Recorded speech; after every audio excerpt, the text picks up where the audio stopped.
The personal narrative of the helicopter war in Vietnam. Captain Ron Alexander was one of the most highly decorated helicopter pilots of the Vietnam War. Among his awards are 2 Distinguished Flying Crosses, Bronze Star with V device for valor and 1 oak leaf cluster, Army Commendation Medal with V device and 2 oak leaf clusters, and 26 air medals, each with a V for valor. Actual names are used throughout this book, except in those instances where names could not be recalled or where public identification would serve no useful purpose. Dialogue and scenes have by necessity been recreated in various instances. Where those occur, we have tried to match personalities with the situation and action while maintaining factual content. The recounting of some events may not correspond precisely with the memories of all individuals. Much time has passed since the events in this book occurred. Time has a tendency to erode memory in some areas and selectively enhance it in others. Where errors in recollection occur, the authors accept full responsibility and ask to be forgiven. The authors apologize to anyone who has been omitted, neglected, or slighted in the preparation of this book. While some interpretational mistakes are bound to have occurred, we are certain that the content of this book is true to the spirit and the reality of the pilots and air crews who served in the Vietnam War with the Air Cavalry. To that end, we are confident that we have neglected no one. Prologue. Firefights, I was always surprised to discover, were silent if you flew a helicopter. What you had instead were vibrations and deafening noise. You only heard the bullets when they struck the bird, a tick sound, and you never heard them if they hit you inside the bird. I tried not to think about all that. The night snapped and cracked with rifle and machine gun fire. Green tracers streaked silently past as I tapped the Huey skids on the Black Forest's leafy roof. Clouds of leaves and small branches blown about by rotor downwash rattled against the ship's belly. Radios were going apeshit. 3 separate channels, and they were all going apeshit. "You got to get us out of here, Miniman! Fucking gooks are all over us!" Nothing like getting shot at to make you sound like someone was yanking up on your shorts. You got shot at, you got excited. Those were the game rules. I triggered the radio switch on the cyclic stick between my legs, trying to sound calm, to get through to our 5 guys down there in the trees. It required cooperation and concentration and luck from everybody if we hoped to jerk their asses out of there before the bad guys overran them. 4-1, I snapped into my helmet mic. "All right, listen up. I gotta find out exactly where you are down there, understand? I'm down on top of the trees. Give me a long count and I'll home in on you. Roger that?" "Roger, Miniman.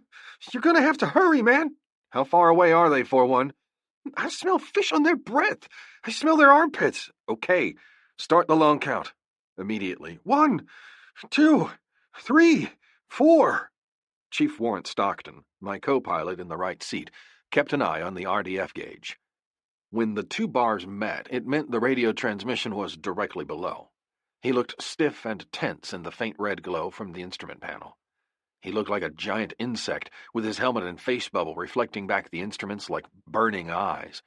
His hands rested lightly on his controls, in case one of us got it and the other had to take over. 7, 8, 9. A helicopter was not like a truck.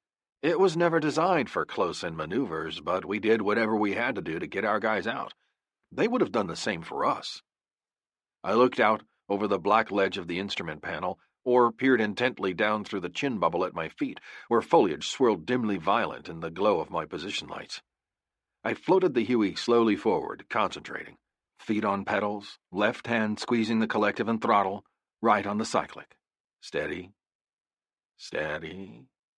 One fuck-up, and the chopper became a jungle weed-eater. Inside on the cargo deck, Mike Gunner and crew chief, O'Brien and Renko, each took an open doorway and dropped down on his belly to act as observer, helmeted heads stuck out into the darkness. Monkey lines led off their bodies like umbilical cords and secured them to the chopper's womb. Tracers dueled below us in the trees. Green for the North Vietnamese, red for the Americans. darting back and forth, crisscrossing and leaping about in the night like a bunch of psychedelic supersonic fireflies gone bugfuck. Swarms of the green erupted from off the forward right flank, overwhelming the responding red. Sweat rolled from underneath my helmet and streamed down my face. I sweated all the way to my crotch. I couldn't tell if it was sweat or if I had pissed my pants. My bone joints felt fused together. Whereas most pilots flew with their heels braced against the floor, I was too short. I had to fly with my legs stuck straight out. Same for my arms, which were likewise too short. It had always been a handicap not to be able to steady my elbows on my thighs. Other pilots ribbed me about looking like a little kid trying to reach the pedals to drive his dad's Chevy. Lieutenant Ron Alexander, call sign Miniman, shortest helicopter pilot in Vietnam and the U.S. Army. A quarter-inch shorter than regs allowed. And getting too short in Vietnam for this shit. The two bars on the RDF met. I hovered. 4-1, I said into my keyed mic. I'm directly above. Can you see me? Negative. I can hear you, but I can't see you. They're getting closer, Miniman. Rifle fire snapped and chattered through his mic. Stand by, I directed, then switched to VHF to talk to the Cobra gunships. Apache Red, can you see me? I asked the Cobra leader. Affirmative, Miniman. Look to my right. Almost all the tracers are coming from one side. You should be able to see the flashes. Can you keep their heads down while I get these guys out? Roger, roger. We're coming hot, Miniman. The two snakes rolled into racetrack mode, one behind the other. Their miniguns sparkled and laid streams of red eating into the trees as they immediately dived to the attack. They bounced in, bounced out. Their running lights blinked and smeared across the stars as they rose swiftly on their track and came back for a second pass. At the same time, the bad guys started homing in on me. They probably couldn't see me through the foliage, but that didn't keep them from reconning by fire. Tracer bullets were much brighter at night, especially when they came close. Greenish-white balls of fire, each appearing about the size of a basketball, rushed up out of the darkness of the forest and past the helicopter like a string of UFOs in a hurry. Quiet, relentless, almost pretty. First a short string of them, then a larger burst leapt up from the dark. They glowed bigger and looked closer than during the day. Just being in the same sky with them was enough to make you nervous. I instructed my crew chief, O'Brien, to drop the McGuire rigs, lines 110 feet long with harnesses on the ends to which men strapped themselves, preparatory to being yanked up through the jungle canopy and spirited away across the sky. 4-1, the lines are down, I reported to the ground patrol leader. Get on. We can't! The voice was strident, accusing, desperate, threatening, and terror-stricken. All at the same time. They're too short! The ropes are about 10 feet above us! You gotta get lower! Lower? How? I already had the chopper nesting in leaves and limbs. Frantic thoughts raced through my mind. Options, plan B. There was only one way. One chance. Maybe. I'm coming down and under the trees, I radioed. Throw a trip flare out in front of me so I can see. Mini-Man, that'll pinpoint our location. You have to give me some light if you want me to get your butts out of there. I have to be able to see my rotor tip path plane. Radio traffic went into momentary seizure as the impact of what I proposed struck home. A prayerful, Jesus, Mini-Man, over the air broke the hush. If I intended to risk flying a helicopter into jungle, where choppers were never meant to fly, the least the Lerps could do was light the way. Below, a flare suddenly went off, like an exploding miniature sun, illuminating in black silhouette a latticework of tree branches all being whipped violently about, clawing and rattling at the Huey's metal underside. Be ready, I said.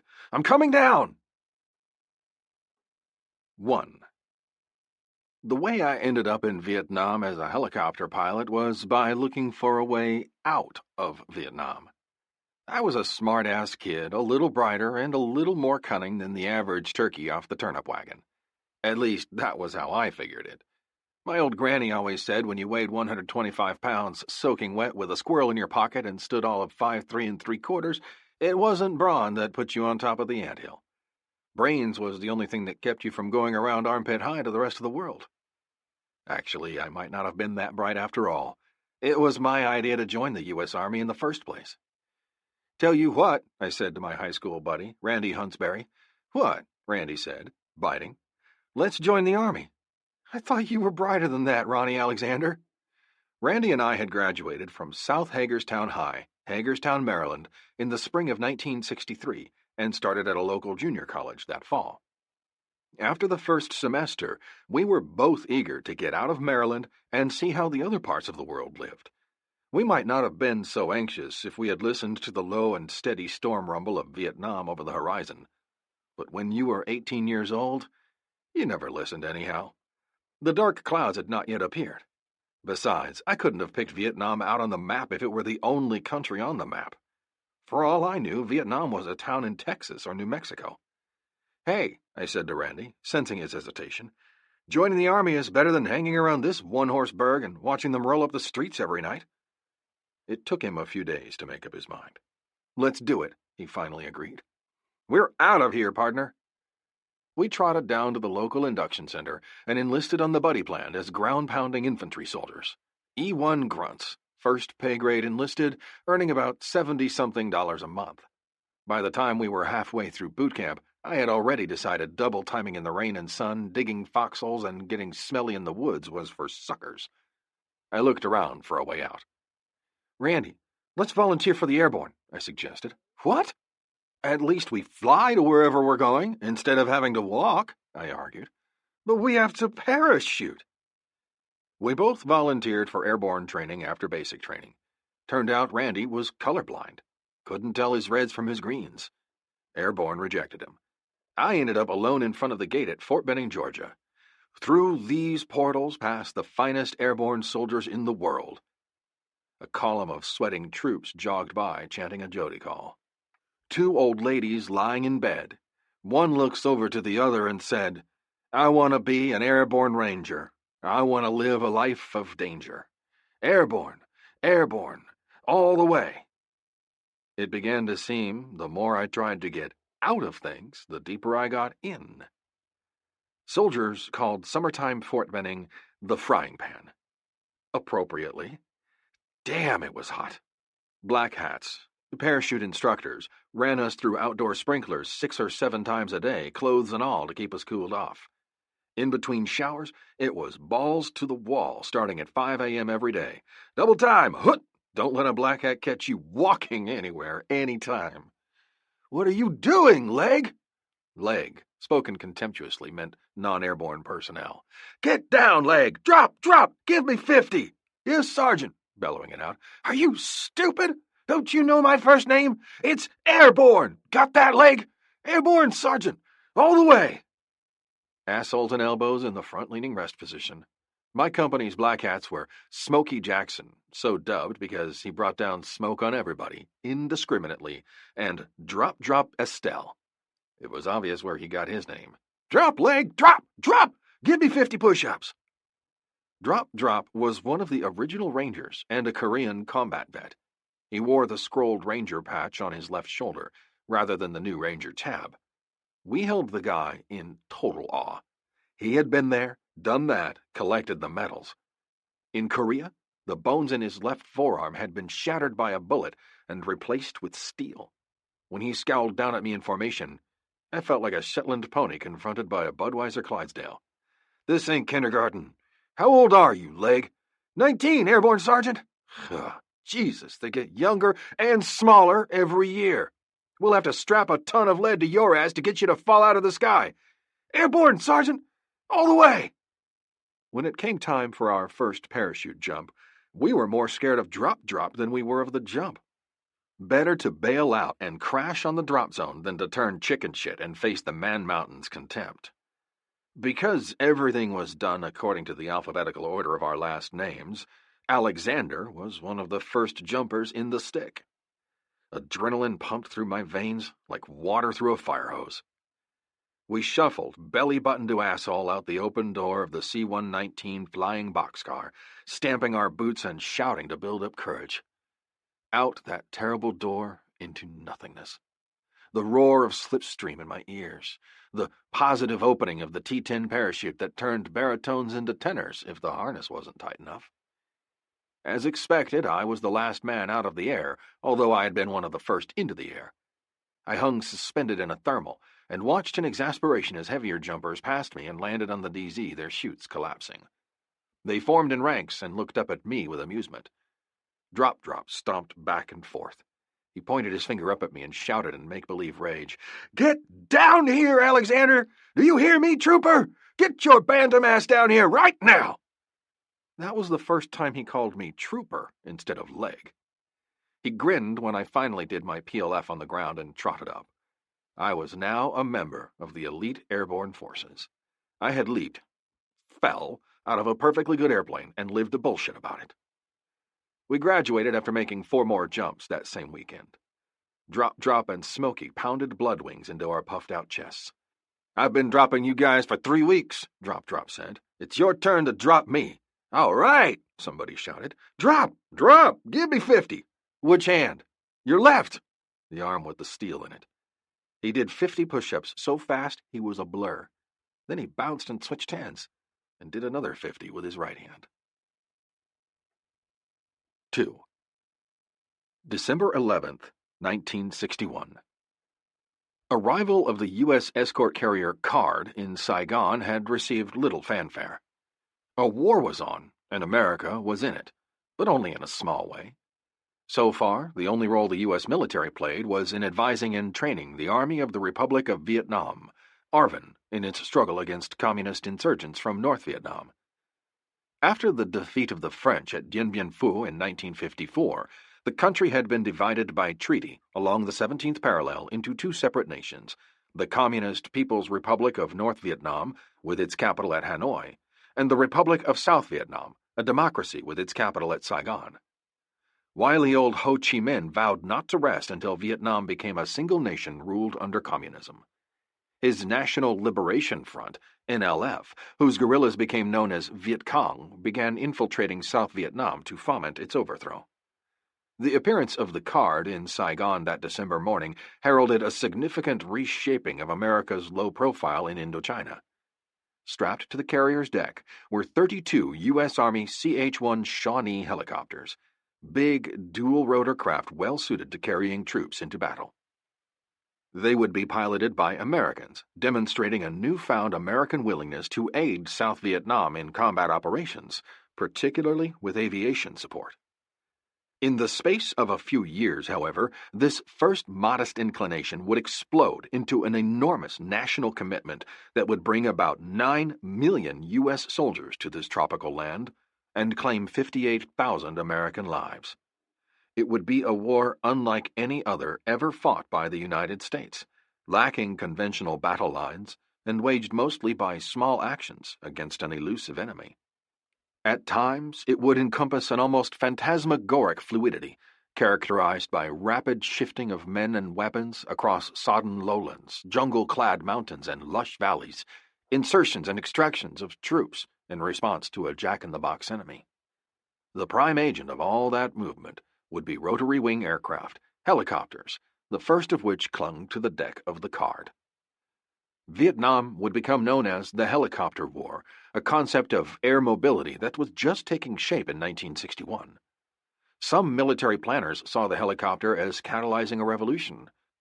Others believed these relatively slow-flying aircraft would fare poorly in the rigors of war. The fighting in Vietnam would be the acid test. 3.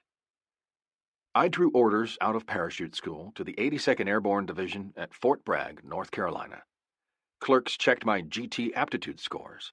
You had to have a minimum GT of 115 to become a parachute rigger, while 110 got you into officer candidate school. Riggers had to be smarter than officers. My GT was 122. "Alexander Ronald, you want to go to rigger school and learn how to pack parachutes?" I hesitated. "What are my options?" The clerk shrugged. It was no hair off his balls either way. You can stay with the company and walk in the woods, mud and rain, and eat sea rats. Or you can be a parachute rigger and work normal hours in an air-conditioned building. You get a chow break and 2 coffee breaks a day. Come 4 o'clock, you're off duty. What a deal. Sign me up. I had this man's army dicked. By the time I returned to the 82nd as an honor graduate rigger, the rumble and black clouds of Vietnam on the horizon were drawing nearer. LBJ had not yet sent combat troops, but a lot of rumors were floating around. Since the 82nd was a reaction force, trained to drop our socks, grab our cocks, and be ready to go when the balloon went up, We expected to be the first online. By April 1965, I could at least pick out Vietnam on the map. The 82nd was always on alert. You were either IRF or RRF. The IRF, Immediate Reaction Force, had to be ready to go immediately, your shit already packed in one rucksack. The RRF, Ready Reaction Force, had 2 or 3 days to get ready. On a warm spring evening in April, a bunch of the guys and I were hanging around the barracks bullshitting in our skivvies just before taps and lights out. We were on IRF and confined to quarters. The NCO on duty at HQ burst in like somebody had stuck a rocket up his butt. "This is an alert," he shouted. "This ain't no drill." War? We were going to war? Where were we going to war at? "How the hell should I know?" the NCO snapped. "Vietnam? Is it Vietnam? All I know is this is the real thing. Grab your cocks and socks and draw your M16s. Transportation is waiting outside. Double time, troopers!" Nothing like a little "this is the real thing" to poke a stick down your anthill. In the event of an action, parachute riggers bailed out with the assault force to recover chutes and equipment. 10 IRF riggers with Staff Sergeant Johnston in charge drew our M16 rifles and were helmeted, rucked up, and climbing into the back of a truck within a few minutes. Although it was near the middle of the night, Smoke Bomb Hill at Fort Bragg blazed with enough energy, electrical and otherwise, to power the entire state of North Carolina. Soldiers and vehicles filled with soldiers rushed madly about. Trucks loaded with artillery, ammunition, and other supplies rumbled toward Pope Airfield, the marshalling area. A single question rocketed back and forth. It became a standard inquiry. Where are we going? Damn. I didn't know war happened this fast. But damn, wasn't it exciting for a 19-year-old American boy to be part of something like this? Getting out of it never even occurred to me. I wanted in. The airfield was lit up from one end to the other.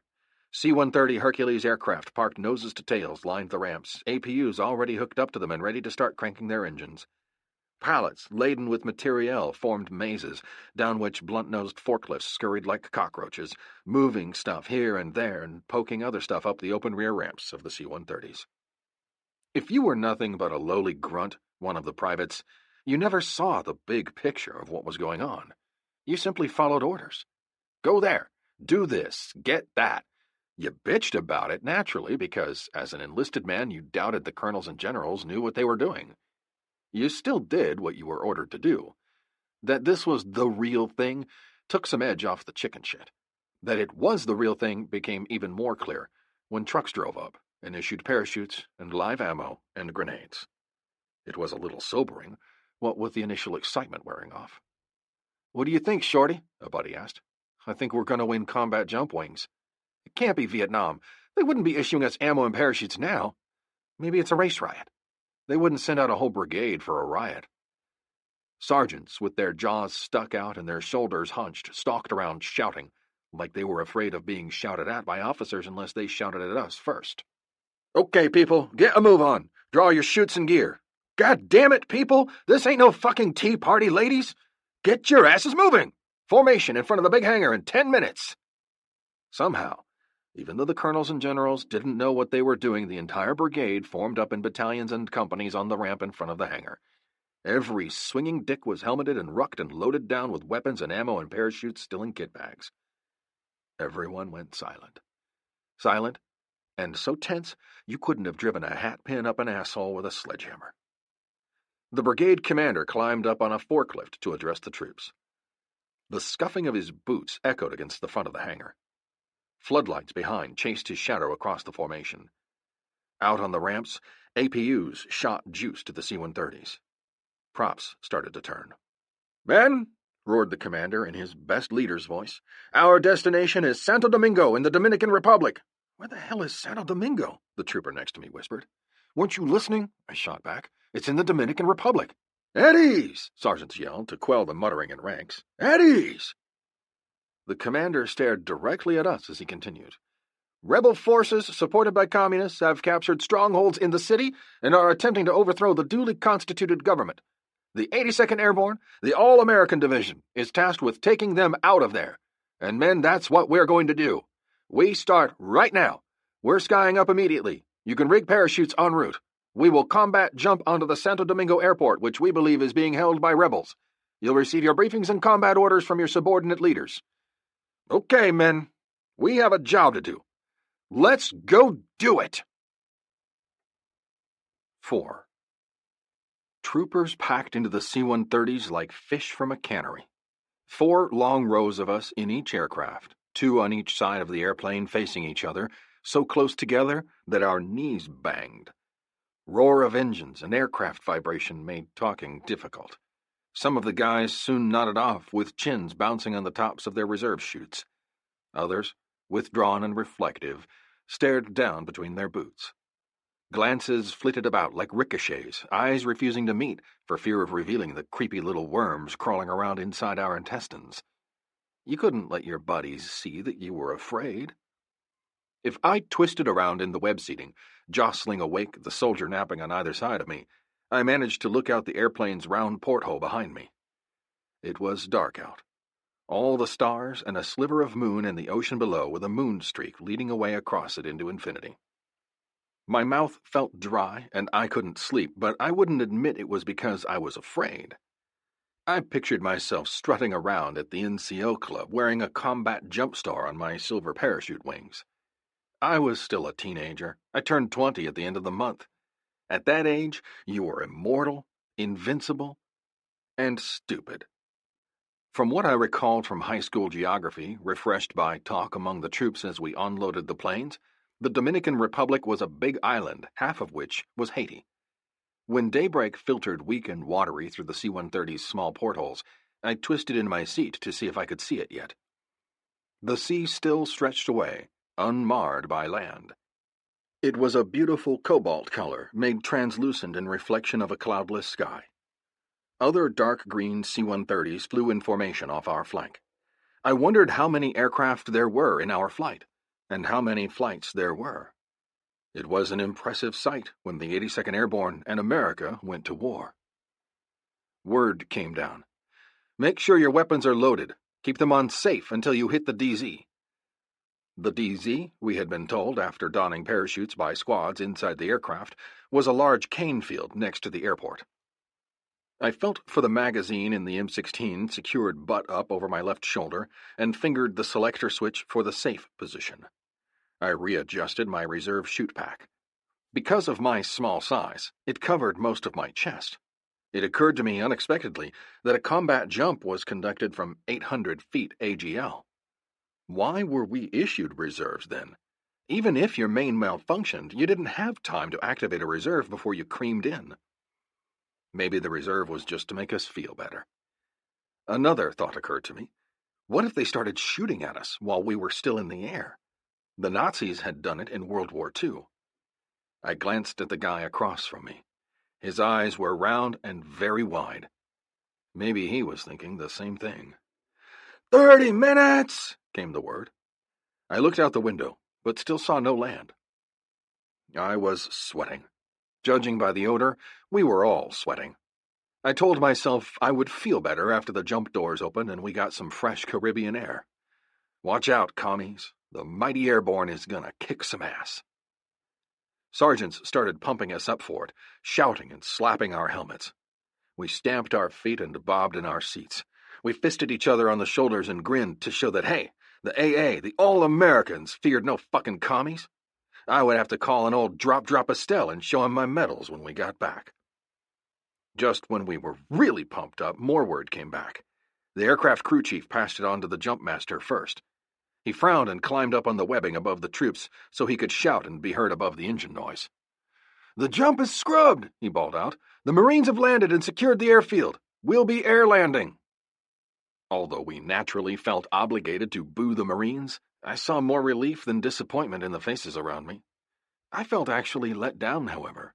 I had really been counting on that combat star for my wings. "Take off your chutes and stack 'em. It'll be a hot landing. Get off the airplane as fast as you can get down the ramp when we land. The plane will be taking off again immediately."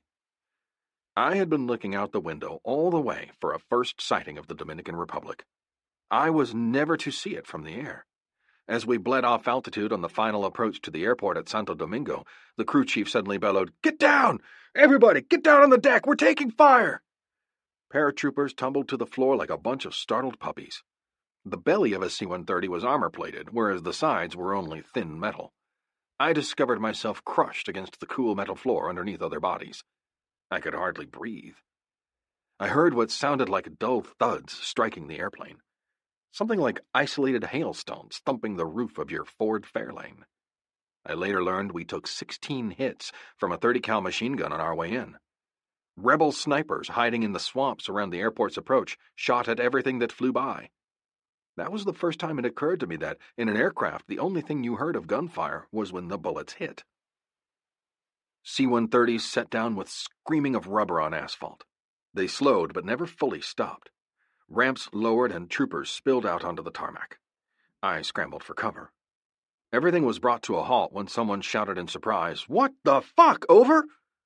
A U.S. Air Force tech sergeant stood at the edge of the runway with his arms crossed, laughing at us. Other Air Force guys and some Marines walked casually about in the morning sunshine, for all the world like guys back in garrison out for a Sunday morning stroll.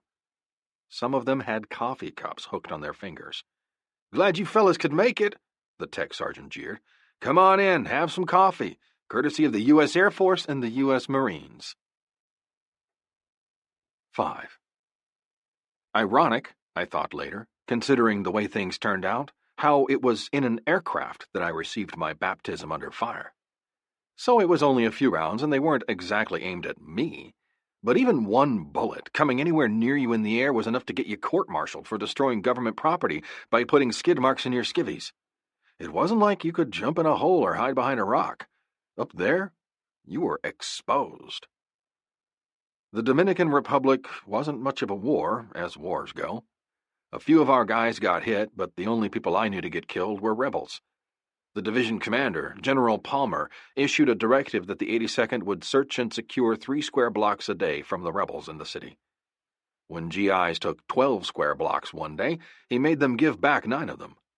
I suppose orders were orders, and fair was fair. "I'd go any place with the 82nd, he reportedly exhorted. "They're born killers."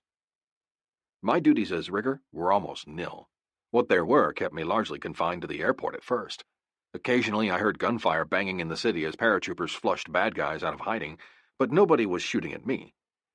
It was a good war, as Bill Malden, the World War II cartoonist, said through his characters Willie and Joe, as long as nobody was shooting at you. I was bored. If this was war, then it was highly overrated as an activity. Later, when most of the fighting moved to the southeast quadrant of the city, we riggers were appointed as guards to the labor buses. Each morning, a bus drove the 20 miles from the airport to downtown Santo Domingo to pick up indigenous civilian laborers to do the menial work of the 82nd's buildup of supplies and forces. They dug holes, unloaded aircraft, moved boxes, cooked. They were returned downtown by the same bus at the end of the workday. 3 guards were assigned to the bus for each trip. One soldier rode on the roof, while the other 2 took front and back inside. The bus was a rickety chicken bus, painted in fading psychedelic colors, with a plastic Jesus on the dash, a crucifix hanging from the rearview mirror, and a portable radio blaring Spanish music. The buses were never shot at when they were loaded, but they became prime targets on the trip into town in the morning and the trip back to the base in the evening. The driver, a local, floored the gas pedal and the vehicle careened and screamed and knocked and complained at full speed along the macadam road through the countryside between the airport and the city. None of us rigger guards were combat vets. We didn't know to look for muzzle flashes. When the bus took a sniper hit, that was how we knew the direction of the shooter. We opened up on bushes and trees with full automatic, returning 200 rounds for every 8 or 10 we received. The driver scrunched down behind the wheel and just kept going hell for breakfast while we guards rocked and rolled with our M16s. It was good sport, since none of us was ever hit, and we never knew if we hit them or not. One afternoon, we had just dropped off the laborers downtown when a 50 caliber machine gun opened up from a nearby intersection on a sandbagged GI emplacement. A sniper with the 50 was hiding in a top floor of the building diagonally across the intersection and pinging at our guys. The other 2 guards and I maneuvered into a safe position to watch the action. We saw our GIs returning fire, but couldn't see the sniper's position because of the angle of the street. A troop driving a quarter-ton Jeep with a mounted 106mm recoilless rifle came roaring up the street in response to a radio request. He talked to the sergeant at the emplacement, who pointed and gestured and informed him of the situation. Then he cranked down the barrel of his gun to about the right level, turned the Jeep backward, and snaked around the corner into the intersection behind the sandbags, gun already pointed.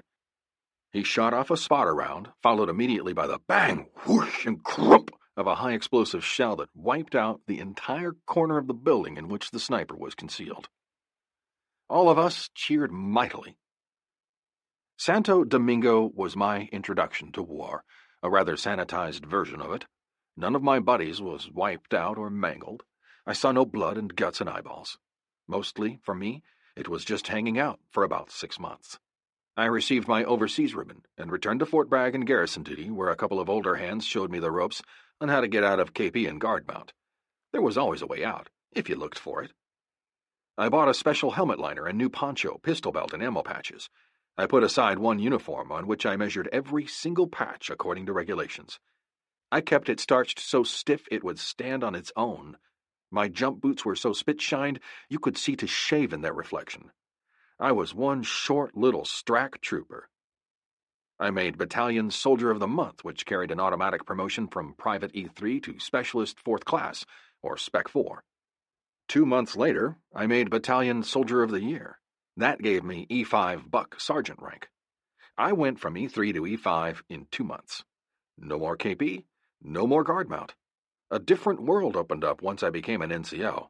It wasn't bad bucks for a single guy, and being a rigger on an 8-to-5 work schedule wasn't bad duty. I thought about re-enlisting for my E6 stripe and a big re-up bonus.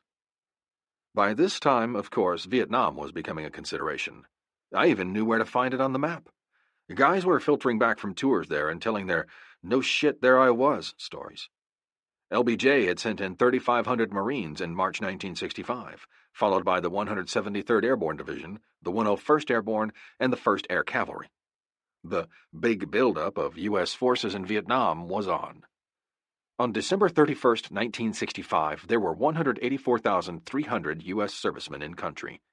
That figure rose to 385,300 12 months later.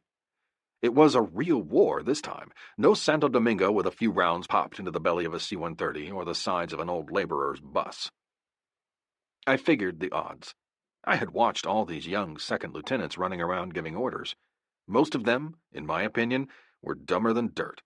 I was as smart as they were, probably smarter. I could do what they did. I could be an officer and a gentleman by act of Congress.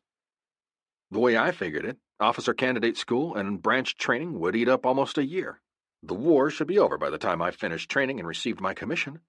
There I'd be, a first lieutenant, an officer and a gentleman, drawing the big bucks, hanging out at some posh stateside post, chasing skirts and sipping suds at the O Club. Talk about having it made. I re-enlisted for 6 years, received my bonus, bought a new car, went home on leave to Maryland, and applied for OCS when I got back to Bragg. There were only a couple of things I hadn't figured on. One was a blonde.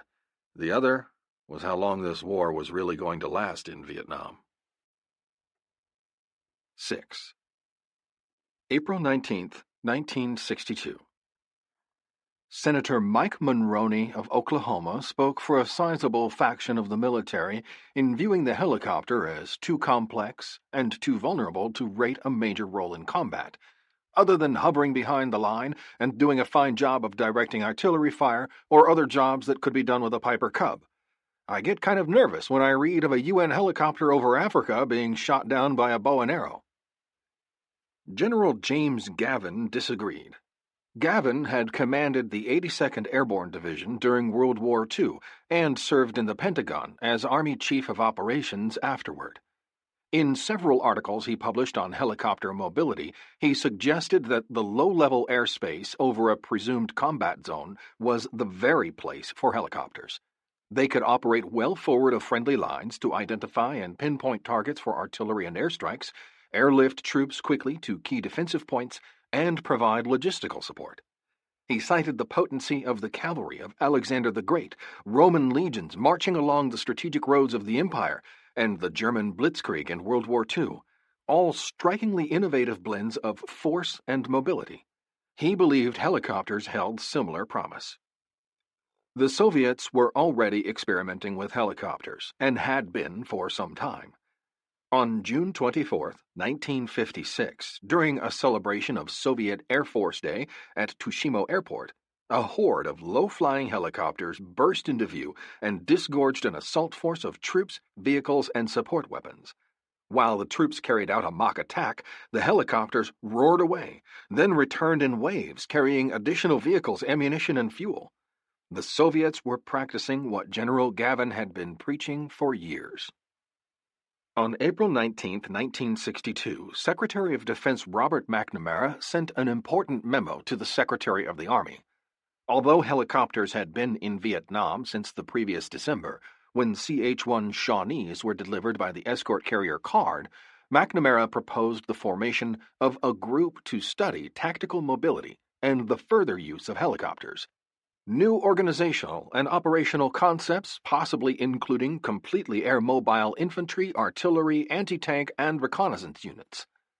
He appointed Lieutenant General Hamilton Howze, commander of 18th Airborne Corps at Fort Bragg, as chairman of what became known as the Howze Board. Howze's report, submitted 4 months later, called for a thorough overhaul of the Army. The Howze Board recommended that a third of the infantry divisions be air-mobile. Each such division should replace about half of its 3,000 vehicles, trucks, tanks, self-propelled artillery, and so on, with about 330 helicopters. The report spelled out a vision of air-mobile operations that included reconnaissance, calling in artillery fire, air assaults in which troops arrived by helicopter to attack the enemy, and aerial supply lines. In the air just above the treetops, the Howze report stressed, lies one of the greatest hopes for victory on the ground. 7. A soldier named Butch Ferguson completed a year's combat tour in Vietnam, then returned to Fort Bragg, where he promptly got himself and another kid killed in an auto accident in December 1966. Talk about irony. Butch and I weren't close, but I knew him. The company first sergeant asked me to escort the body home since I was an NCO and known to be strack.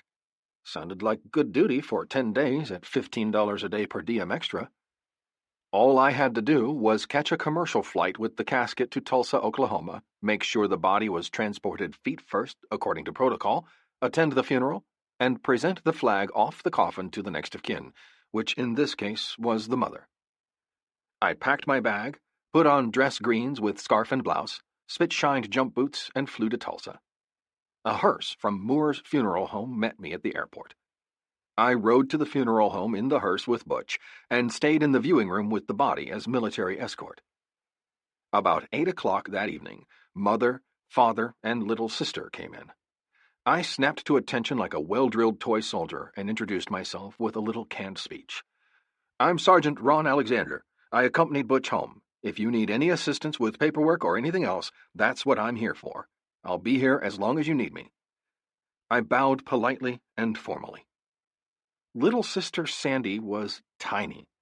I doubt if she weighed 100 pounds dunked and soaked in the Arkansas River. I towered over her by nearly 2 inches. She was blonde and as cute as any guy's baby sister ought to be. Crying for the past 2 or 3 days had reddened her eyes and puffed them, making her look even younger. She had little to say when her father invited me to their home for dinner. I was alone in the city and had nowhere else to go except to my motel room. Dinner at the Fergusons turned into rather a strained, quiet affair. The house felt heavy with grief. Afterward, her father asked, "Will you ride in the family car with us tomorrow during the funeral? You can be Sandy's escort since she isn't married." I blinked while I tried to cover my double-take. What was with these Okies? The little girl couldn't be more than 12 years old, 13 at the most. Why would she be married? Sandy surprised me even further by offering to drive me back to my motel. She laughed. Apparently, she was used to it. "I have a driver's license," she said. "Do you want to see it?" I cleared my throat tactfully. How old do you have to be in Oklahoma to get a license?" She laughed her amused laugh. "I'm 20 years old," she explained. "I'll bet you're no older than that yourself." Her blue eyes looked me up and down, appraising me. And you're certainly not much bigger, she added. I felt my face turn red, right on both counts. I liked her direct manner, even though it left me slightly nonplussed. I suspected she could tell you off faster than an Oklahoma dust devil could whip through a pile of leaves. She picked me up again the next morning at the motel in time for the funeral. After the ceremonies, she sprung yet another surprise on me. "Would you like to ride with me to Okmulgee to pick up my daughter?" she offered. "I'll give you the Blue Ribbon Special Tour of Tulsa when we get back." "You have a driver's license and a daughter?" "Her name's April. She's 3. She's with her father's folks." "I didn't think you were married." "If I were still married, do you think I'd be picking up soldiers?" She was better at the snappy comeback than I.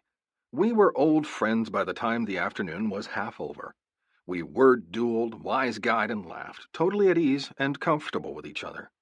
Her baby daughter April was as blonde as her mother, and every bit as delightful. I found myself thinking, why can't they live closer to Bragg? "Do you have a girlfriend?" Sandy asked. "Not so you'd notice." "Why?" "Just asking." "How about you?" "I have lots of girlfriends." We had dinner together, and ended up in a redneck bar, shooting pool and listening to shit-kicking country music on the jukebox. She had her hair pulled back in a long ponytail and wore jeans, a shirt, and sneakers. I noticed how blue her eyes were when she looked me directly in the eye. The girl was completely without pretense or guile, as open and direct as a military regulation. She also shot a mean cue stick. She ran the table on me a couple of games. We had a beer or two, and I started winning. "You're too drunk to see the balls," I laughingly accused, although neither of us drank much. "You think so, shortstop? How about a little bet on the next game?" "What do you have in mind, Minnesota Fats?" "I don't know. A kiss?" She stood straight at her end of the table, outside the dim, hooded illumination of the light, hands on her girlish hips, pretty head cocked to one side in a challenging manner. "I'll go you one better," she said. Was I going to get lucky, or what? "If you beat me," she proposed, throwing it out offhandedly, "you'll have to marry me." I took it as a joke. "You're on, girl," I laughed.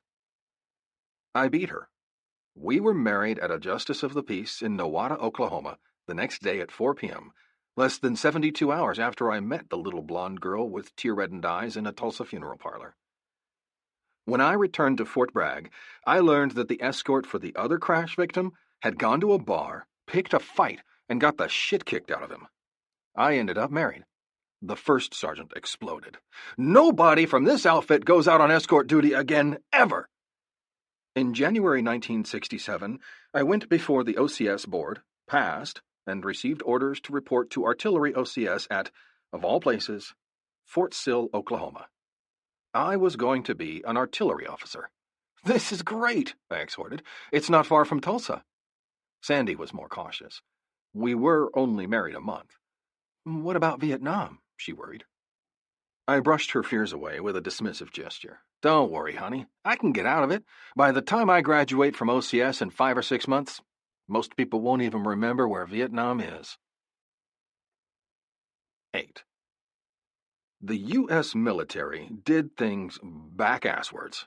The British Army sent out a full major with 5 or 6 years' experience in artillery to locate enemy positions and direct accurate fire on them. The American Army sent out a second lieutenant so green he could barely read a map and couldn't find his behind with both hands, who had only directed artillery fire 5 or 6 times in practice and who, consequently, sprayed the whole countryside. Although we officer candidates at Fort Sill were kept mostly in the dark about what was going on in the outside world, busy as we were jarking up MB4 Mountain to atone for demerits, marching each other around, standing inspections, and practicing our leadership, we still heard enough to know that the reason for the big buildup in OCS classes was because we were losing so many lieutenants in Vietnam. You had to keep the fodder coming to keep the machine running. The classes were enough to chill your blood. The different ways men devised to blow up, rip apart, tear asunder, and bring death and destruction on each other. Big bullets, little bullets, shells, grenades, rockets, booby traps, punji stakes, bouncing betties, snares, tiger traps. Ambushes, search and destroy, recon by fire, body count. An entirely new lexicon of war. The phrase, "in Vietnam," preceded almost every lesson. Now, in Vietnam, TAC instructors began, if the dinks capture you, you'll be tortured in the most devious ways imaginable outside the fires of hell. I shuddered. They'll hang you upside down by the tendons in your heels and skin you alive. They'll cut off your dick and stuff it in your throat and let you suffocate on it. They'll dump you in pits of human shit. Damn.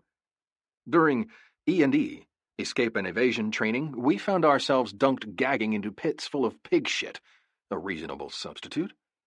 For somebody like a Cree, the tall, skinny redhead from Tennessee, it wasn't as big a deal as it was for men like Mike Cohen and me. The level of pig shit only came up to a Cree's chest, which gave him a foot or two of breathing room. Cohen and I found yet one more drawback in being vertically challenged. Cohen was an inch shorter than I and had to tiptoe to keep his mouth and nose out of deep shit. I didn't have to tiptoe, but the fragrance was still right there, at chin level. Now I understand why good Jewish boys don't eat pork, Cohen said. At least it's pig shit and not from the enlisted barracks, I rationalized. I wonder when they start hanging us up by our heels and cutting off our dicks. Don't tempt them. It became increasingly apparent that the war wasn't about to end as quickly as I initially anticipated. Quite the opposite, the war was escalating. It also became apparent that we officer candidates were being groomed to have our butts packed off to Vietnam as soon as we graduated OCS. The thought was enough to give you nightmares. All these green second lieutenants with maps stuck out in the jungle to direct artillery fire. I heard directly from the clerk in the commandant's office, Candidate Oldham relayed with all the authority the source demanded, that every swinging dick in the class ahead of us was shipped over, and that the same thing is going to happen to us. Alexander, I hope you like rice and slanted pussy. By this time, the war was regular TV dinner fare. 6 U.S. Marines died today in a firefight near Cu Chi, Vietnam, and, oh, by the way, would you please pass the scalloped potatoes? Campus protesters were already learning how to chant, Ho, ho, ho, Ho Chi Minh is going to win. Even Sandy, who knew little about the military and assumed on faith that I knew what I was doing, grew a bit anxious. I only got to see her on the weekends, and then for only a few minutes at a time on the parking apron. Discipline required that I stand stiffly at parade rest and not touch her while we talked. I even lost the privilege of seeing her if we touched. Are you going to Vietnam? She asked in her direct, no-nonsense manner.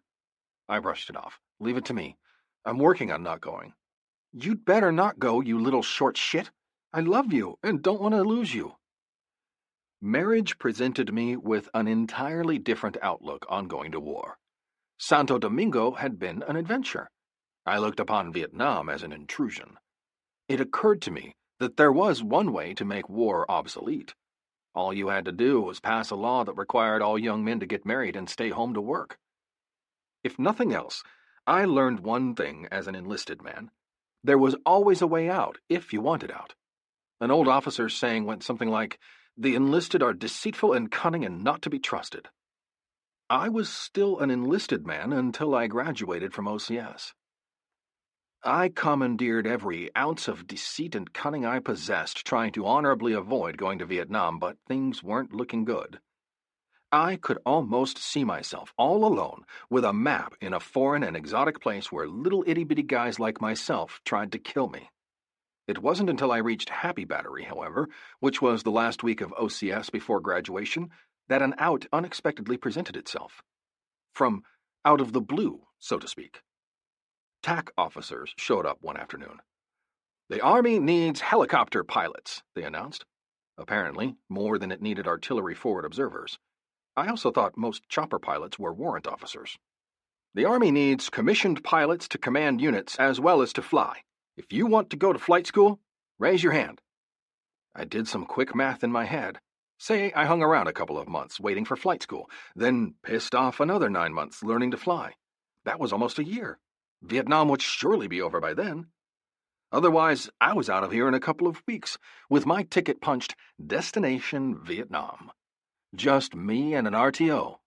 Radio man, alone out there in the middle of the jungle calling in fire missions. You could get shot, or snake bit. Even on the long shot that the war lasted longer than expected, I had much rather go over as a helicopter pilot up above the jungle than an FO, forward observer, for artillery inside the jungle. My hand shot up. 9. About 20 volunteers from my company showed up at the flight surgeon's office for acceptance physicals. We lined up in alphabetical order according to last names. Acree, Alexander, Cohen. Acree on my one side was 6'2", while Cohen on the other was 5'2". Acree's height served to further diminish Cohen's and my stature and call attention to it. Minimum required height for acceptance was 5'4". No waivers, no exceptions. Acree slouched against the wall, waiting.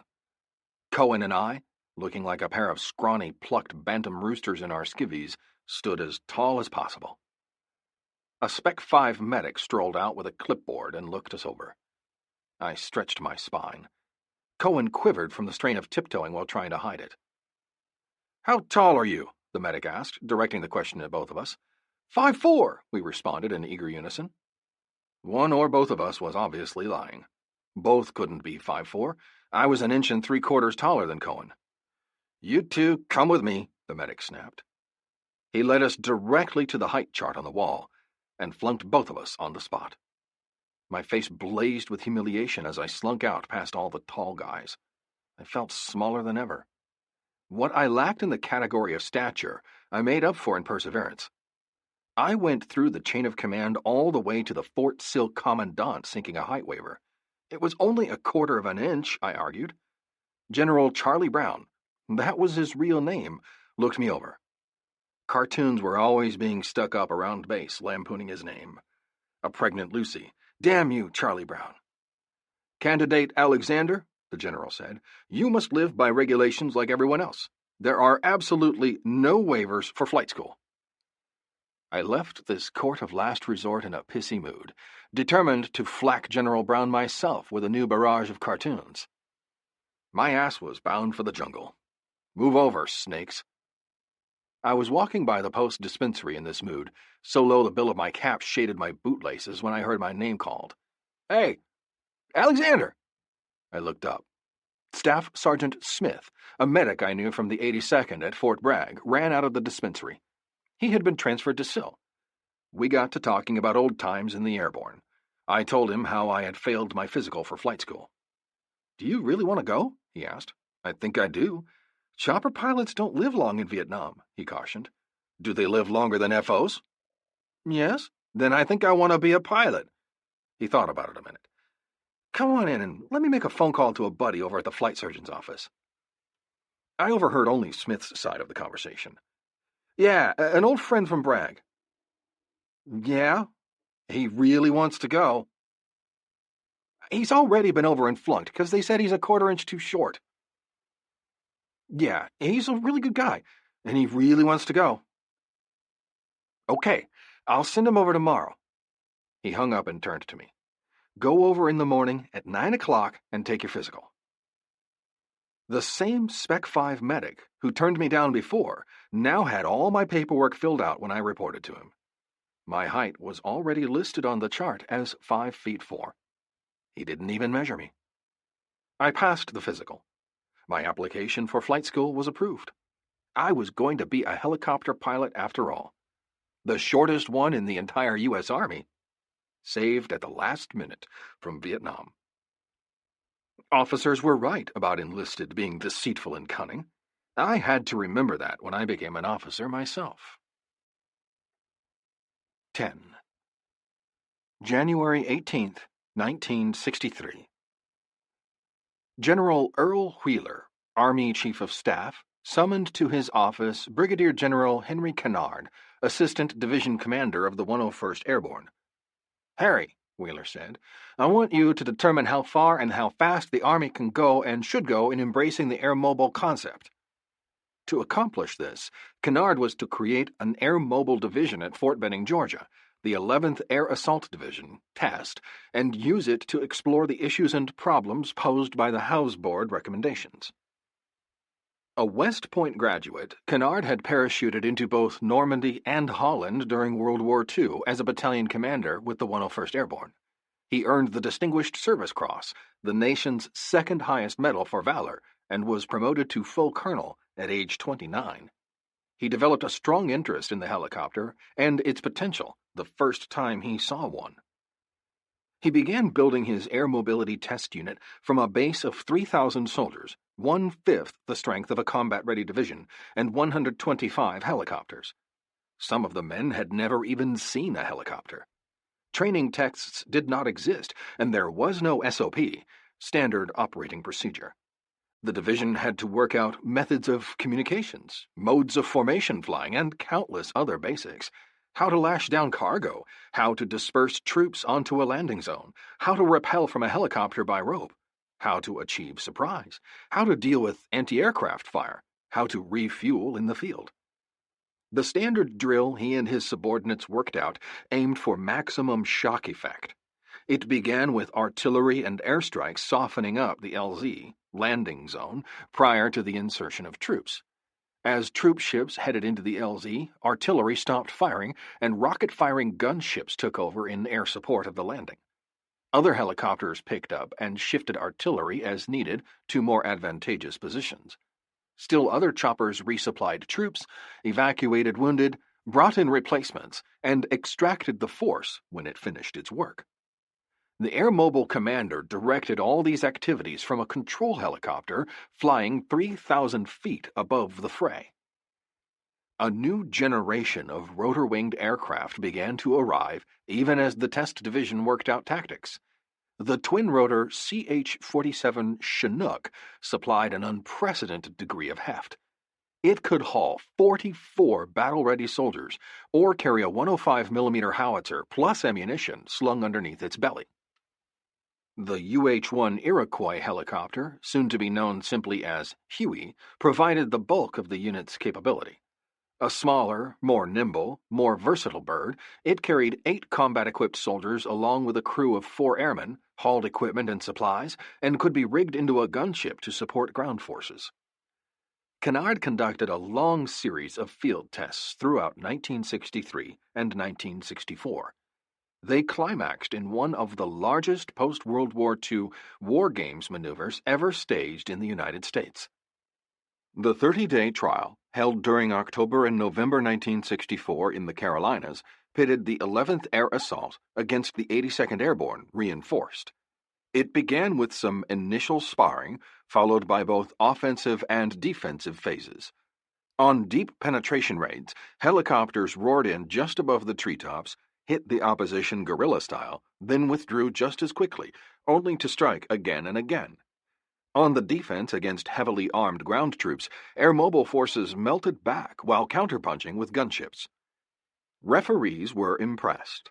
Regardless of the tactical situation, the Air Mobile Division proved it could seek out an enemy over a large area and then rapidly bring together the necessary firepower and troops to defeat him.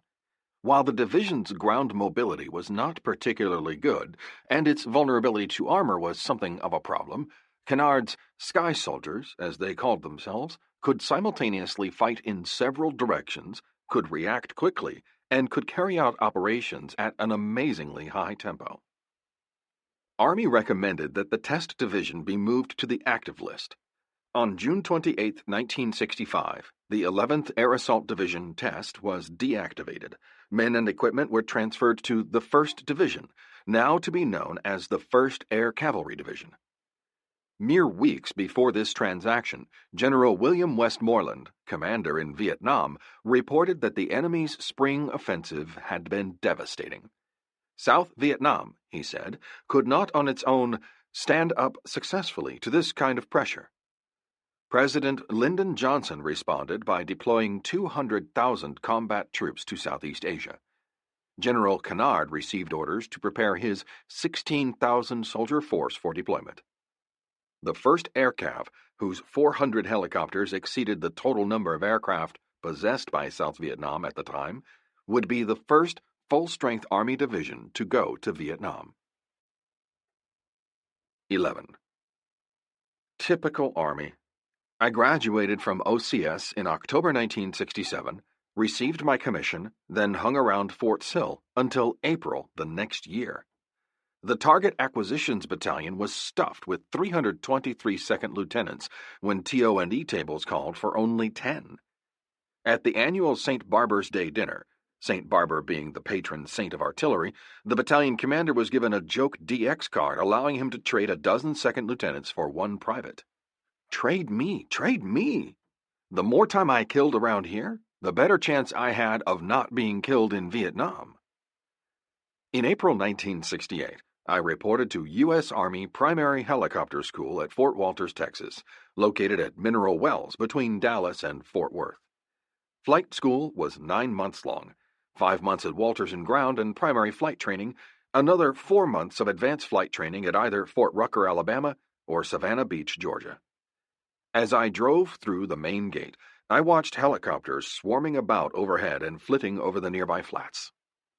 I grinned. I must admit that I had had no driving ambition to be a pilot, not until threatened by Vietnam and its jungles and snakes. But now, once I was here and it was a reality, I felt excitement beginning to build.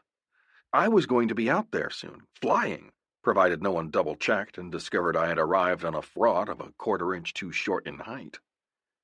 Because of a shortage of officers' quarters, students were paid per diem and allowed to seek off-post housing. Sandy, little April, and I moved into a 2-bedroom, 12 by 60-foot mobile home. The rent was outrageous, as the local economy knew we were drawing big per diem and intended to feed off us before we shipped out to Vietnam. Single guys moved 2 or 3 strong into trailer houses and launched a poker game that shifted from place to place, but seemed to continue forever. A lot of money went across the table. I won as much as $3,000 in a single night.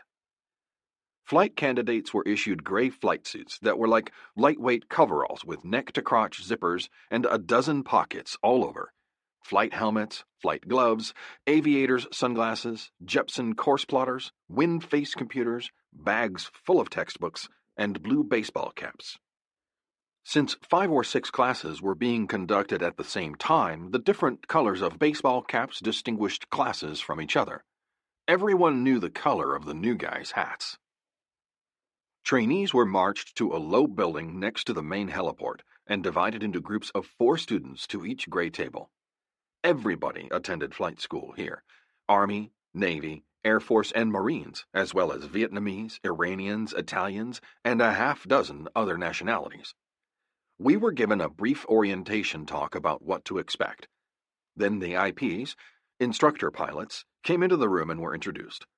Like the black hats at paratrooper training, the IPs were almost mythical human beings. We had already heard horror stories about how their entire aim in life was to wash out as many student pilots as they could.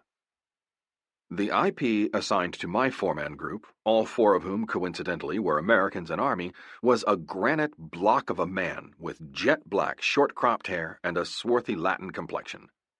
Captain Morales. He stood at the end of the table and looked us over with contempt barely concealed in his dark eyes.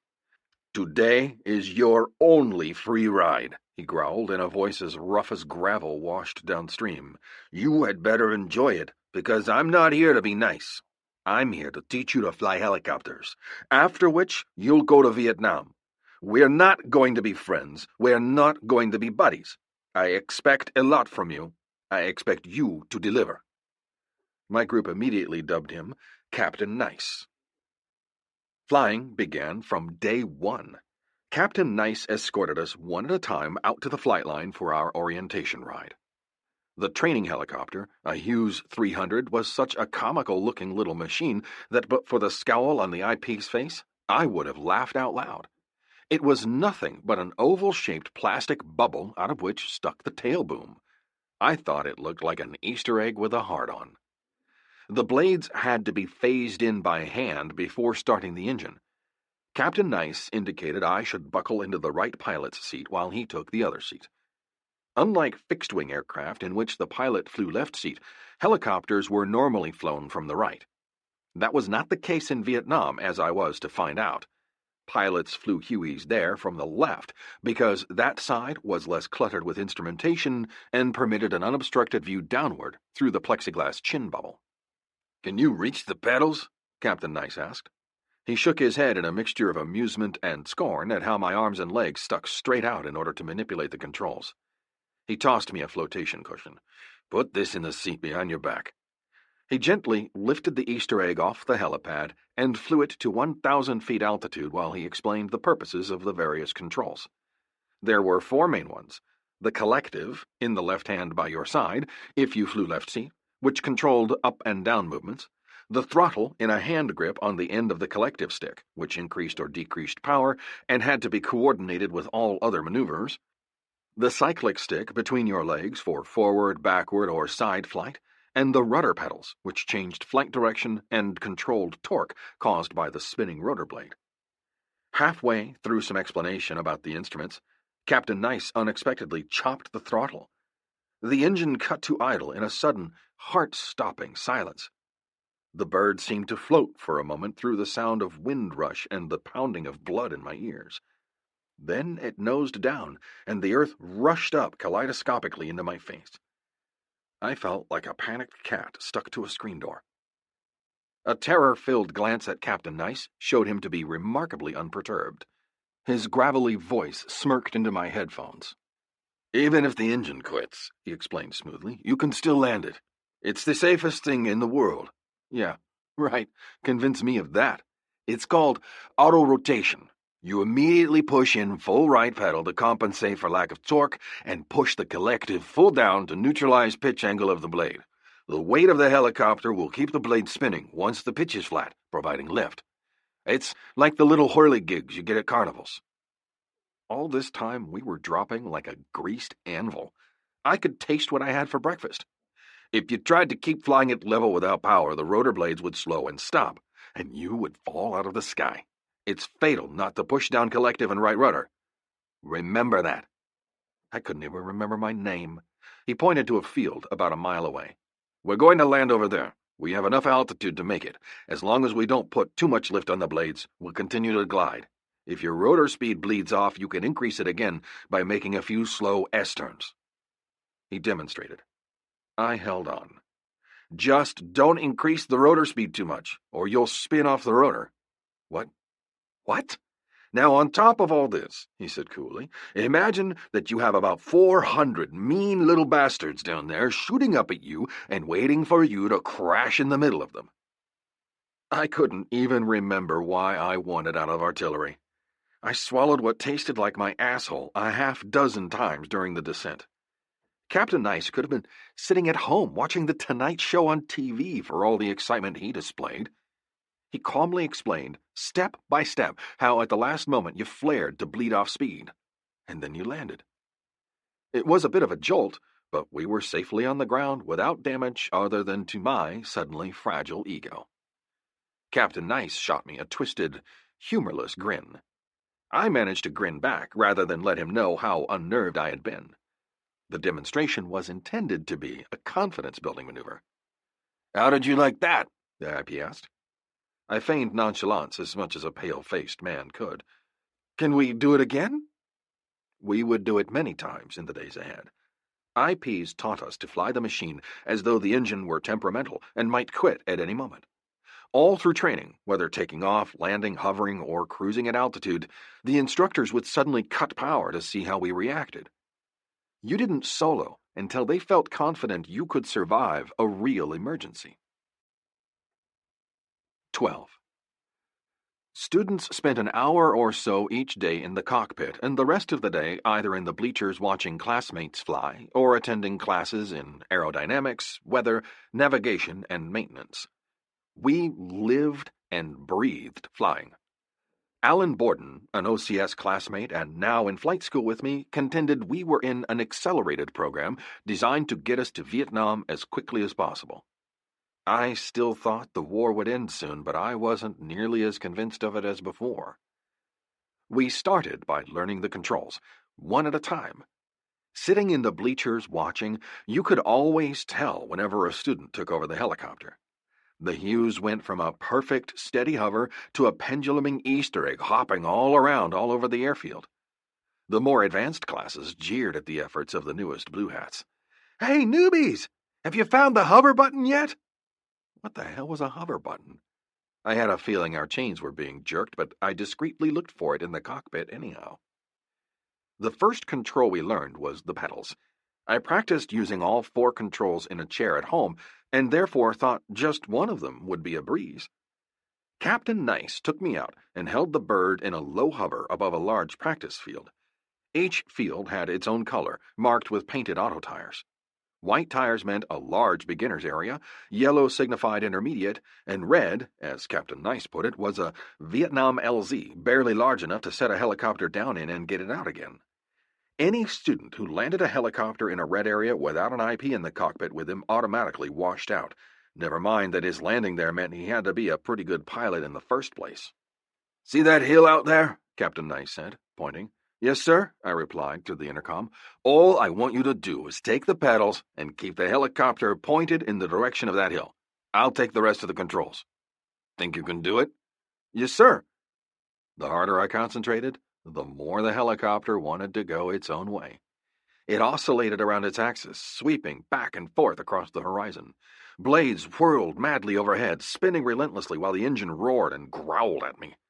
Sweat poured down my face.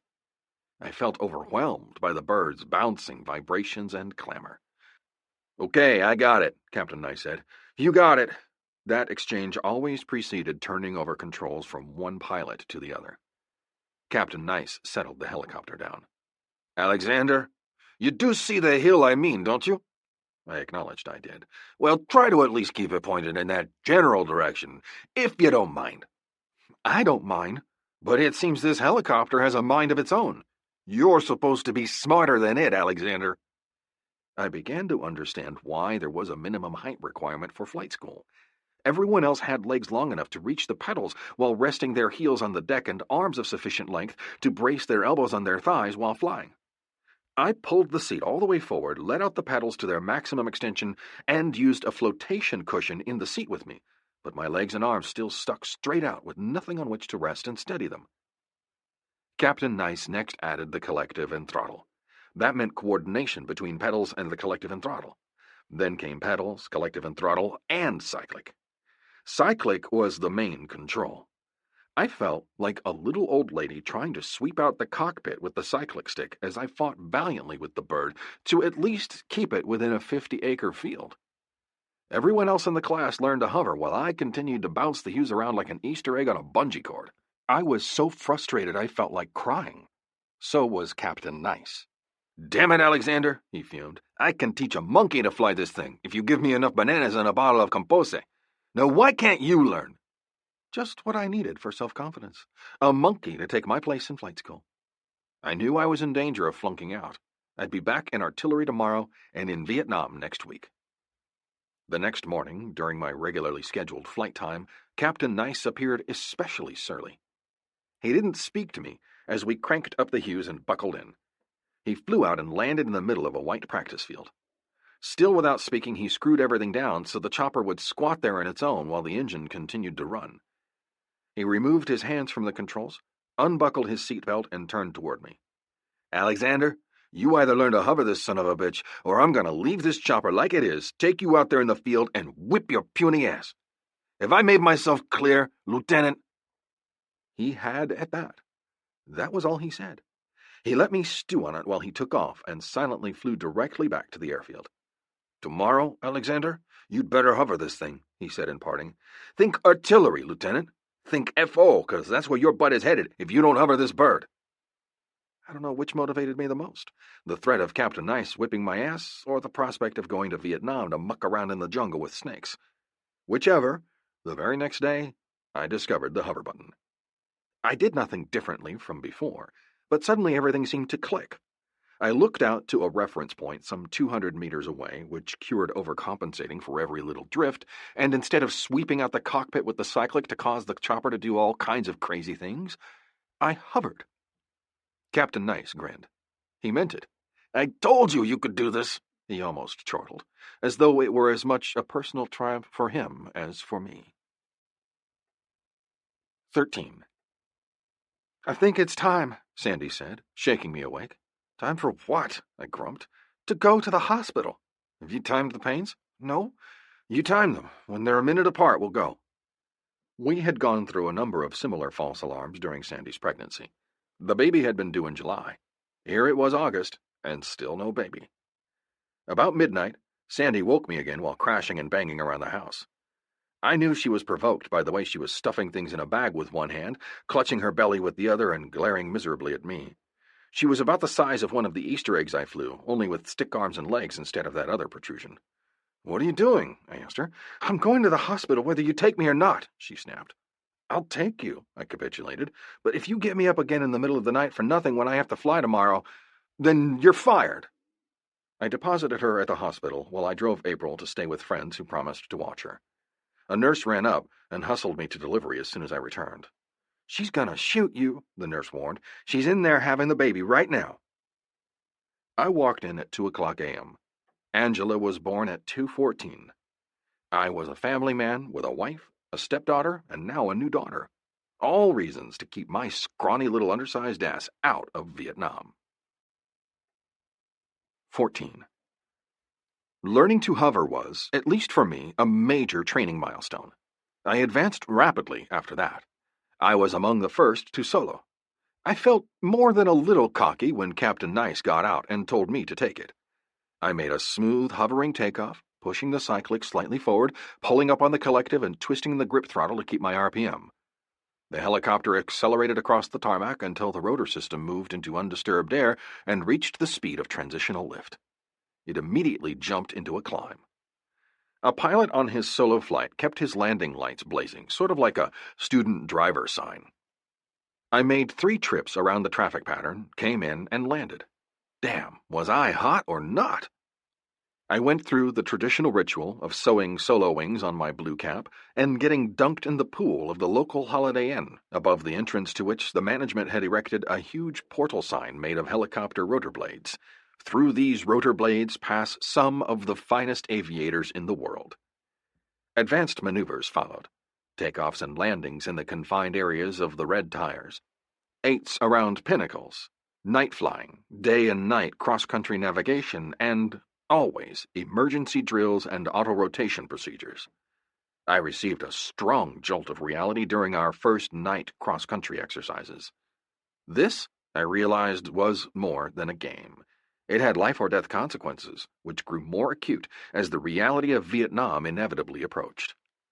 The cross-country navigation course consisted of an hour-long flight, during which 9 different checkpoints had to be recorded. 2 students went up together. They took turns either flying or navigating and watching for checkpoints that were particularly hard to see after dark. We were all a little nervous about it. Those of us not presently in the cockpit waited on the flight line for our turns around the course. Yawning, sipping strong coffee, having last cigarettes, and attempting to look professionally bored. Suddenly, word came down that there had been a crash. Tension crackled through our ranks, like lightning trapped in a bag. No more self-imposed torpor. Students and IPs alike stood craning our necks at the Texas stars. None of us was sure what we were looking for, since the bird was already down. We were simply looking to keep from feeling so helpless. All further flights were scrubbed for the night, but no one left the flight line. Details continued to filter in throughout the evening. Tension turned to gloom, as cold as a winter's fog. By this time, most in the class were old buddies. We counted faces to see who was missing. It came down to 2 Iranians, Abdul and Rashish. A few of our guys, would-be hotshots, had already been busted out of class for pulling stupid stunts like chasing cows or flying underneath bridges. One pair of feckless students got lost and ended up in the traffic pattern of the Dallas-Fort Worth airport. Neither Abdul nor Rashish was feckless, reckless, careless, or stupid. We learned they had had a genuine in-flight emergency for which they were not equipped to cope. The engine flamed out. Daytime auto-rotation had become second nature, routine. Auto-rotation at night was trickier when landmarks were hard to see and distances difficult to judge. The 2 Iranians apparently became rattled and fought over the controls. IPs heard them on the radio quarreling over which of them had the helicopter. They rolled the Hughes into a mangled ball on the ground.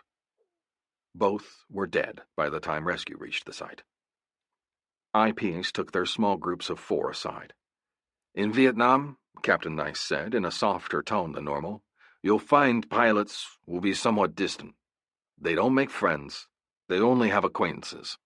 They know you might be the next one to go. Staying aloof is their way of dealing with it."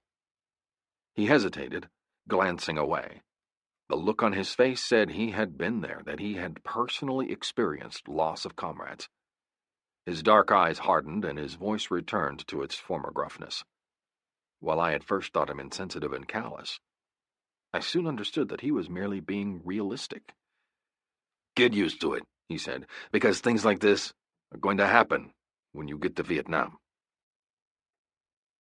15. July 28, 1965. President Johnson announced on television, "We will stand in Vietnam. I have today ordered to Vietnam the Air Mobile Division." It took 4 aircraft carriers, 6 troop transports, and 11 cargo ships to move the more than 15,000 soldiers, 3,100 vehicles, 470 aircraft, and 19,000 long tons of cargo of the 1st Air Cavalry Division to the other side of the world. A 1,030-man advance element went first, airlifted from Robins Air Force Base, Georgia, to Cam Ranh Bay. They were then flown by C-130 aircraft to the Special Forces Camp Airstrip at An Khê. Brigadier General Jack Norton, Assistant Division Commander under Harry Kennard, did not want heavy earth-moving equipment clearing the airfield site, since the scraped ground would cause severe dust problems. Instead, he set his men to work with machetes. "If each of us swings a machete enough times, and if we cleared enough of those 20 to 25-foot circles, then they would all finally fit together, and we would have a rectangle 2 kilometers by 3 kilometers where there would be nothing but this beautiful green grass, like a fine golf course." The 1st Air Cav Division headquarters at An Khê thus became known as the Golf Course. On September 18, 1965, 95 days after the reorganization of the 11th Air Assault Division, TEST, into the 1st Air Cav, the division was engaged in combat. By the end of the war, 926 helicopter pilots and 2,005 aircrew would be killed under hostile fire. 16.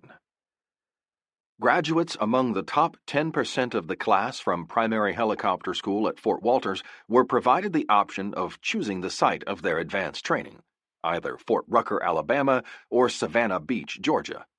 I was included in that 10% in spite of a rather undistinguished beginning. I chose Savannah Beach primarily because fixed-wing training was also conducted there. I was still looking for ways to avoid Vietnam. If I could wangle my way into fixed-wing cross-training after I finished with helicopters, it meant at least an additional 6 months stateside. After all, I had a wife and 2 daughters now. Damn, it seemed this war would never end. I knew a little about the UH-1 Iroquois utility helicopter, the Huey, dating back to my Fort Bragg days when helicopters and the air mobile concept were still in their developmental stages. Other parachute riggers and I used to go out on a Saturday for a few recreational hop-and-pops in a Huey. They were easy, fun jumps. You sat rigged in the door with your legs hanging outside. When you reached altitude, you simply pushed yourself out hard enough to miss the skids. By the time you hit the DZ, the chopper was waiting to take you right back up. I must have gone up in a Huey 20 or 30 times at least, but when I reached Savannah Beach, I had yet to come back down in one. The Huey was the Army's primary utility helicopter, and the one most of us would be flying. First off, we incoming students were hustled into a dark room and treated to a training film. The Army was damned proud of the UH series. "The UH-1 Iroquois is the Army's latest utility helicopter," narrated the voiceover, while the film showed Hueys taking off and landing, hovering and flying in formation. None of them were getting shot at, however. "The T-53L-11 gas turbine engine weighs only 500 pounds, yet develops 1,100 horsepower. The turbine is basically a jet engine with a fan placed on the exhaust. The fan is connected by a shaft that runs through the engine to the transmission. The pressure of gases pushing through the fan generates enough force to turn the 48-foot rotor system and the 8-foot tail rotor assembly and lift the 5,000-pound machine and a maximum load of 4,500 pounds into the air. The Huey's streamlined design allows for a maximum cruise speed of 120 knots with a VNE, velocity never exceed, of 140 knots. Hugh's trainers at Fort Walters flew at about 80 knots. Though not recommended, the Huey is capable of hovering vertically up to an altitude of 10,000 feet on a standard day. It is fast, it is efficient, it is dependable. It also comes in several configurations. The film showed each of these configurations. A gunship, or hog as it was called, bristling with pilot-directed machine guns, rockets, and grenade launchers. A troop carrier, or slick, with room for 8 combat-equipped soldiers plus 2 pilots, a crew chief and a door gunner, and an air ambulance, or medevac, carrying 6 litters. It had also been adapted as a flying command center and as a light cargo ship. I could hardly wait to get a shot at flying it. My first impression was that this must be the Cadillac of helicopters. When on my orientation flight, the IP squeezed the starter trigger, he received a shrill responding whine as the high-speed starter motor began to move the blades. That was a startling contrast to the hacking cough of the Hughes 300. The IP indicated that I was to do the takeoff. "You got it," he said. "I got it." I pulled collective. The big rotor thudded a little with increased pitch. Then the bird leapt into the air like it had been goosed. This machine had power. I did the Huey shuffle, the characteristic wagging of the tail back and forth by neophytes over-controlling the sensitive pedals. I grinned at the IP as I flew the bird above Georgia. The heavy, thudding sound of the main rotor, that distinctive whop, whop, whop, whop that was becoming so familiar over Vietnam, was more than compensated for by the smooth whine of the engine. All helicopters were noisy, but there was no excessive roaring, vibrating, or shaking with the Huey. The IP landed the bird on the helipad with the engine running at a normal 330 RPM. He looked at me, then cut power completely. He immediately pulled collective, and to my astonishment, the machine lifted itself off the pad and did a 360-degree turn before the blade lost its inertia and lift, and the helicopter sank back to the ground. Only a Huey had that kind of power.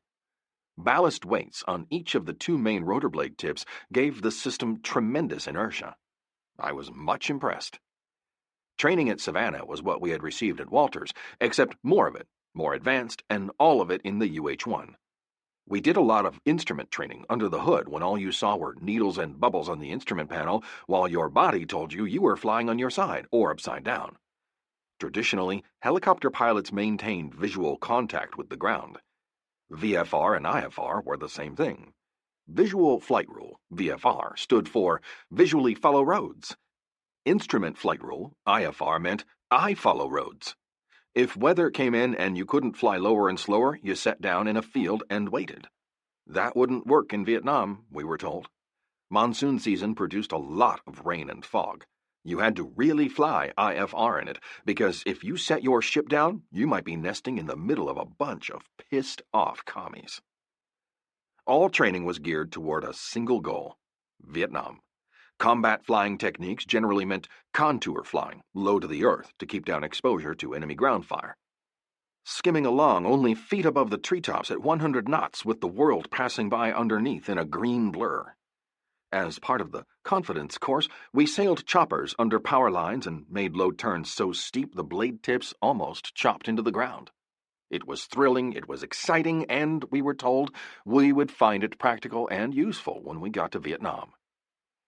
Every lesson started with the preface, In Vietnam, because of terrain and enemy presence, flights of helicopters had to land in small LZs in the forest.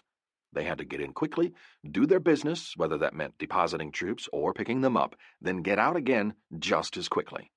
On the ground itself was a helicopter's most dangerous zone. The other danger zone lay in that belt of air below 1,500 feet altitude and above contour flight. Safety lay either in flying high or flying low and fast. We practiced formation flying and formation landing on the LZs. Distances between ships were measured in rotor diameters. 3 diameters distance between birds was normal formation flight, but we often flew at 1 diameter, or less. Some of the IPs who had been to Vietnam actually flew with their whirling blades overlapped. It took some getting used to. Visions of splintering rotor blades and helicopters tumbling out of the sky haunted my dreams. "Honey, wake up," Sandy poked me with her elbow. "What were you shouting about in your sleep?" "Promise me you won't turn into the Wicked Witch of the East," I said. "You're such a little smart-ass." Even our mistakes and accidents served as examples of what we might expect in Vietnam. One day, a student in a Huey caught his skid under a refueling hose. The hose flipped the helicopter when he started to lift off. The bird beat itself to death like a chicken with its neck wrung. By some miracle, both pilots got out safely. In his desperation to escape, the student pilot ripped the door handle completely off and still had it gripped in his hand. "In Vietnam," the instructor explained, "you'll all find out that these kinds of things happen when the adrenaline starts pumping." In Vietnam. My options for avoiding in Vietnam were steadily running out. The Army needed helicopter pilots, I was told, when my request for fixed-wing cross-training was rejected. It was no classified secret. It was common sense that 99% of us were heading for Vietnam as soon as we graduated. Choppers were getting shot down over there, pilots killed. Replacements were needed.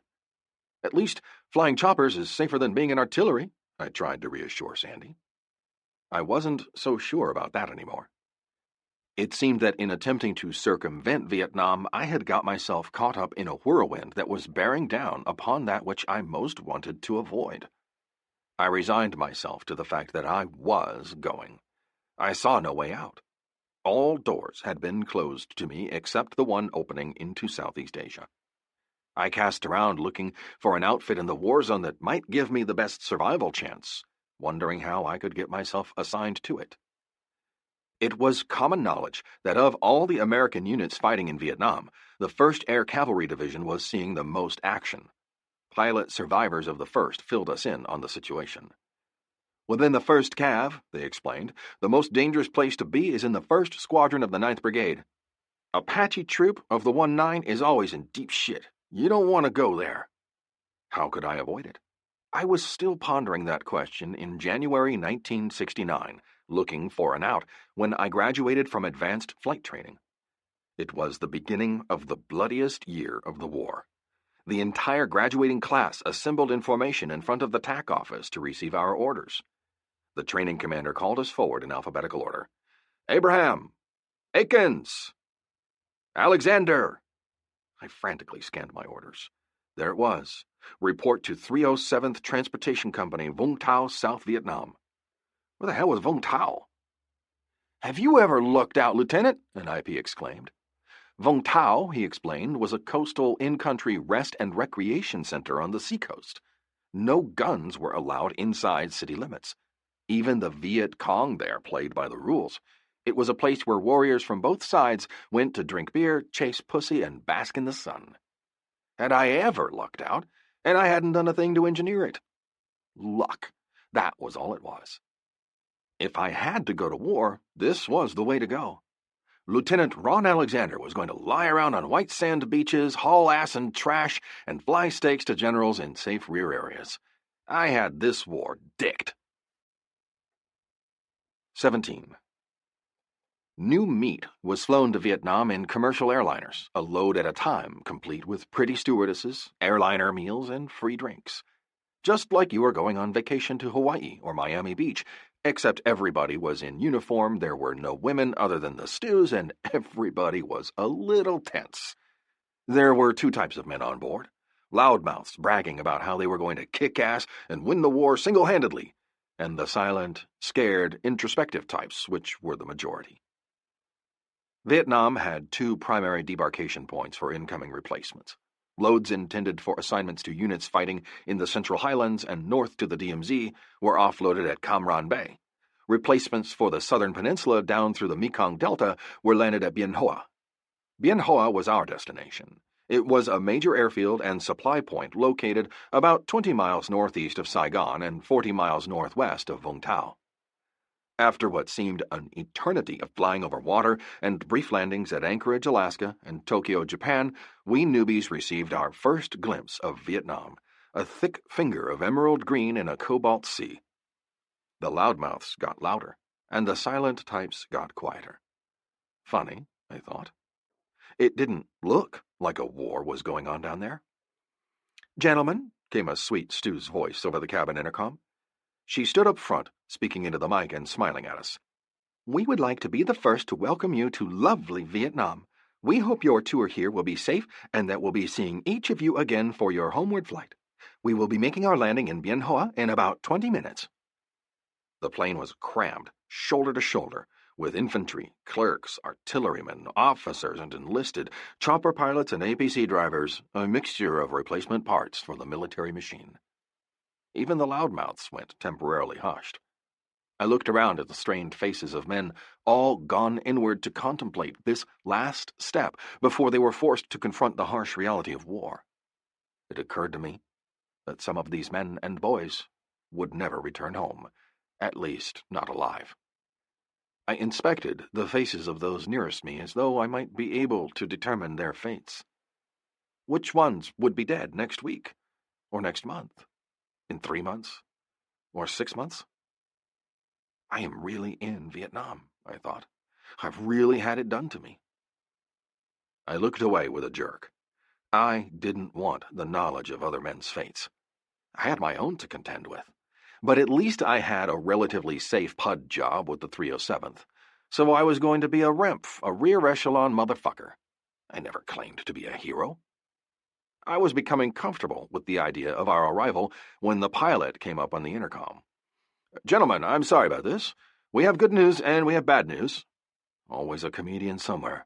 "The bad news is there's a mortar attack underway at Bien Hoa, so we can't land there. The good news is we can land at Cam Ranh Bay, so you won't have to go back home." "What a deal," came a sarcastic remark from the back of the plane. A little worm of uneasiness started crawling around somewhere inside my gut.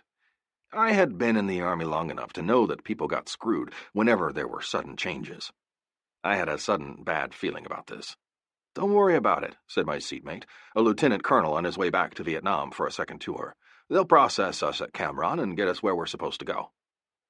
How far was Cam Ranh Bay from Vung Tau? A long, long, long way, as it turned out. Final approach to Cam Ranh led us in over the water of the South China Sea. Funny, the water was blue. I always imagined it being yellow. I pressed my face against the porthole window to look out. Ahead, growing larger and closer as we approached, loomed docking areas and cargo ships, and pallets of crates piled everywhere, all being worked by men and machinery, swarming everywhere. Beyond, on bare reddish earth, were concrete bunkers, sandbagged gun emplacements, and rows of metal-roofed buildings glinting back the sun. More equipment was stacked and piled about. OD green-colored vehicles darted and nosed through the debris like cockroaches. Revetmented next to the airstrips were C-130s, Caribous, fighter jets, Cobra gunships, and coveys of Hueys. Around the wire perimeter stood spindly-legged guard towers linked together by sandbagged fighting positions and echelons of barbed and concertina wire. Out from the wire, the fields had been cleared of all vegetation. The base was a desolate, bare place with virtually nothing green growing anywhere within its confines. Green was Vietnam, but brown and red and OD and dusty were the American military posts. When I walked off the airliner, Vietnam struck me like a physical force with its heat and humidity, and the stench of open sewers and fish and fumes from the city nearby. My uniform immediately wilted and hung off my frame like damp dish rags. We were herded, sweating and irritable, into a big hangar, where a clerk Spec 5 came out and announced that the list of where everybody was supposed to go would be posted the following morning. In the meantime, he said, pointing to a bulletin board, here were the locations of transient quarters, mess halls, showers, latrines, and bunkers in case we were attacked. "Make yourself home in Vietnam," he concluded. "How long are we going to be at Cam Ranh Bay?" I demanded. He shrugged. "I'm supposed to report to the 307th Transportation Company at Vung Tau," I protested. "Check the bulletin board in the morning, sir." It was the first thing I did. That little worm crawling around inside my gut kept me awake all night. Apparently, I wasn't the only one attacked by worms. Almost the entire plane load of F&Gs, fucking new guys, was waiting at the bulletin board when the Spec 5 came out with the list and posted it. The list was alphabetical, of course. Alexander stood out near the top. My heart pounded at a cadence of about 120 beats per minute as I ran my finger across the page and came to 1st Cavalry Division. The cadence jumped to about 150. "What's this shit?" I demanded of the Spec 5 before he could escape. I felt flushed and grim. "I'm supposed to go to the 307th at Vung Tau." The clerk took a step back. "Let me explain, sir. Somebody had better explain." "Or what? Take my toys and go home?" "Orders have been changed," the clerk stammered. "I can see that. Why have they been changed?" He took a deep breath. "What happened," he said, "is that each incoming plane is composed of about the same mixture of people. There are so many enlisted men, so many artillery, so many infantry, so many pilots. Occasionally, an incoming plane is diverted for one reason or another from its intended debarkation point. When that happens, we just switch everything over. We keep the incoming load and reissue orders." I stared at him, stunned. "You mean somebody else will get my orders to go to Vung Tau?" He looked at my orders. I thought I detected a smirk. Enlisted men could be devious and cunning. I used to be one. "Yes, sir. It says you've been reassigned to the 1st Cavalry Division, headquartered at An Khe." The 1st Air Cav, the most active combat unit in Vietnam. My hands trembled, rattling the paper. Where in 1st Cav? Maybe I was being sent to division headquarters. Oh, shit. There it was. 9th Brigade. Okay. Maybe to brigade headquarters, anywhere except 1st Squadron. 1st Squadron, the 1-9. Oh, Jesus. My heart was going to pound its way out of my chest. Not Apache troop. Anywhere except Apache. A-19, Apache troop, 1st Squadron, 9th Brigade, 1st Air Cavalry Division. Warnings from flight school drummed in my head. Always in deep shit. You don't want to go there. The enemy shot down an average of 1 helicopter every 7 days. I stood in the busy hangar gripping my orders, too shook to move. I had never particularly believed in fate and the laws of fate and all that. But now it seemed old Murphy was taking revenge for my disbelief. His law stated that anything that could go wrong would. Old Murphy was pointing his fickle finger directly at me. "Yeah, you, boy. I am going to fuck you over." Why the hell hadn't I stayed in artillery? Oh shit. 18. October 19th, 1965. Barely 3 weeks after the 1st Cav hacked out a base for itself at An Khe, there occurred in the plateau country southwest of Pleiku City a series of skirmishes and larger actions that became known as the Battle of the Ia Drang Valley. Air mobile tactics developed piecemeal at Fort Benning were now to be tested in war. 3 regiments of the North Vietnamese Army, NVA, had filtered out of Cambodia along the Ho Chi Minh network of trails into South Vietnam. Together they constituted an entire division under the command of Brigadier General Chu Hoi Man. It was the largest massing of North Vietnamese strength since the fall of Dien Bien Phu to the Viet Minh in 1954, which ended French rule of its Indochina colony. Chu positioned his force along the eastern slopes of the Chupang Massif, a formation of mountains rising above the Ia Drang Valley, about halfway between the South China Sea and Cambodia. The highlands were wild and desolate, a ravine-slashed region of scrub and huge termite hills, virtually empty, except for tigers, elephants, and scattered Montagnard tribesmen. His goal was to capture Pleiku, a provincial capital, and then drive eastward to the port city of Quy Nhon, cutting South Vietnam in half. He started his campaign an hour before midnight on October 19, 1965, by attacking the Plaimé U.S. Army Special Forces camp. Commanding General Harry Kennard of the 1st Cav sent a battalion-sized task force to reinforce defenses at Pleiku, then conducted the first real air mobile operation of the campaign by choppering in sky soldiers ahead of a column of ARVN, Army of the Republic of Vietnam, on their way to relieve the besieged Special Forces camp. General Chu, taken aback by the helicopter's injection of heavy firepower into the fray, withdrew to the Ia Drang Valley, a VC stronghold so remote and so infested with enemy troops that the South Vietnamese army had never dared enter it. Chu had suffered his first defeat. General Westmoreland gave Kennard his head. "I think the Cav is ready," he said, defining the mission in starkly simple terms. "Find, fix, and destroy the enemy forces threatening Plaimé, Pleiku, and the Central Highlands." One by one, over the next month, Kennard put all 3 brigades of his division into the fight and let them use their newly forged skills. This was a war that demanded mobility of the most supple and quick-reflexed kind. A war without clearly delineated front lines and rear support areas, a war of attrition rather than territorial gains, a hide-and-seek war fought on terrain almost designed to frustrate ground vehicles. Kennard's assault units used a 3-team organization for search and destroy. Each company-size outfit encompassed a white team, a red team, and a blue team. The white team flew bubble-nosed OH-13 Sioux helicopters and were charged with finding the enemy through reconnaissance. Red teams flew Huey Hog gunships armed with rockets and machine guns. They cleared landing zones and provided supporting fire.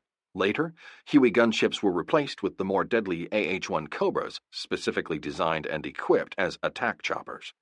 Blue teams consisted of Huey troop carriers, called slicks, because unlike gunships they had no externally mounted guns or rockets to increase their aerodynamic drag. Blue inserted troops after whites located the enemies and reds cleared a landing zone. During the last week of October, reconnaissance helicopters probed every corner of the tumbled and tangled region, nosing right down to treetop level for a look at trails or other signs of activity, constantly harassing Chu's withdrawing forces. The choppers repeatedly drew enemy fire, but the North Vietnamese found both the OH-13s and the bigger Hueys difficult to bring down. Few were lost, partly because of NVA inexperience in dealing with them, and partly because of the 1st Cav's fast-moving, low-flying tactics. On October 29th, a blue team force landed in the middle of an enemy cache of weapons and food, killing 16 NVA soldiers, capturing 8 and wounding 12. 3 days later, a rifle platoon commanded by Captain John Oliver surprised a regimental aid station along the Tai River and killed 15 NVA. When the enemy counterattacked with a battalion, Oliver formed a tight defensive perimeter around a small clearing uphill from the aid station. Over the next 2.5 hours, 2 companies of reinforcements, about 200 men, were fed into the fight to assist Oliver. They arrived one bird at a time in his tiny clearing above the streambed, while gunships hammered at surrounding NVA soldiers to keep them pinned down. 8 helicopters were hit, but all of them continued flying. That was the first major action of the Pleiku campaign.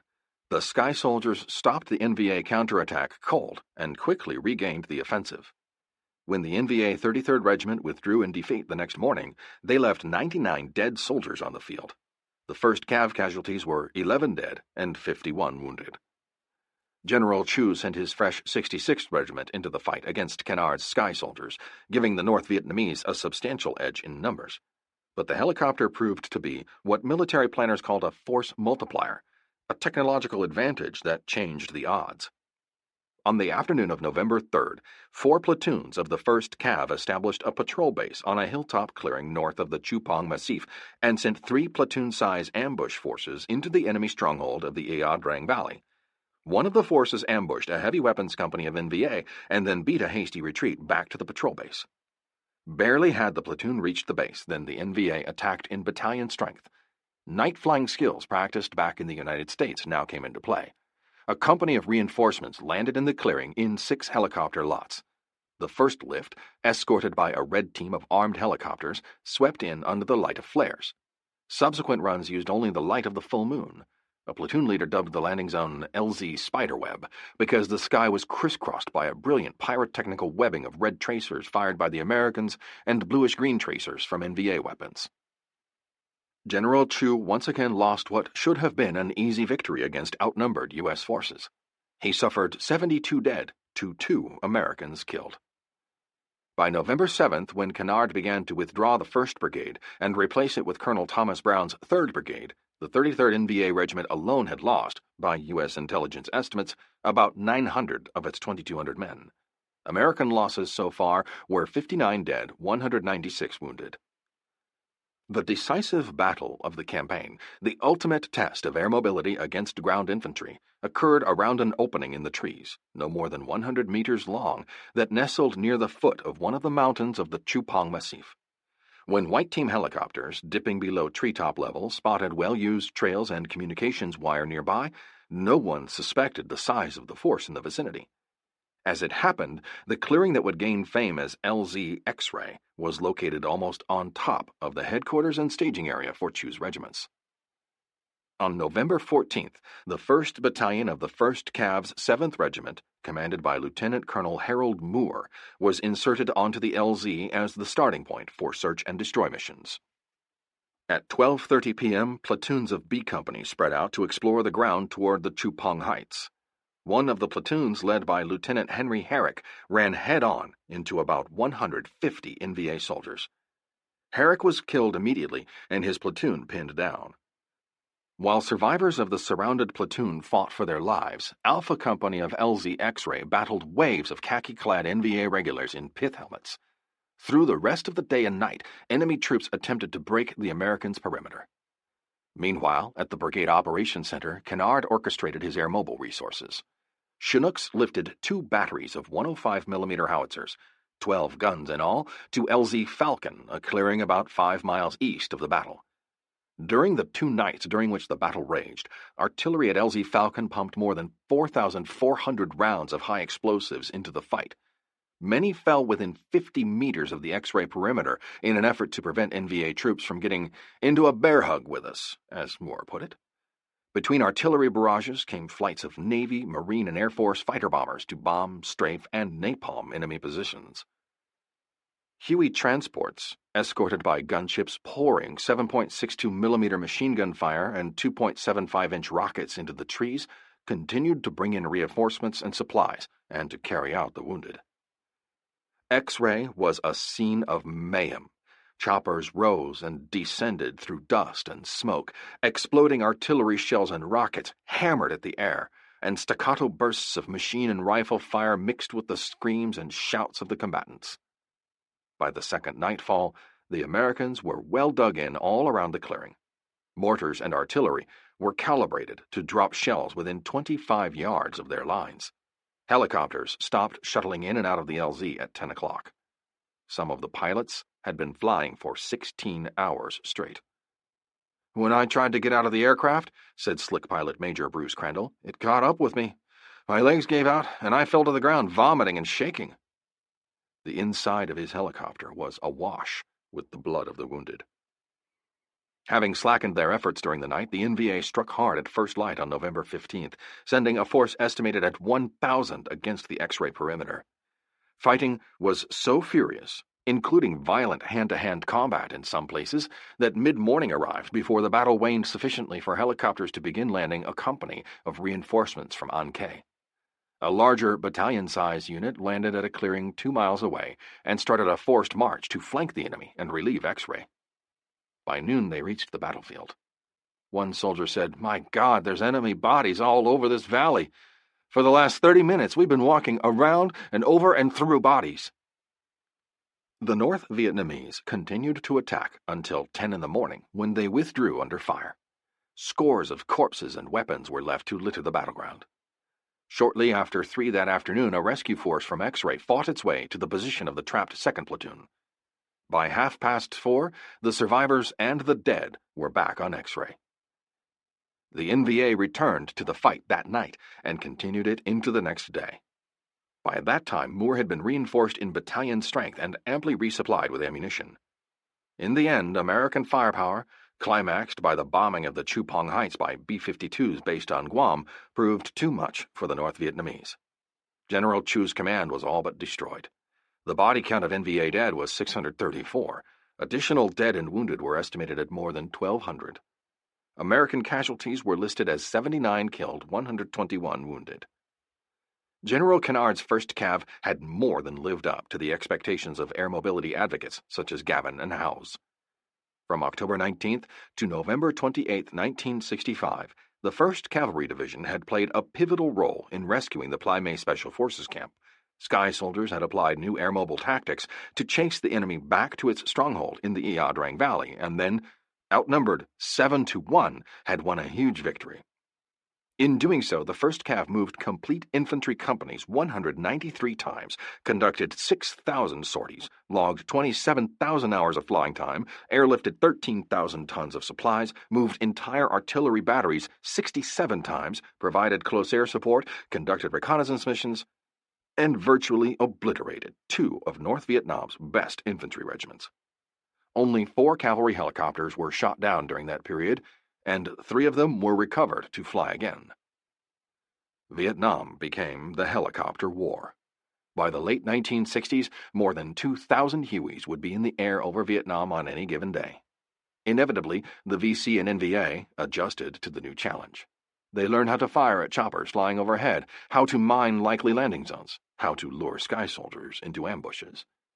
During the course of the war, a total of 4,112 helicopters would be downed. 5 of the 8 generals who were killed in Vietnam died in helicopters.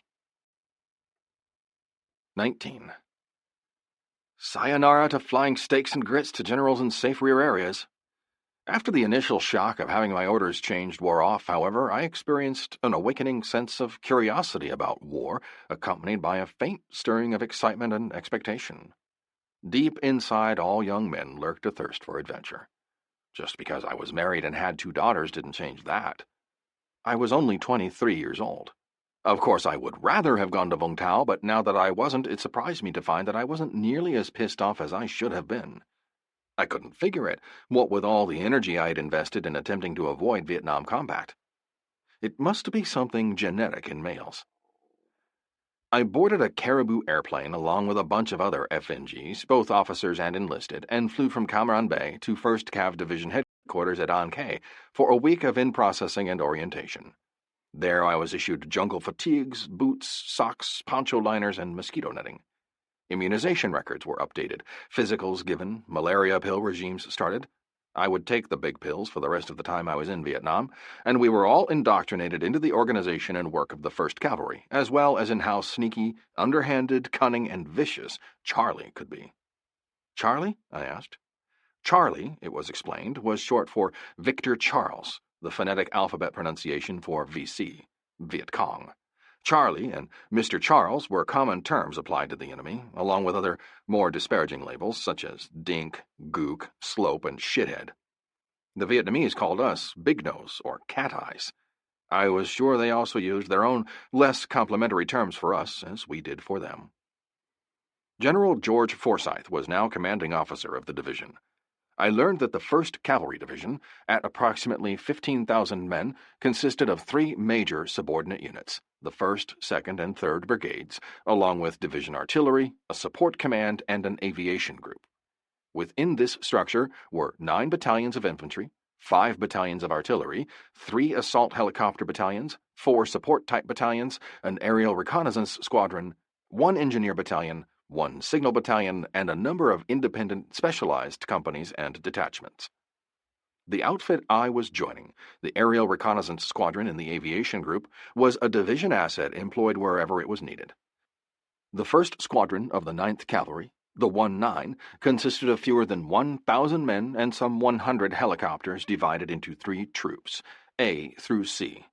Each troop in turn, such as Apache Troop, was organized into an Aero Scout White Platoon, which now flew OH-6A LOHs, light observation helicopters, called Loaches, an Aero Weapons Red Gunship Platoon, whose Huey Hogs had been exchanged for deadly AH-1G Cobra attack helicopters, and an Aero Rifle Blue Platoon made up of UH-1H Huey Slicks and squads of Sky Soldier infantry. The U.S. military had divided South Vietnam into 4 separate areas of operations called corps, beginning with 1st Corps, located in the northernmost area along the DMZ, and ending with 4th Corps in the southern Mekong Delta. Apache Troop was now located at Tay Ninh Base Camp in War Zone C, 3rd Corps. Tay Ninh lay about 50 miles northwest of Saigon in a dog's head protrusion of Vietnam into Cambodia. Cambodia wrapped around the dog's head both to the north, the so-called fishhook, and to the south, the parrot's beak. The base camp was about 10 miles from the Cambodian border. The area had been a hotspot since at least 1965, leading to the reputation of Apache Troop of the 1-9 being the most dangerous outfit in Vietnam in which to serve. NVA and VC units filtering across the Cambodian border had tried repeatedly to reach the South Vietnam capital at Saigon and capture it. Northeast of Tay Ninh lay the Iron Triangle, in which a number of ops had been waged against enemy entrenched in an amazing miles-long series of underground tunnels, the so-called tunnels of Cu Chi. It was being assumed from activity along the Cambodian border that the enemy had not given up on Saigon. It was a constant expectation that when a new offensive was launched, it would originate in War Zone C. Apache Troop's mission was to locate the enemy through aerial reconnaissance and sweeping patrols along the border. White Loaches sniffed around at treetop level looking for trails, bunkers, base camps, and other signs of activity. Red Cobra gunships provided fire support and air cover. Blue Slicks, to which I was being assigned as a pilot, picked up and inserted troops as required. Blues also rescued downed aviators and extracted infantry under pressure. Horror stories about enemy atrocities circulated among the FNGs relayed to us by the old-timers. One soldier had been chopped up into little pieces and stuffed into a water urn. A VC woman tied up American prisoners, put baskets over their heads, and filled the baskets with rats. Captured soldiers were sometimes tortured at night within sound of a U.S. unit, so that the GIs had to listen to their screaming. The moral of the stories? Don't get caught. Some of the guys, it was said, always saved their last bullet for themselves. I shuddered at the thought of getting shot down out there in the middle of such uncivilized people. Damn! Maybe I should have tried to retrieve my orders to Vung Tao. About 30 chopper jocks were undergoing the in-country indoctrination. I half expected some of my flight school classmates to be there, but apparently they had preceded me, would come later, or had been assigned elsewhere. It was during an outdoors bleacher session that we encountered our first enemy. A major was explaining more about what we should expect. Like diarrhea, until we got used to things, about how Charlie dipped his punji sticks in his own feces in order to increase infection in whoever stepped on them. We should expect mortar and rocket attacks against whichever post we were assigned, along with occasional sapper penetrations. Sappers were particularly devious and skillful. They were shadows, ghosts who slipped through defensive wire carrying satchels filled with explosives.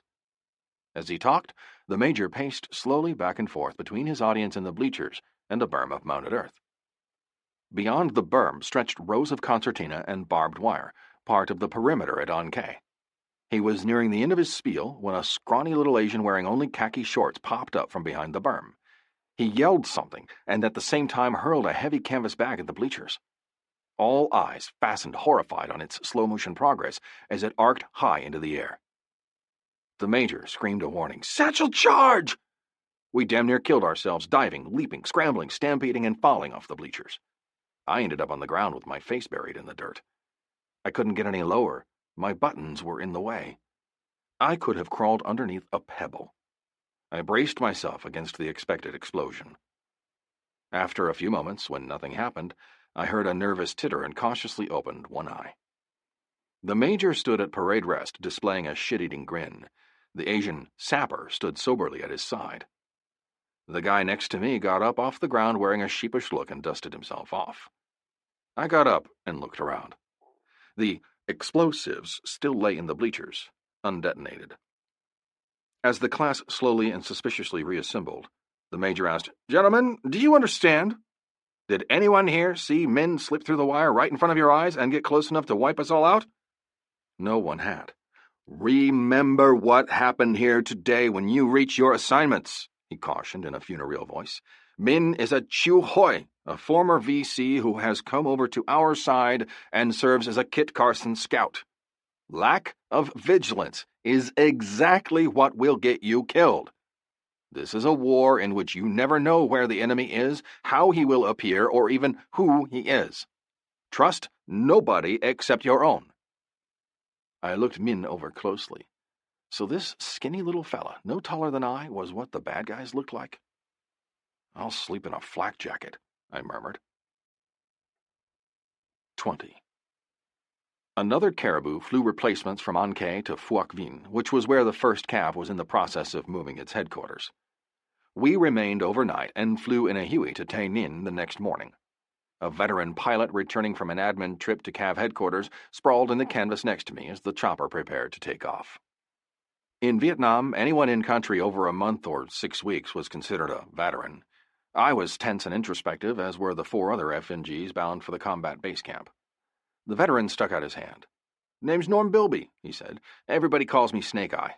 Nobody uses first names around here. It's either last names, aircraft numbers, nicknames, or red, white, or blue if you're a platoon leader. You just flying in?" New fatigues, new jungle boots, new frozen look on the face. It should have been obvious. I introduced myself. "Alexander," he mused. "As in Alexander the Great?" "More like Alexander the Small," I muttered. Bilby chuckled. "We all feel like that when we first get here," he said. I had little clue as to what the hell I was doing, where exactly I was going, except to some place called Tay Ninh, or what to expect once I got there. As if all the probing, prodding, and hurting around I had endured over the past couple of weeks weren't enough to diminish my ego. "What outfit are you assigned to, Lieutenant?" Snake Eye asked. I told him. "You?" I asked. "I'm with the Blue Max platoon, down the road from you Apaches. We fly Cobras." He hesitated, as though unsure if he should bring it up. He looked at me, sucked his teeth reflectively. He said, "The Apaches have taken a lot of losses." That certainly made me feel better.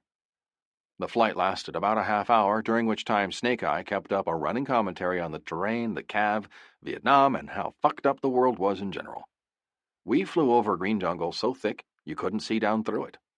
Once in a while I glimpsed a sun flash of reflection off a stream or pond hidden in the forest, but then it was gone. The terrain was as flat as a table, with few wrinkles in the green that covered it. Here and there were a few scattered hooches, little grass or tin-roofed shacks surrounded by rice paddies. There were few villages, and almost no roads connecting them. Simply foot trails and bicycle paths. Snake Eye explained that civilians had been evacuating the area for years, abandoning it to the NVA and VC. "That's the Michelin rubber plantation over there to the northeast," Snake Eye said, pointing out the Huey's open door. "Gooks are always hiding in there. The rubber trees are so thick you can't see down through the foliage." One readily identifiable feature jutted up out of all that flat land. A single mountain peak, like a gigantic anthill crusted with vegetation.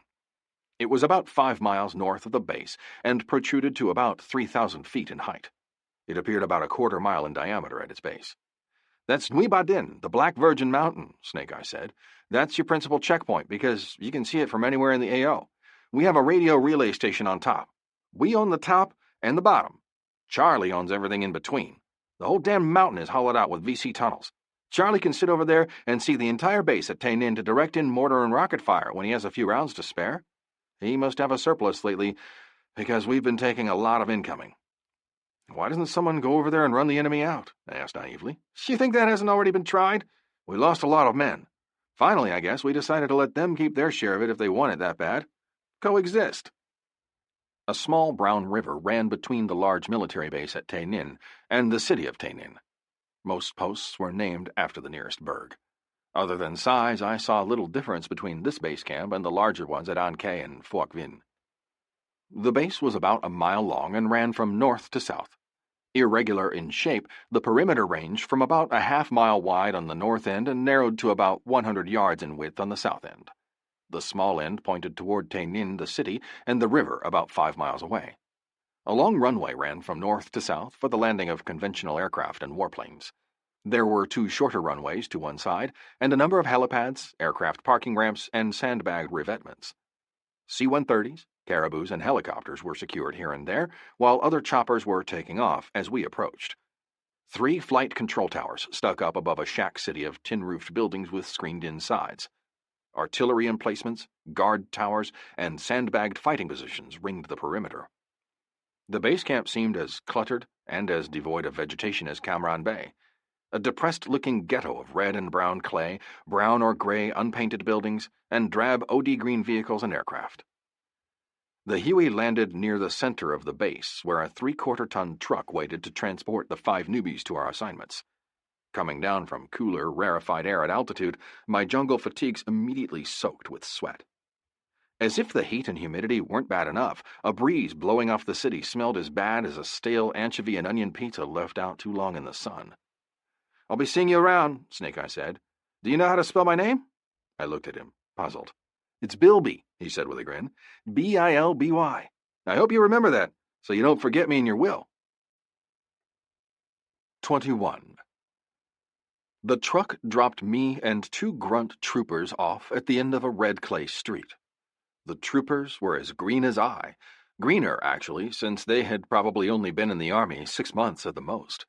The truck driver pointed to a building at the end of the street. "Troop headquarters," he said. "Report there." We hoisted gear on our shoulders and walked between rows of the tin-roof buildings. Some were smaller, some larger, all with open, screened-in half-sides. Overhanging awnings protected the screens from sun and rain. All the buildings sat on concrete blocks to raise them up from the ground. Off to one side, behind some barracks, was a short helicopter landing strip with Huey slicks parked in L-shaped concrete and sandbagged revetments on one side, and mean-looking Cobra gunships and revetments on the other. Farther down were the loaches. All the helicopters were marked with yellow triangles on the doors to identify them as Apache Troop. As nose art, the Cobras looked predatory with red and white shark's jaws, while the Hueys bore crossed sabers above the bold proclamation, "Headhunters." The idea of hunting heads was a bit disconcerting. Stones painted white lined the walkway leading up to the door of the Sergeant Major's hutch at troop headquarters. I half expected to find a shrunken skull hanging on the wall of his office. Sergeant Major Rogers was a big, bluff man with reddish-gray hair cropped so short his skull looked sunburned. He stood up behind his desk. There were no shrunken heads or strings of ears. I looked. "Welcome to beautiful Tay Nin in the first Cav," the sergeant major growled. He sounded a little sarcastic. I understood why. I had already seen part of the post. "The old man is expecting you. He's right through that door. When you've finished, we'll do your paperwork, show you around, and get you settled in." I knocked on the wall outside the open door and said, "Sir, First Lieutenant Alexander, reporting for duty, sir." "Come in, Alexander." He looked me over. I expected him to comment on my height, but he didn't. The two enlisted men reported, and we all stood at attention. "At ease, men. I'm Major Calhoun, troop commander." We had a short briefing, which amounted to telling us where the mess hall was located and assuring us we would thrive and prosper at Tay Nin if we kept our noses clean and did our jobs. "We'll attend to formalities later," he said. "First, let's get you comfortable. We're a crazy bunch up here, but some pretty good people. We look after each other." The two enlisted cherries were herded off to their respective outfits while I was introduced to my platoon leader, Captain William Cody Beatty, a tall, whip-thin man whose face and head were so sun-weathered that his brown hair looked brittle. Like Major Calhoun and the sergeant major, and several other pilots I saw walking around, he wore a waxed handlebar Snidely Whiplash mustache. He stared at my hairless lip. "This is the cavalry, Lieutenant," he said, like it was something I didn't know but should. "The cavalry wears mustaches. Real mustaches. Have you got your cavalry hat yet? Don't worry about it. Fork over $100 to S3 and he'll get you squared away. Come on, grab your bag. By the way, you can grow a mustache, can't you?" I felt my face burning. "Of course I can grow a mustache. I'm not as young as I look." "I was wondering," Captain Beatty said, nonplussed. He led me to one of the long wooden buildings. The top half was screened in, while piled-up sandbags covered the bottom half. A Huey took off from the short landing strip and blew sand and dust through the screens. "We have to build everything off the ground to keep from being flooded during the monsoon season," Captain Beatty explained. "And because of snakes." "Snakes?" I repeated. "Watch out for the little green ones. Old Two-Step. He bites you, and you take 2 steps and keel over." Reassuring. "He's not as bad as Charlie. We don't have much trouble with snakes. I'll show you why in a minute." Apache Troop compound, I couldn't help noticing, was situated right next to the Green Line, the post perimeter. From the porch of my barracks, I could look out to a guard shack, crouched next to a spread of barbed wire and concertina wire. A field of fire about 200 yards wide had been cleared all around the outside of the post. There were more rolls of wire spaced across it. Bases were also surrounded by tripwire flares, landmines, claymores, and foogas. The green of the untamed VC jungle still appeared uncomfortably close. I recalled how Min, the Kit Carson scout, had slipped through all that wire and mines at Ankh to hurl a satchel charge at us. What prevented a real VC from doing that to us here? "Our quarters are right next to the flight line," Beatty said. "You won't have any trouble waking up when the first choppers light up. We call it Apache Sunrise. It comes before regular sunrise." "How do you see the enemy in the dark?" I asked. "About the only thing that flies around here after dark are incoming mortar rounds, unless we have to put in troops or extract them. We usually don't start work until the low birds can see down through the trees. The dinks come across the border as soon as it gets dark, hit one of our fire support bases out in the bush, then try to shag it back across the border into Cambodia before the sun comes up. When we're lucky, we catch their yellow asses trying to cross just as the sun comes up." There were 6 sets of bunks and wooden wall lockers inside the barracks, 3 on each side. Mosquito nets were draped over each bunk, isolating it and offering a degree of privacy. One guy was sleeping. Otherwise, the barracks was empty. One of the bunks was stripped and its mattress folded back. Captain Beatty pulled a chain above it and an electric light went on. I assumed fuel-burning generators supplied the power. "Take that one," Beatty invited. "It belonged to your predecessor." "What happened to him?" Beatty shrugged. "He went down? Out there." I asked no more questions. I didn't want to know. "The showers and the ashcan crappers are outside," Beatty continued. "Toss your gear and I'll show you the rest. There's a bunker right around the corner from the barracks where you can run to when the gooks get frisky and the incoming siren goes off." It was a piece of steel culvert pipe about 5 feet in diameter and 20 feet long, open at both ends and covered between with soil and piled sandbags. On the way to the mess hall, Beatty showed me a small pen surrounded by sandbags. Inside was a pair of small brownish animals that resembled ferrets. "Mongooses, or is it mongoose?" Beatty grinned.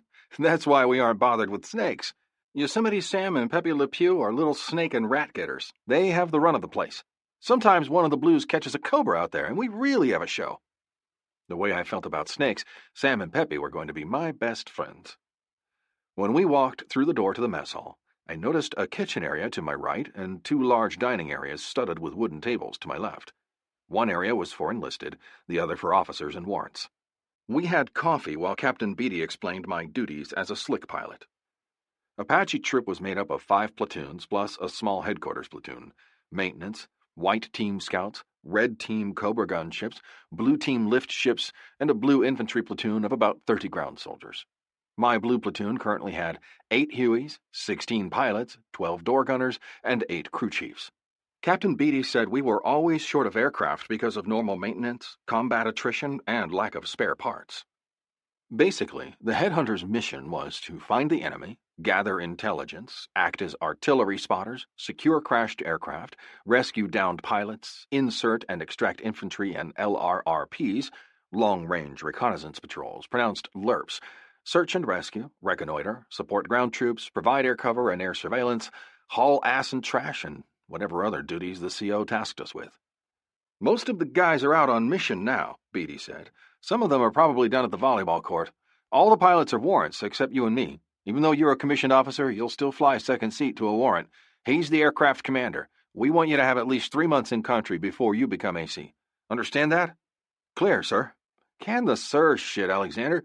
Call me Bill or call me Blue." Blue was the radio call sign for the Blue Team platoon leader. The TOC, Tactical Operations Center, was Apache Troop's nerve center. All info and intel from units operating in the AO or from brigade or division headquarters funneled through the TOC. Maps and charts cluttered a wall in front of soldiers monitoring a bank of radios.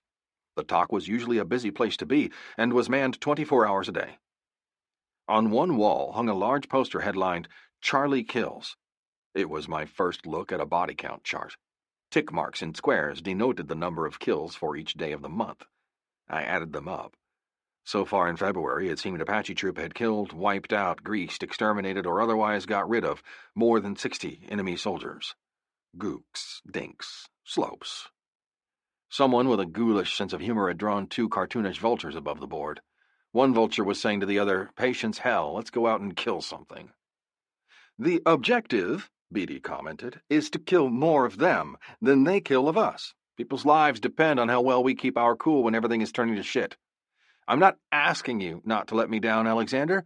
I'm ordering you not to let me down." Put that way, I felt a knot tightening inside my gut. How would I react when the proverbial feces hit the oscillator? I suddenly didn't feel much the wise ass anymore. This was serious business. The Vulture Board told me that. I hoped I had it in me. The right stuff. What surprised me most that evening when Captain Beatty introduced me to the rest of the platoon pilots was that none of them appeared scared or tense. They were all young, these combat pilots, as young as or younger than I. Some of them couldn't have been out of high school all that long. 1 or 2 grew cavalry mustaches that resembled mangy caterpillars. They seemed to be a happy-go-lucky bunch of nutcases, real jokers. Watching them in the barracks, listening to them, I saw no indication that they were experiencing the doubts and fears that were making my guts roil. Shooting and being shot at weren't discussed in somber tones. Quite the contrary. The talk was more on the level of college students returning from panty raids. They were like a fraternity of fighting brothers, members of a winning football team. I sensed the team spirit. I wondered if I would ever become a part of it. Shortly after dark, 8-inch guns and 175s on the perimeter began firing H&I, harassment and interdiction. The entire hooch vibrated from the air concussions of the initial barrages. I dropped to the floor and was halfway underneath my bunk before I noticed the other guys watching me, grinning. "They start banging almost every night about this time," a warrant officer called Mighty Morris explained. He was a wiry kid with a blonde mustache, short-cropped yellow hair, and freckles. "You'll get used to it." "I suppose you can get used to crotch rot, too," I cracked, attempting to salvage some dignity. "Come on, little man," Mighty Morris said, grabbing his guitar. "It's after work hours. Let's head over to the O Club, and I'll buy you your first beer in country." The officers' club was another hooch, similar to the barracks. The interior decorators, previous pilots, had used a lot of rocket boxes. They were easy to come by as the Cobras went through at least 4 boxes of rockets a day in normal operations. The bar was built of rocket boxes, scorched with fire around the edges for atmosphere. The walls were also adorned with scorched rocket boxes. A long piece of linoleum covered the top of the bar, with a bamboo rail around the edges. Someone had gone to Tainan and bought bar stools and wicker tables and chairs for playing poker. There was a radio and a TV with a single channel broadcast from the Armed Forces Network. On the bar next to the refrigerator stocked with beer and sodas was a cigar box, which served as an honor system bartender. The mongooses Yosemite Sam and Pepe Le Pew were already sniffing around and begging for treats. The club always smelled like a soured bar rag. Morris popped suds for the two of us and raised his in a toast. "Salud," he said. "Salud," the others roared. "To the headhunters!" Morris strummed his guitar and sang in a rich baritone voice, pleasing to the ear. I felt a twinge of loneliness, of homesickness, as the haunting melody of Folsom Prison Blues filled the club. Only the words were different. If I had my druthers and that freedom bird were mine, I think I'd move my D-Ross a little further up the line. Just to piss in potable water, that'd make my day, and to sit on cool, hard comfort and shit my blues away. 22. June 1967. The 1st Air Cavalry remained in constant action following the Battle of Yadrang Valley. The Aerial Reconnaissance Squadron, the 1-9, with its current 88 helicopters and 770 personnel, was the only Army unit of its type, a unique combination of scouts, gunships, and troop lifts that was proving deadly effective on the battlefield. Practically every fight started with a first contact by 1-9 helicopters. The 1-9 thrived on speed in the hunt and quick reaction after contact. Operation Pershing, which began in June 1967 and lasted into 1968, was a typical result of helicopters and air-mobile troops working together to develop a first contact. It began at the village of Anquang, near a lake tidewater basin connected to the South China Sea. A pair of 1-9 Loaches buzzing Anquang spotted fresh diggings and field work in surrounding farms but saw no farmers. Slicks inserted a blue rifle team to investigate. The cavalrymen found a large, whitewashed boulder containing a notation in Vietnamese, "Welcome to the VC and NVA." When the team approached the village, it was fired upon. What began as a scouting report quickly became a brigade action. Gunships rocketed the village, while 4.5 cavalry battalions were airlifted to the scene, where they surrounded Anquang. An estimated 2 companies of NVA regulars and a company of VC defended the village. Artillery, aerial rocket helicopters, gunships, naval and Air Force tactical airstrikes, naval gunfire, medium battle tanks, 40mm self-propelled guns, and Chinooks armed with 7.62 miniguns all were hurled into the battle to soften up the village. Despite this destruction, cavalry troopers were still hit when they entered the smoldering village. Machine gunners and snipers swept the Americans with accurate close-in fire. VC dashed out of spider holes and hurled grenades. Dead and wounded GIs littered the open ground where they were cut down next to tunnel entrances. Cavalrymen withdrew from the village, dragging their wounded with them while a pair of tanks fired cover with beehive rounds. The next morning, a battalion of cavalry launched an assault after another barrage of airstrikes and artillery. This time, the Sky Soldiers successfully secured the hamlet. A total of 89 NVA and VC corpses were counted in the rubble. Throughout the Pershing coastal campaign that began at Anquang, the 1-9 Aerial Reconnaissance Squadron continued to spark the majority of contacts. Scouts initiated action by sighting activity on the ground, Red Team gunships moved in to strafe and rocket the enemy, Blue Slicks inserted infantry to exploit the situation on the ground. Over the course of the 343-day campaign, the 1-9's forward recon role exacted such a heavy toll that the aircraft were replaced twice over. The squadron came under fire 931 times, resulting in 250 helicopters being hit. Of these, 102 were so badly damaged they never flew again in combat, while 14 were shot down and destroyed. The squadron lost 55 killed, 1 MIA, and 264 wounded in aerial and ground combat. 23. The day after my arrival at Tainan, Captain Blue Beatty took me out for a combination check ride and orientation flight. Regulations required all incoming pilots to be checked out and certified. I was a little nervous about it since this was my first time piloting over enemy territory. I cleaned my issued .38 Smith & Wesson revolver and felt like a medieval knight, girding for battle as I drew on the rest of my gear. Nomex fire-resistant flight suit, color OD green, leather fire-resistant boots, fire-resistant flight gloves, and OD helmet with adjustable visor, sunglasses that would probably melt in a fire, survival vest equipped with a K-bar sheath knife, a pencil flare gun, a map on oilcloth, a booklet containing key Vietnamese phrases, a portable AM/FM radio, and a bulletproof chicken vest that most of the guys, instead of wearing, stuffed into the plexiglass chin bubble at their feet as added protection. I reached inside the cockpit and connected my helmet to the radio cord and hung it above the seat on the hook before I stepped back to follow Beatty's pre-flight check. Most of the time, he said, pre-flights were conducted when we came in from a mission in order to be ready in case of a scramble. He would go through it now, however. He was a stickler for a good pre-flight. Too many assholes kill themselves by overlooking a good pre-flight, he lectured. 2 things I want you to do. First is a good pre-flight. Second, memorize the emergency procedures. I want you to know the location of every damned circuit breaker on this helicopter. Sooner or later, something will happen. A malfunction, a bullet through the electrical system or the hydraulics, and you won't have time to decide on which circuit breaker is which or to try to think what to do. It has to be automatic reflex. Is that clear? My guts told me everything he said was absolutely right. I was impressed. He understood the machine thoroughly. I intended to take the same precautions to increase my odds of getting home in one piece. He checked the crew chief's logbook for repairs, concerns, peculiarities, and other notations. After draining the pitcock valve to bleed off moisture condensation from the fuel, we checked the tail rotor and removed the tie-down strap. After that, I followed him, climbing onto the roof deck, using concealed footholes between the pilot's door and the cargo door. We inspected the rotor hub, the mast, transmission mounts and control rods, safety wires, push-pull tubes, stabilizer bars, and the control dampers. He pointed to the top of the mast at the big nut that held the whole works in the air. It was called the Jesus nut. If it went, the only thing you had left between you and the ground was Jesus.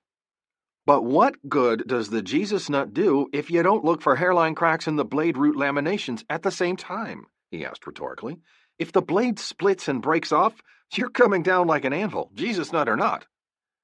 Pre-flight completed, Beatty tossed me a short weapon that resembled a sawed-off single-barrel shotgun of an incredibly large gauge. Take this, he said. Do you know how to use it? It was in the 82nd Airborne. I broke open the 40mm M79 grenade launcher and looked down the barrel. It was clean.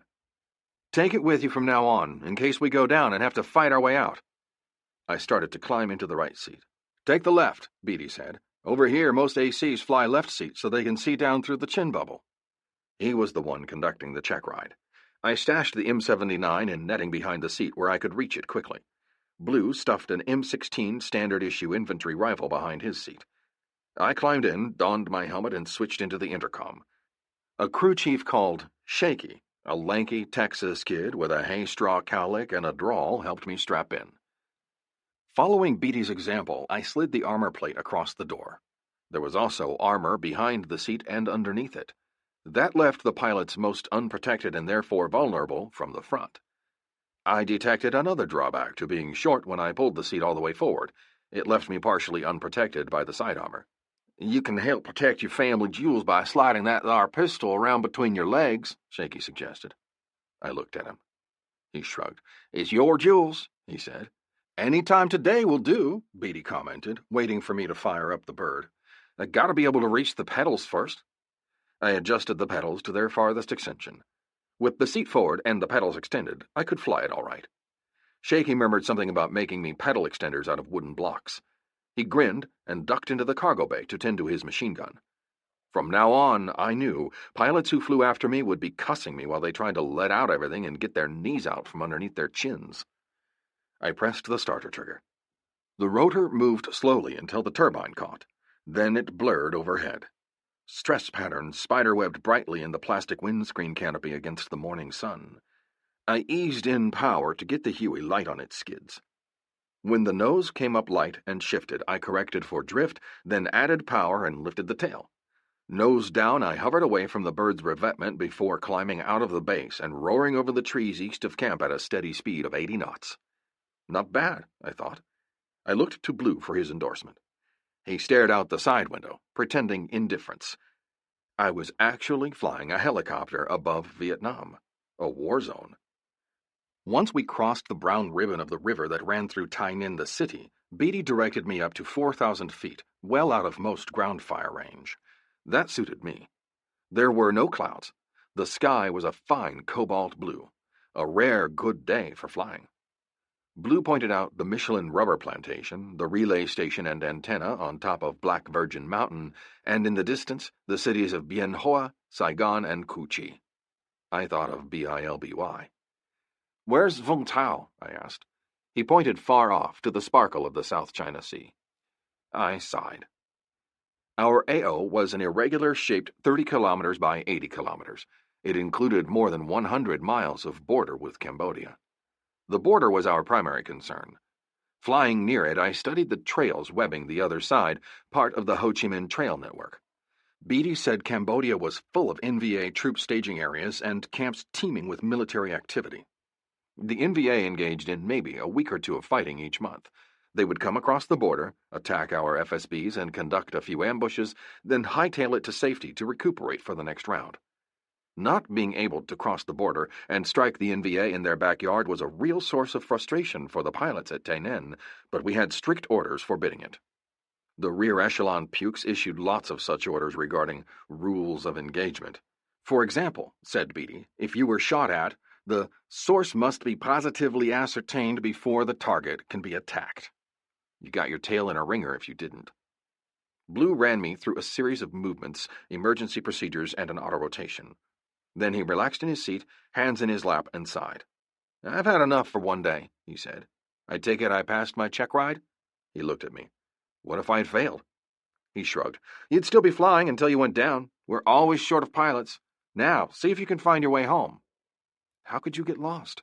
Black Virgin Mountain stuck up out of the flats like an old girl I once heard of at Bragg, who had only one tit, and that a D-cup in the middle of her chest. Sometimes during the monsoon season, when there's fog and rain, you can't see the mountain," Beatty cautioned. I found my way back to base. I thought I did all right for my first mission over a hostile zone. But, of course, I hadn't been shot at yet. 24. The zone was going through some kind of quiet, relaxed period. Beatty said it was because Charlie was taking a breather between operations. 2 months before I arrived, one of our infantry companies had been all but decimated on LZ Eleanor. After that, for the rest of December and into January 1969, the 1st Cav had busily kicked ass in interdiction ops in the Angel's Wing area. Charlie broke up into platoons and squads, the better to evade and hide, and pulled back into Cambodia. "They'll be back, though," Captain Beatty predicted. "They always come back." The guys bitched about it every night at the O Club.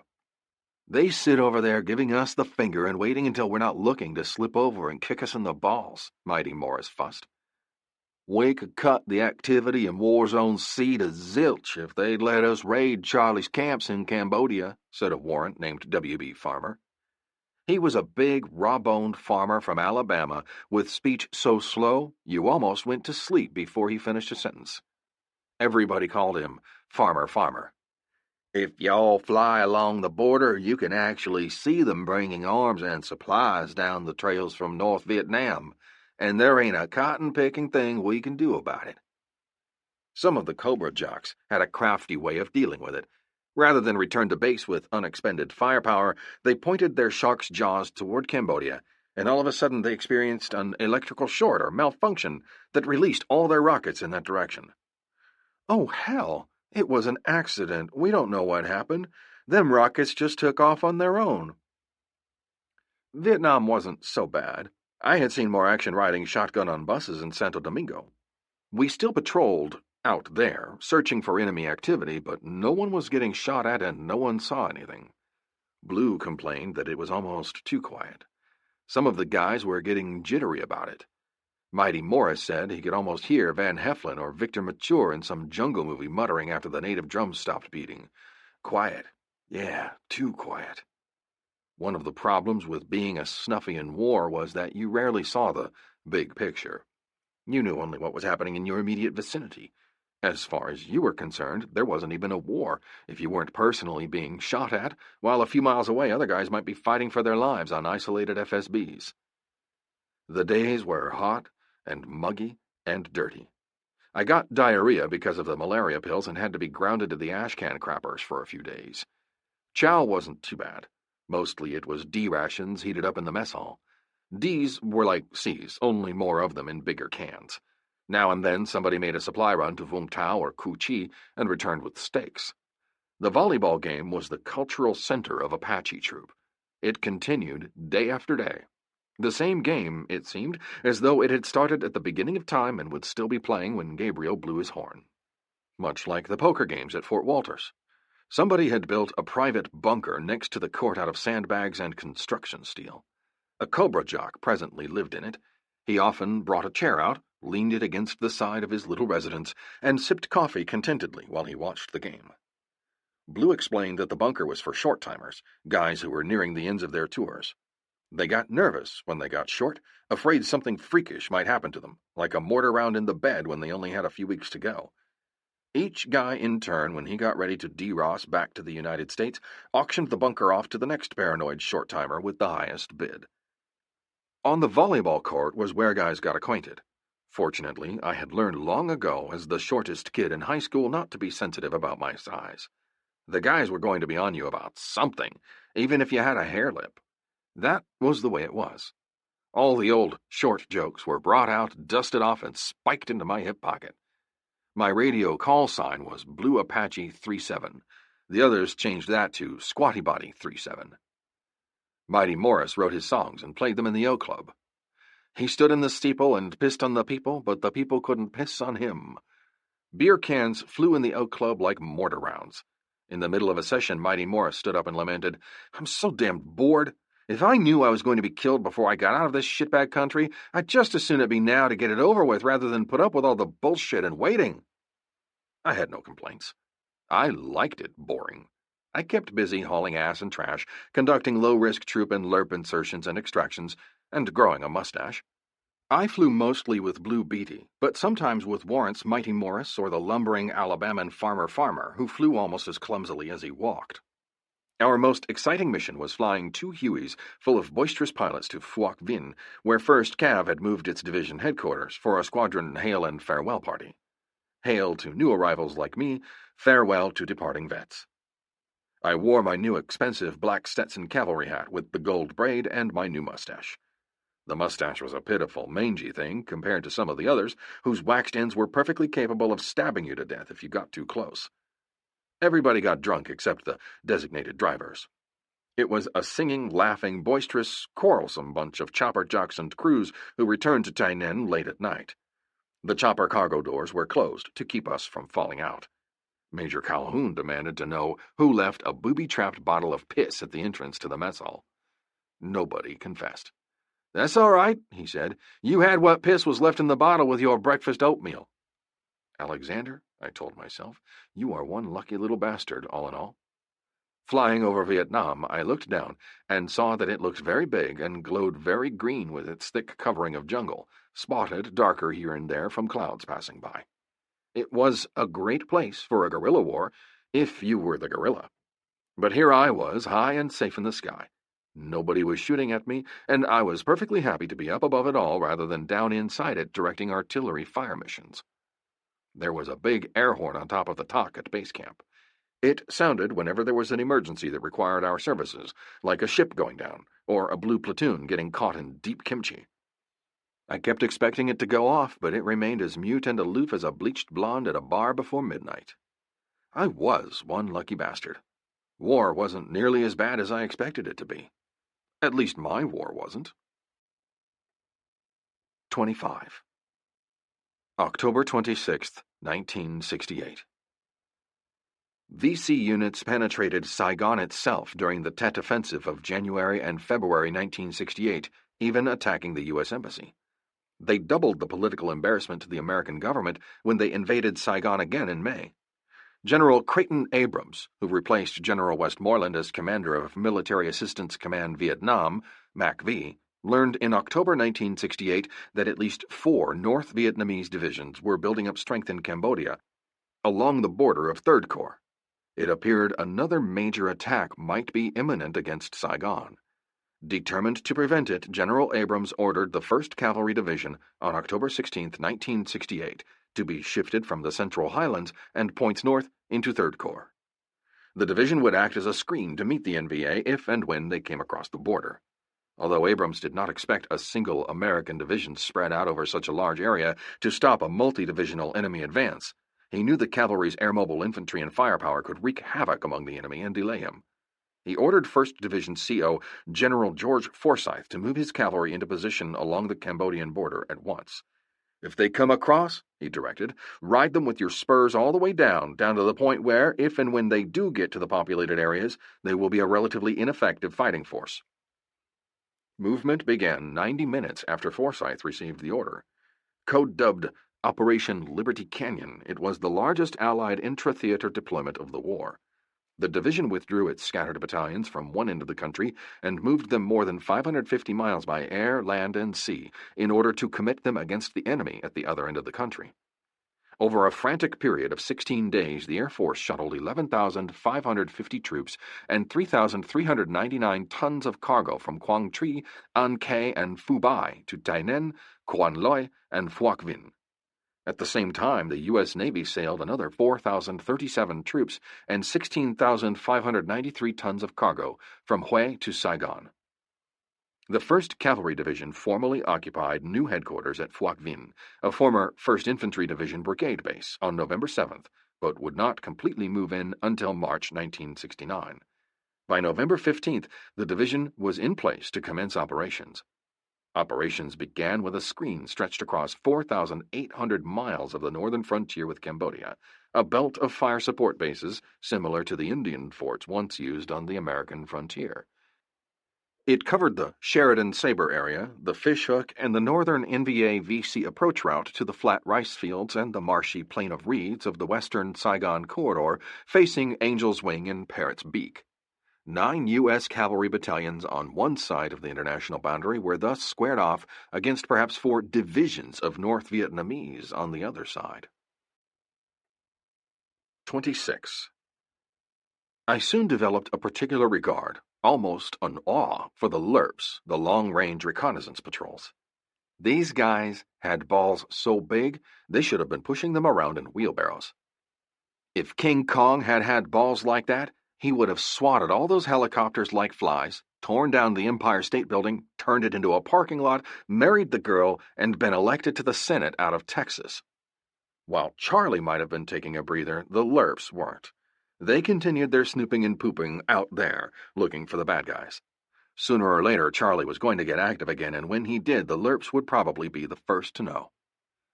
Generally, we slick pilots inserted them at night, or at dusk on isolated LZs barely big enough to slip in a helicopter and get out again. There were usually 5 of them, sometimes 6, occasionally 4. Young, tough-looking kids with their faces mottled with green, black, and loam camouflage paint, out of which shone the whites of their eyes.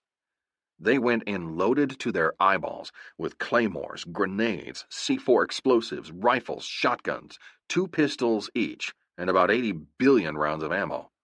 Like they were prepared to win the war all by themselves, which maybe they were. They could hardly walk for all the weight they were humping. It was eerie enough just being the pilot and landing them out there. My sphincter drew up around my neck so tight at first that it threatened to suffocate me. All that blackness of jungle, dropping down out of the darkness into a weed-choked clearing only a shade lighter than the surrounding forest. Although I was only on the ground 10 or 20 seconds at most, I was ready to get the hell out of there. I couldn't imagine staying. Skids barely kissed earth before the team was out the helicopter, tumbling out and instantly disappearing into the night. Just gone with hardly a sound. Out there in the hairy darkness, full of enough terrors to keep paranoids supplied with nightmares for several lifetimes. Sneaking around, searching for signs of the enemy, trailing sneaker and sandal prints, following cart and bicycle tracks to hidden way stations, weapons caches, and secret tunnels. They told nerve-wracking tales of lying so close to VC supply trails that they could have reached out and tied Charlie's shoes for him, of having watched Charlie drop his drawers not 10 feet away to relieve himself. So accustomed were they to being out in Indian country alone that they had a habit of whispering into the radio. If it were true, as everybody said, that the jungle had eyes, some of those eyes were round and belonged to lerps. A lerp mission lasted anywhere from a single RON, remain overnight, to 4 or 5 days, depending on the mission requirements. The team normally traveled under cover of darkness. Just before dawn, they would hole up in thickets near well-used paths or other areas of activity to record traffic and, sometimes, to call in an artillery barrage or summon infantry troops to engage in enemy concentration. They moved during daylight only when it was necessary and always at great risk. Mighty Morris and I inserted a 5-man team led by Sergeant Snyder. We returned to base camp in our bunks, while Snyder and his men struck an azimuth for the Cambodian border, a mile or so away. They were shook out of their hide an hour or so after daybreak when a company-sized NVA element filtered into the jungle on 2 sides of them. VC, the guerrilla irregulars, generally wore black pajamas and straw cone hats. These guys were hardcore North Vietnamese regular soldiers in full khaki uniforms and pith helmets. They seemed to be everywhere in the foliage, as thick as an army of forager ants. Sooner or later, one of them was going to stumble upon the hiding Americans. Snyder decided the team should attempt to steal away before the gooks surrounded and trapped them. He led his men deeper into the jungle, along an unguarded retreat that led toward Cambodia. Around 10 in the morning, when the lerps thought they had escaped and were looking for a new hide, they came upon a tiny clearing. It was a park-like glade where the trees grew large and at spaced intervals. They skirted the opening and continued for a short distance up a slight incline.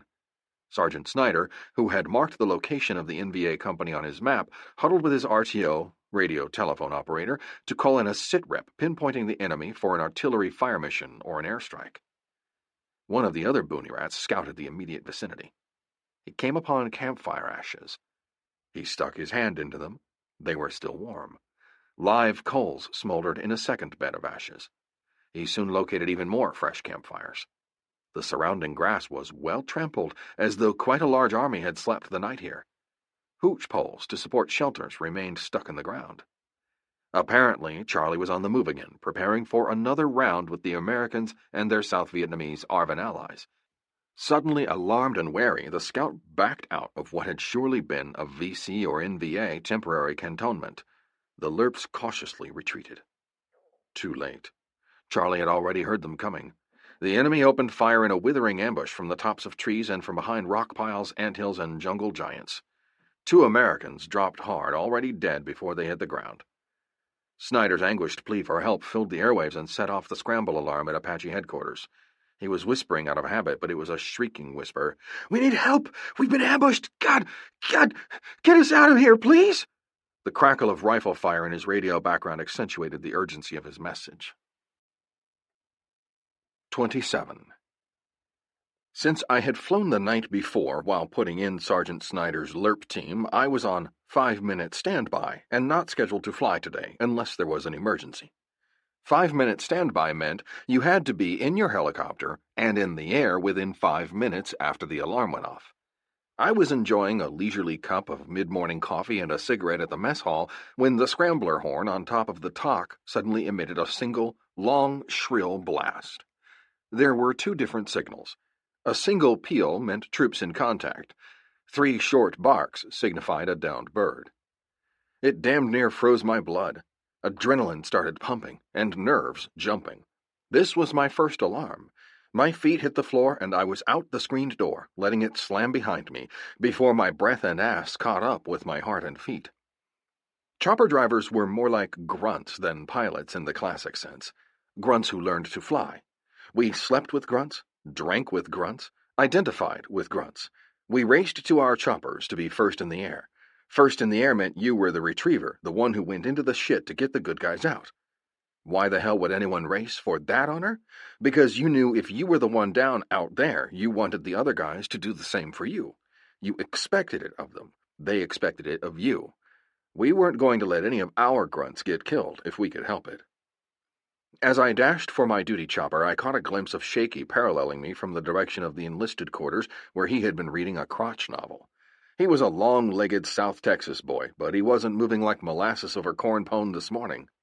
He streaked by me like the roadrunner passing the coyote. Beep, beep, zoom! By the time I reached the flight line, he already had the tie-down release and was getting his M60 machine gun ready. Captain Beatty was playing volleyball when the alarm blared. I jumped into the right seat, the co-pilot's position, while Blue kicked the tires and lit the fires. This was why pre-flights were always conducted the night before. I took over while Blue jerked on his helmet, flight suit, and chicken plate. Shaky helped him strap in while I rigged up. I cinched my seatbelt. Helicopters had 3 different radios: FM for communicating with boonie rats and ground bases, a UHF band with other helicopters and airports, and a VHF frequency for talking to each other. All 3 were going nuts with excitement. Through my helmet headphones, I heard automatic rifles firing, crisp and hard, and solid in bursts. Lerps were crying and sobbing over the radio, completely freaked out. "We're getting hit! We need help! Get your asses out here!" "Ready?" Captain Beatty asked. I hit the radio foot switch. "Let's go!" I looked back at Shaky. He was helmeted and hooked into his monkey line. Door gunners and crew chiefs suspended their M60s on rubber bungee cords that allowed them to shoot the guns in any direction. The monkey line safety strap permitted them to move about in the ship while it secured them to it.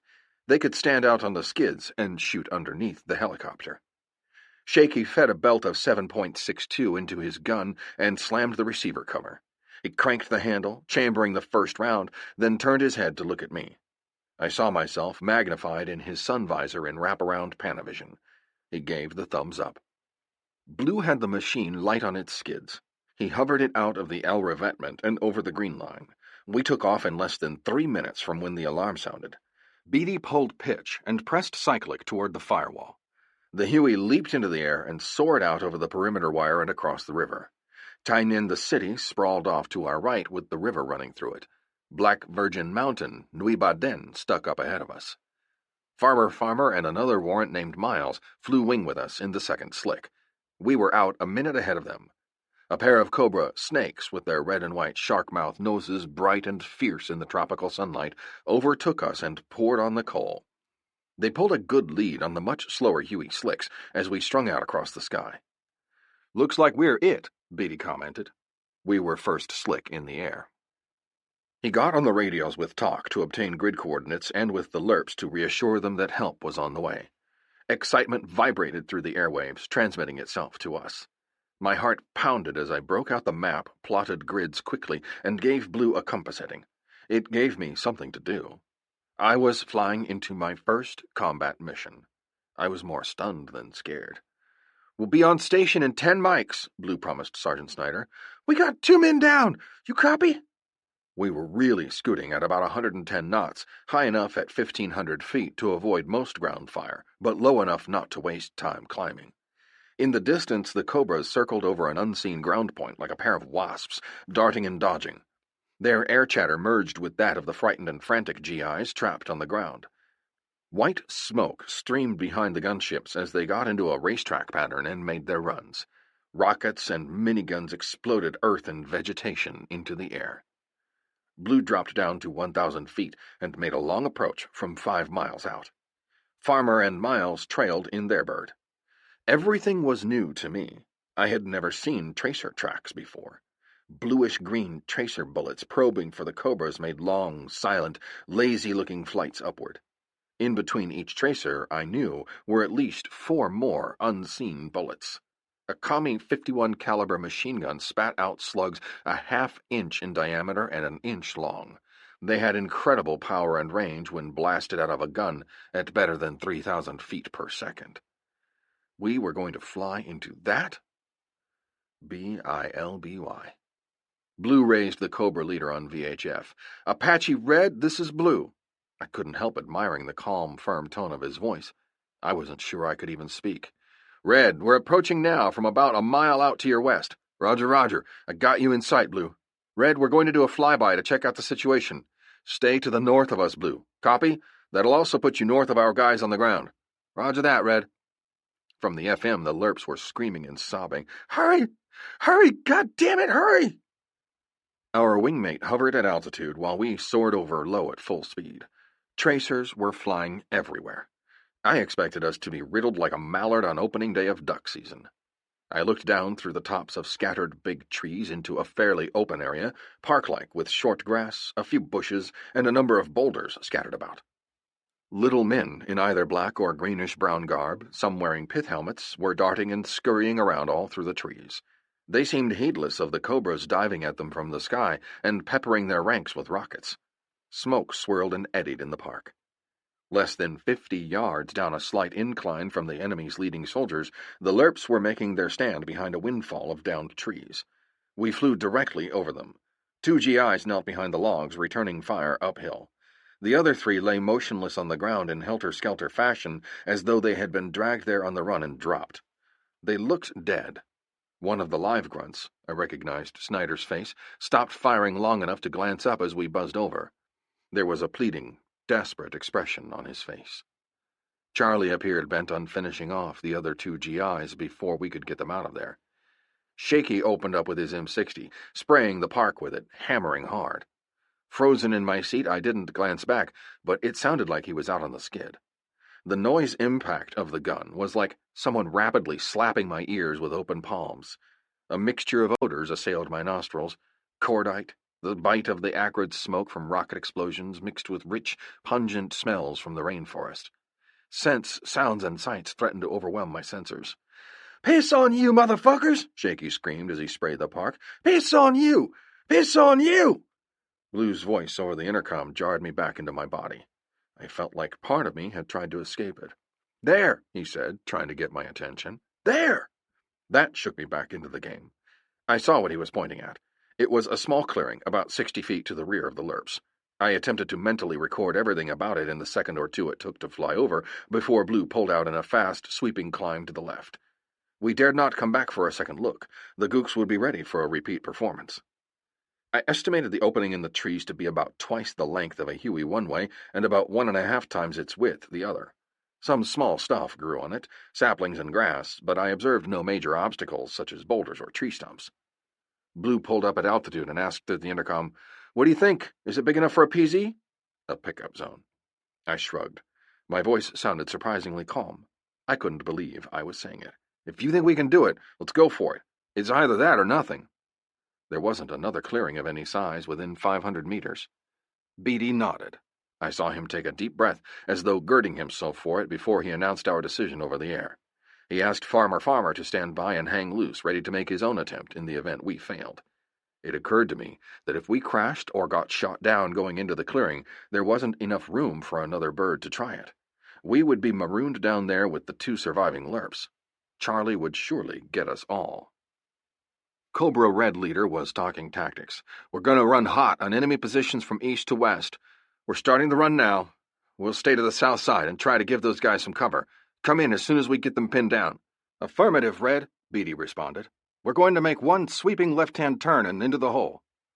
I wiped sweaty palms on my thighs and got on the controls with Blue, lightly. SOP required both pilots to be on them when flying into a hot PZ or LZ in case one of them took a hit. I felt Blue bottom the collective. Over went the cyclic with the left pedal punched in. Around we came. We dropped out of the sky with dizzying speed and made one horrendously steep descent toward the clearing. No use providing the bad guys a floating target. Confusion set in. Shaky's door gun crackled and pounded. "Piss on you! Piss on you!" It seemed everyone in the world, or at least in Asia, was yelling over the radios. Green tracks streaked all around us. But then, suddenly, a fresh surge of adrenaline kicked in. Everything grew strangely quiet. I became detached from my surroundings. That was the only way to explain it. It was like I floated back out of the way and began observing the scene rather than participating in it. I glanced at my hands on the controls. They were no longer shaking. Above the ledge of the instrument panel, through the bright plexiglass windshield, I saw the clearing telescoping toward us at a speed that should have been alarming, but which at the moment seemed merely curious. We decelerated at the last moment for landing, flaring with tail boom hanging low. Beatty pushed right pedal to swing the tail rotor away from the nearest trees. Then he squatted the machine. I spotted Shaky jump out and run around the left side of the bird with his M60.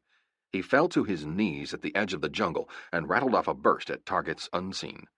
Green tracers were bending and ricocheting everywhere. I helped Blue quickly friction down the controls so the bird would sit by itself and continue to run at takeoff RPM. When we got ready to go, all we had to do was pull off friction, add more throttle, and we were out of there.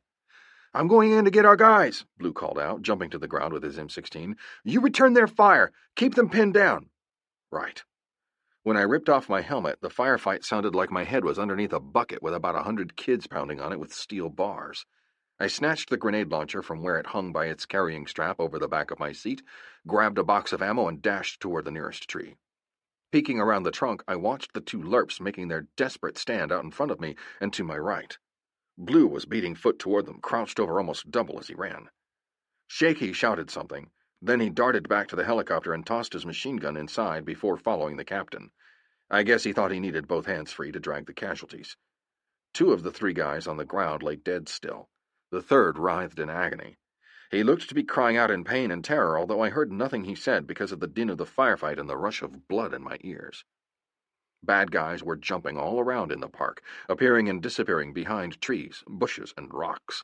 Muzzles flickered and smoked as the Vietnamese fought their way toward belly-to-belly contact in order to neutralize the air assault. They were so near, I smelled Nuk Mam on their breath. The sight of them stunned me. Somehow I hadn't expected the enemy to be men like the rest of us. I expected phantoms or giants or something other than a bunch of little guys no bigger than me jumping all over the place like insane Jackson boxes shooting at me. One part of me saw it as so utterly unreal that it seemed surreal, while it encompassed such reality in another part of me that I heard the pounding of my own heart and blinked because the sun and the sky were so incredibly bright. Blue and Shaky reached the deadfall. In all the excitement, Snyder and the other grunt must not have heard the Huey's landing. They reacted by jumping to their feet and whirling around to confront a rear threat, almost getting shot themselves in the process. Blue yelled at them, and I saw him pointing back at the helicopter. By then, I was busy myself. It was almost like I was on autopilot. I began peppering the enemy woods with exploding grenades, working without thinking, without feeling. I popped out grenades as fast as I could load the shotgun-like M79, squeeze the trigger, break it open, reload, and squeeze again. Mushroom clouds of smoke sprouted up everywhere with a popping like giant firecrackers as I attempted to lay down a flaming deadly wall of hot steel to cover our guys' escape. The clatter of the responding AK-47s was deep-throated, more menacing-sounding than the tinny Matty Mattel chatter of American M16s. Grunts said you never forgot the sound of a Kalashnikov rifle fired at you with purpose. Hell, I wouldn't forget the sound of an air rifle fired at me with purpose. Captain Beatty grabbed a fallen trooper by his fighting harness. Shaky wrestled with the second body. Snyder and the other lerp latched onto the wounded man, dragging him out between them. He seemed to have gone mercifully unconscious. They kept firing back, one-handed, John Wayning it. Captain Blue and Shaky, stooping low, dragged their sky soldiers across the rough ground like sacks of heavy grain. 8 or 10 enemy soldiers, sensing their enemy's pending escape, charged, flying through the forest, firing rapidly as they came. I blasted away in their direction with the chunker, sprigging their vicinity with mushrooms. An M79, when fired, emitted only a mechanical bloop, easily drowned out by the din of battle. Apparently, not many of the bad guys even knew where I was. Although green tracers chewed viciously at the log barricade, only a few came my way. I mushroomed hell out of the attackers. They had second thoughts about the charge and went to cover in the foliage. We were giving a good accounting of ourselves, in spite of our being outnumbered by at least 10 to 1. Behind me, I heard Blue shouting, "Get them in the ship! Get them in there!" Like they needed encouragement. The bodies were torn and gray and bloody as they were hoisted into the cargo bay. Frantic grunts tumbled in on top of the corpses. Shaky went back to work with his M60. Blue was still yelling, "Alexander, come on, let's move!" I fired a last round, then tore for the chopper. I vaulted inside. Blue had everything unleashed. He pulled pitch, and it was like he bodily lifted the Huey out of the clearing. As we soared out over the trees, dragging the skids through the tops of them, pissed-off enemy soldiers poured into the clearing behind, shouting furiously as they came. Lead and steel punched the air all around us. Shaky hammered away with his machine gun. I leaned out the chopper's window and continued firing the chunker. It was right out of Terry and the Pirates. The adrenaline rush was tremendous. I was scared, of course, scared shitless, but you didn't realize how scared you were until it was over. That was when your knees went wobbly, your hands trembled, and you couldn't get your breath. Blue was on the radio with Red Leader. "We're out! Everything left down there is prime target! Give the bastards hell!" Cobras rolled and dived right over the top of us as we lifted out of the hole, unleashing all their awesome firepower now that no friendlies were left on the ground. Miniguns ripped like torn cloth, 3.5 rockets contrailed through the air. From toward Tainan came more cobras to weigh in on the fray and pulverize the earth, turn the entire area into a shredded cauldron of smoke and fire. I pitied the poor son of a bitching gooks.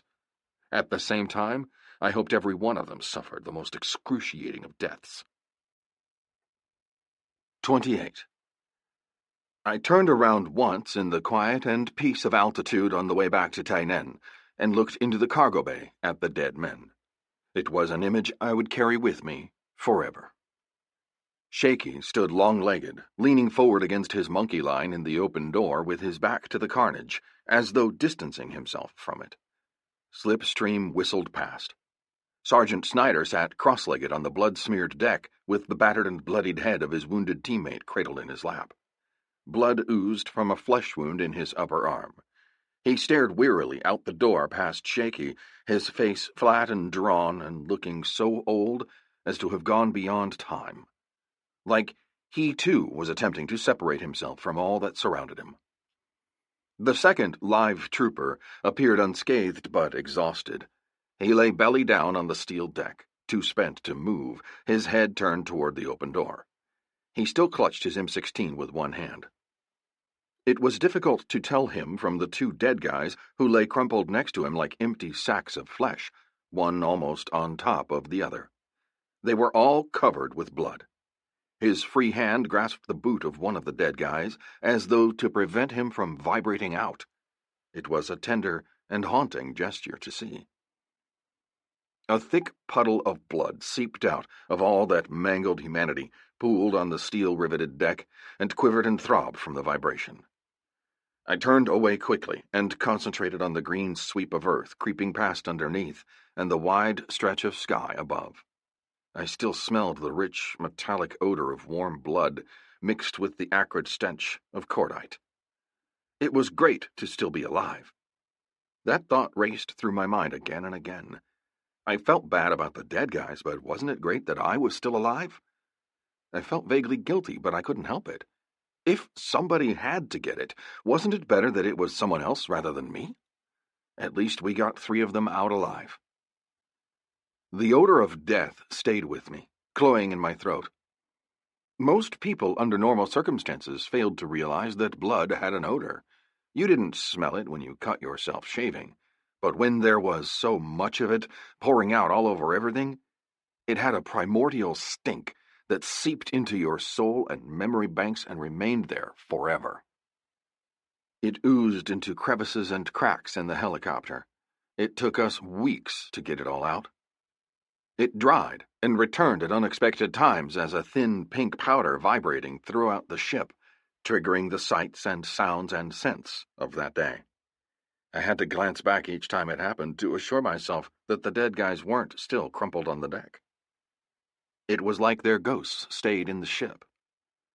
Blue still hadn't put on his helmet or fastened his seatbelts. We had departed the PZ in such a hurry. Neither had I. He looked at me, his face pale, and his wonderful mustache looking drooped. This guy had balls to drop a chopper in that hole. "You got it?" It was a question. He needed a break. I took a deep breath. Through the radios I heard the snakes working out, mopping up what was left. "Braking right. Braking left. Coming in hot." "I got it," I said, and I flew it the rest of the way in. Lerps had had a bunch of wooden nickels made up somewhere, which they gave to chopper crews that pulled them out of fires. They always made a big production of handing them out. It became a status thing among airmen to possess a pocketful of them. We may even have taken chances for wooden nickels that we would not have risked otherwise. It was sort of like what Napoleon said of ribbons. If I had enough ribbon, I could conquer the world. Blue, Shaky, and I were all recommended for medals. I eventually received my first Bronze Star with V for valor, but I placed a lot more value on the wooden nickel Sergeant Snyder pressed into my palm after we reached Tainan. There were tears in his eyes. The Bronze Star came from the impersonal bowels of the Department of Defense. That wooden nickel came from the heart. Like Blue said at the O Club, "Hal, don't give me another goddamned medal. Give me a beer."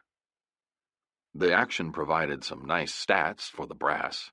20 confirmed kills went up on the TOX vulture board. How many did you kill with the blooper? Sergeant Major Rogers asked me. How the hell should I know? I was too scared to notice. I was just shooting. 3, Blue said. I looked at him. He shrugged. He killed 3. That's confirmed. It is? I said.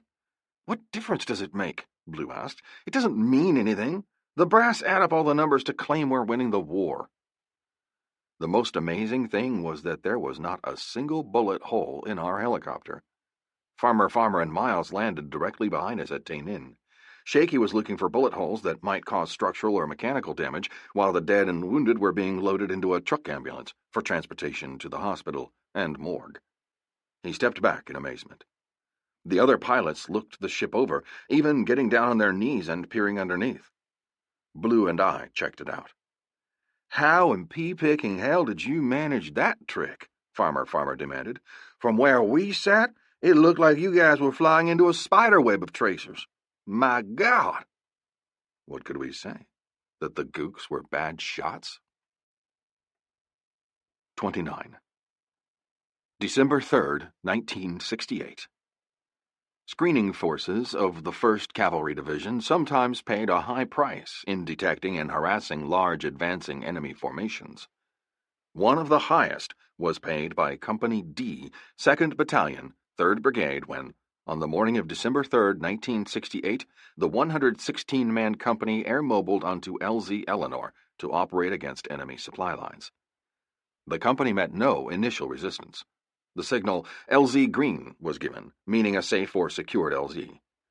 Troops nonchalantly moved about in the waist-high grass on the 200-yard wide field. They were unaware that the LZ was ringed by more than 400 NVA soldiers bunkered in the tree line with automatic weapons, heavy machine guns, mortars, and B-40 rockets. On a given signal, the field was suddenly raked by a devastating barrage of bullets, mortar explosions, and rocket detonations. Dead and wounded cavalrymen dropped. Rocket bursts ignited a raging grass fire. Troops frantically battled both the blazing grass and the ambushers, while at the same time attempting to dig refuge in the parched soil. Many more were killed or wounded. Some of the wounded were burned alive. Their screams of agony and terror added to the hellish din. Machine gun bullets riddled the 1st medevac helicopter to attempt a landing on the fire-swept field. The pilot, door gunner, and all the medics on board were shot. The co-pilot lifted the stricken helicopter from the LZ at once. Immediate resupply and reinforcements were requested. Helicopters darted overhead as crews tossed out ammunition and other supplies. Many of the containers dropped too high, landed beyond reach of the besieged defenders. A number of GIs were killed or wounded while attempting to retrieve the precious cargo. Men crying for water and help lay sprawled in crumpled heaps all over the fire-blackened field. 3 medics died, attempting to aid the growing numbers of casualties. After 5 hours of intense combat, only 36 of the original 116 cavalrymen were able to continue the fight. Field First Sergeant John Allison shouted for everyone to gather what ammunition and grenades he could and crawl to his position. The survivors formed a small perimeter and prepared for Custer's last stand. They were saved only when slicks filled with air-mobile cavalry reinforcements began arriving and the North Vietnamese withdrew. 30. My war had started. I was now into it. It looked like Charlie was getting up for another offensive, pushing troops across the Cambodian border. We had heard the NBA had 4 divisions over there in Sanctuary. We sent everything we had out there to look for them, to try to pin them down, harass, interdict, and kick shit out of them. So slow before, the war dramatically picked up and was becoming a confused and dangerous madhouse atmosphere. Pilots scheduled to fly at dawn, hoping to catch Charlie with his morning ablutions down, were up and at him at Apache sunrise. It was a rule that everybody, on duty, off duty, or standby, had to get up and get dressed, if only in shorts and t-shirts for the ongoing volleyball game. A Spec 4 from Ops came over to make sure we got out of bed. His duty was to shine his flashlight in our eyes until we opened them. "Time to get up, Lieutenant. Did you wake up Captain Blue?" "No, sir, he's off today. Schedule says you're flying with Mr. Farmer." I turned on the light, swung my feet off the bunk onto the floor, and hurried to dress to get in a cup of coffee before the briefing. The S-3 came over and conducted briefings at the TOC either in the morning or the night before. Pilots scheduled to fly were informed of the night's activities. There had been some probing at FSB Phyllis, killing several soldiers. Blue Max flew all night, putting in air attacks. NVA dropped mortars on FSB Dot and probed the defenses with sappers. Miles's AC, aircraft commander, and Taylor would fly that area with Mosby from the White Platoon to see if they could find the tubes. A LERP team made contact, but broke off quickly without suffering casualties. Intelligence reported activity around the Dog's Head, but that was unconfirmed. Intelligence? Mighty Morris scoffed. Where do they get such shit? From Chinese fortune cookies? 2 pink teams, consisting of white loaches and red cobras, white and red made pink, white, red, and blue made a purple team, were assigned to check out the area north of the Michelin plantation for signs of an NVA company reportedly passing through the area. Take down these grids, the S-3 said, and steer clear of them. Artillery will be laying down fire throughout the day. Okay, here are the other missions. Swede and Connolly and Snakes, Farmer and Alexander and Lift, Gerard and Bird Dog and the Loach, your purple team. Here are your search coordinates. We understand there's heavy bicycle traffic in the area and a possible weapons stash. Go find it. Before I came to Tainin, the screening teams were all pink. Whenever a Loach was shot down, which happened frequently, it took up to 30 minutes to get a lift out there to snatch them out. Accompanying Cobras sometimes expended all their ammunition trying to keep the bad guys back. I had heard stories of Cobras recovering Loach crews by landing, jettisoning ammunition out of the little compartments in the snakes' bellies, and stuffing in airmen to lift them to safety. Somebody finally got smart and added bluebirds to the scouts and guns to make the team purple. Fewer Loach crews were lost when a slick flew with the team ready to effect immediate deliverance. Activity is picking up, said the squadron CO, Major Calhoun. Be careful out there, but the general wants a body count for the vulture board. Everybody laughed. The body count was a joke. Most kills were estimates. Do you confirm 5 kills? A pilot might ask a blue ground platoon. Make that 8 if you need the numbers, the grunt would respond. I can see 3 dead rock apes. That's close enough. I'll confirm 9. The scout pilot's mission hadn't changed much since the days when General Custer was looking for Crazy Horse and Sitting Bull. He could read a trail just as well as Kit Carson. He could tell if there had been use of a trail, when, how long ago, and by how many people, depending on the condition of the ground and how close the trees allowed him to get to the trail, and all this while flying overhead. He was also looking for bunkers, rice and weapons caches, camps, and anything else that might provide information on the enemy, his movements, and his intentions. The Loach, a low bird, flew slow clockwise circles just above the treetops, while the high birds, the Cobra and the Slick, circled in lazy counterclockwise circles at about 1,500 and 3,000 feet, respectively. The scout relayed all information to the Cobra. The Cobra X-ray, the gunner, recorded it and passed it on as a spot intel report. Apache 2-4, there's been movement down here, Gerard radioed from the Loach. Watch your ass, George, Swede responded. Can you tell how long ago? It's recent, at least since the last rain. Because the Loaches flew low and slow, they were sitting ducks for any dink hiding in a bush. They were particularly vulnerable to RPGs, rocket-propelled grenades, the Russian equivalent of the bazooka. During sniffer missions, I got a taste of what it was like being the lowbird. Loach pilots had to have balls bigger than King Kong's. A sniffer was a high-tech approach to scouting. 2 hoses were corked into a Huey's drainage plugs and stretched back to a machine in the cargo bay operated by a couple of guys from Special Operations. Sensors were set to pick up odors from campfires and the ammonia in urine. We flew low above the jungle, skimming at dangerous treetop level over double and triple canopy while the machine sniffed. Another Slick cruised at around 1,500 feet to guide the lower helicopter while a Cobra or 2 at our rear, also at treetop level, acted as guns. If we picked up anything, our job was to mark the target with smoke grenades and tracer bullets, then get the hell out of there. The Snakes followed the smoke grenades with miniguns and Willie Pete, white phosphorus rockets. A flight of Slicks filled with skytroopers completed the arrangement. Their job was to land as near the action as possible, disgorge troops, and get a body count for Uncle Sam and the folks back home. We're getting close to them, the special ops guys would say over the intercom. They're coming up. They should be coming up now. If you were the enemy down inside the forest, you couldn't tell by the sound of a low-flying helicopter where it was or which way it was heading. You never saw anything until it was directly overhead. The enemy always looked surprised. We came upon 3 VC, rifles slung over their shoulders, pedaling bicycles on a trail. The bicycles looked like they were loaded with a ton or two of rice, another ton of ammo, 2 mortars, and a battle tank. I didn't see how these scrawny little guys could even pedal them. When they saw us, they dropped their wheels and ducked off the trail into the woods. Shaky popped a smoke grenade on them.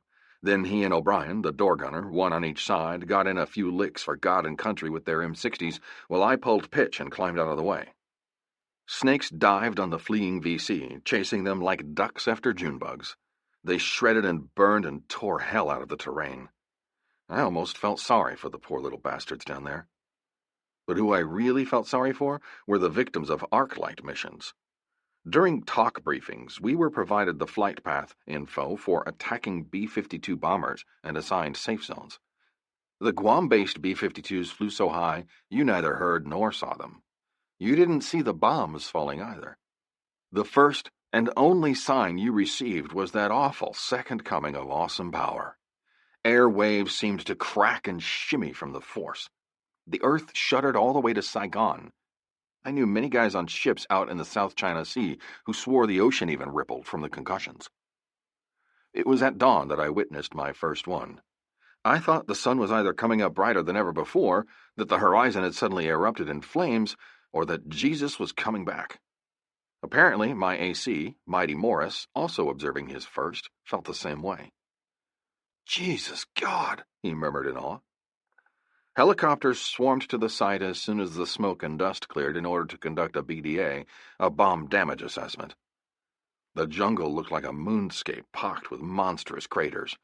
A desert-like stretch of fresh dunes and holes and mangled vegetation was all that remained of a VC tunnel complex.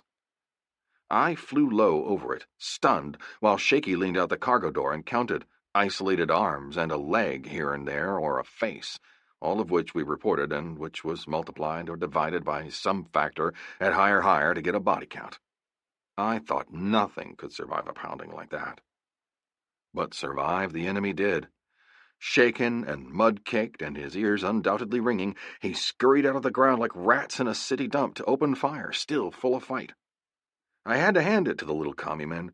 They were either brainwashed into becoming a bunch of fanatical nuts, or they possessed gonads down to about their ankles.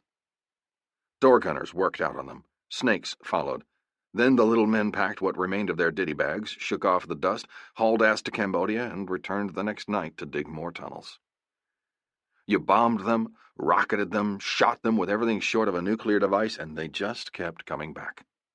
I figured there must be about 60 billion of them hiding underneath each and every one of the 60 billion trees in Cambodia. "Nuke 'em, little cotton-picking cocksuckers, till they glow in the dark," Farmer suggested. "Then use 'em for night targets." We were never going to run out of targets. Our jobs, it seemed, would never become obsolete. As of June 1968, the Vietnam War became the longest war ever fought by the United States. Hell, I knew guys who had been over here since about 1959 and were making a career of the war. During one incredible night and day, I logged 15 hours in the cockpit in support of an operation. It began with flare duty. Flying at night with a low cloud ceiling and without being able to clearly see the horizon was a terrifying experience. We had these big parachute flares that the crew chief kicked out over an FSB in order to light up the attack area where NVA were probing. Your night vision was shot once the first flare popped. The mission after that became damn near suicidal. Elongated shadows shifted and streamed before your eyes in a greenish liquid world as the flares floated toward Earth under their parachutes. The entire experience became a fantasy from the bowels of hell. Everything turned black and scary when the last flare sputtered out. It made me want to pray. Maybe I did. After a couple of hours' sleep, I was up again at Apache sunrise and leapfrogging troops all over the AO looking for the enemy.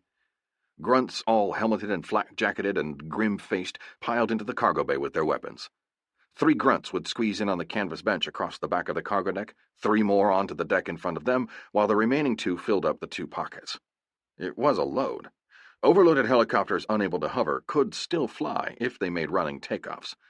Up on the collective and twist the throttle for maximum RPM. You had to keep it out of the red line, though, because otherwise you lost the tail rotor effect and the helicopter spun in the opposite direction. Up and out across the highway leading to Tainan, the city, and over the river into Charlie country. We were mostly flying the newer, more powerful H-model Hueys. The old C and D models would never have made it. 3 or 4 Hueys loaded with troops echeloned off each other, each slightly behind, above, and to the left of the one ahead. Snakes flew escort. Formation flying was tense. We flew so close you heard the buzzing of the tail rotor of the aircraft ahead. I lined up a point on my nose with the skid of the bird ahead. The 2 points moved slowly relative to each other as we surged through the air. We climbed at about 90 knots out past the Black Virgin, which in fact was no virgin. She was a whore raped so many times her entire womb was full of VC, just waiting for the right time to spew forth like little demons from hell. Apache 3-4 and 3-6 flew ahead of me, Apache 3-5 behind. I accelerated gently to maintain my position, overdid it, and backed off. Yo-yoing. The entire cavalcade began to bank in a turn toward me. I had to decelerate quickly to keep away, then accelerate to get back into position, sort of like cracking the whip. "Closer," urged Captain Blue, ever the patient instructor, as I worked toward becoming an AC myself. Closer? It looked like our rotors were overlapped already. I turned and looked out at Farmer and Miles in 3-5 off my left rear, guiding on me. Farmer waved. Getting into LZs and out again in formation proved scary at first, especially when each LZ or PZ might be hot and had the potential of turning into an active volcano. Too steep an approach could stack up the birds and cause problems in setting down. An approach too shallow left you hanging out like a skeet target. Disguised voices over the radio expressed their displeasure with mistakes by calling the lead bird several forms of asshole. There were basically 2 ways to get into an LZ, a tight, fast, spiraling descent or a long, fast, low approach. Sometimes we popped into 2 or 3 LZs to confuse the enemy about which one actually received troops. Air assault, even on a cold LZ, was exhilarating when everything worked right. Low-level flying was the exciting part. You only flew low when there were trees or riverbeds or other cover, never over open rice paddies or fields. The flight would drop down on a long approach to the LZ, the whole gaggle really moving from speed gained in the dive, flashing along above the jungle canopy at more than 100 knots. Burning coal, hauling ass. My heart pounded in cadence with the muffled whop, whop, whop of the main rotor. Blood rushing in my ears drowned out the roar and vibrations. All 3 radios chattering at the same time created further confusion. Going in at speed, busting out over the clearing, quickly decelerating for the landing. Back on the cycle and reduced collective to flare. Trying to see over the nose to get a glimpse of the LZ while Cobras dived and hammered in, prepping the surrounding tree line. All birds coming in and squatting simultaneously to reduce time on the ground and exposure to hostile fire. Both pilots in a ship with their hands on the controls in case one of them took a hit. Grunts jumped out each door and bounded away toward the edge of the clearing. We waited 10 seconds, then took off together, watching for the lead bird's tail to move. Lifting when he did, staying tight so as not to straggle and delay the others. We were in and out like that all day. Out with a load of troops, fly back into Tainan, jump out and take a piss during refueling, then either back out with more troops or pick up soldiers out there and drop them somewhere else. Other than that, I had no idea what the operation was, nor what its strategy was. Snuffy was seldom provided a look at the big picture. "Fuck this!" Mighty Morris exclaimed, beat from too many hours in the cockpit. "I ain't taking it no more. I'm tired of all this chicken shit. I quit." But of course he couldn't quit. None of us could. He was up again at Apache sunrise. We all were. 31.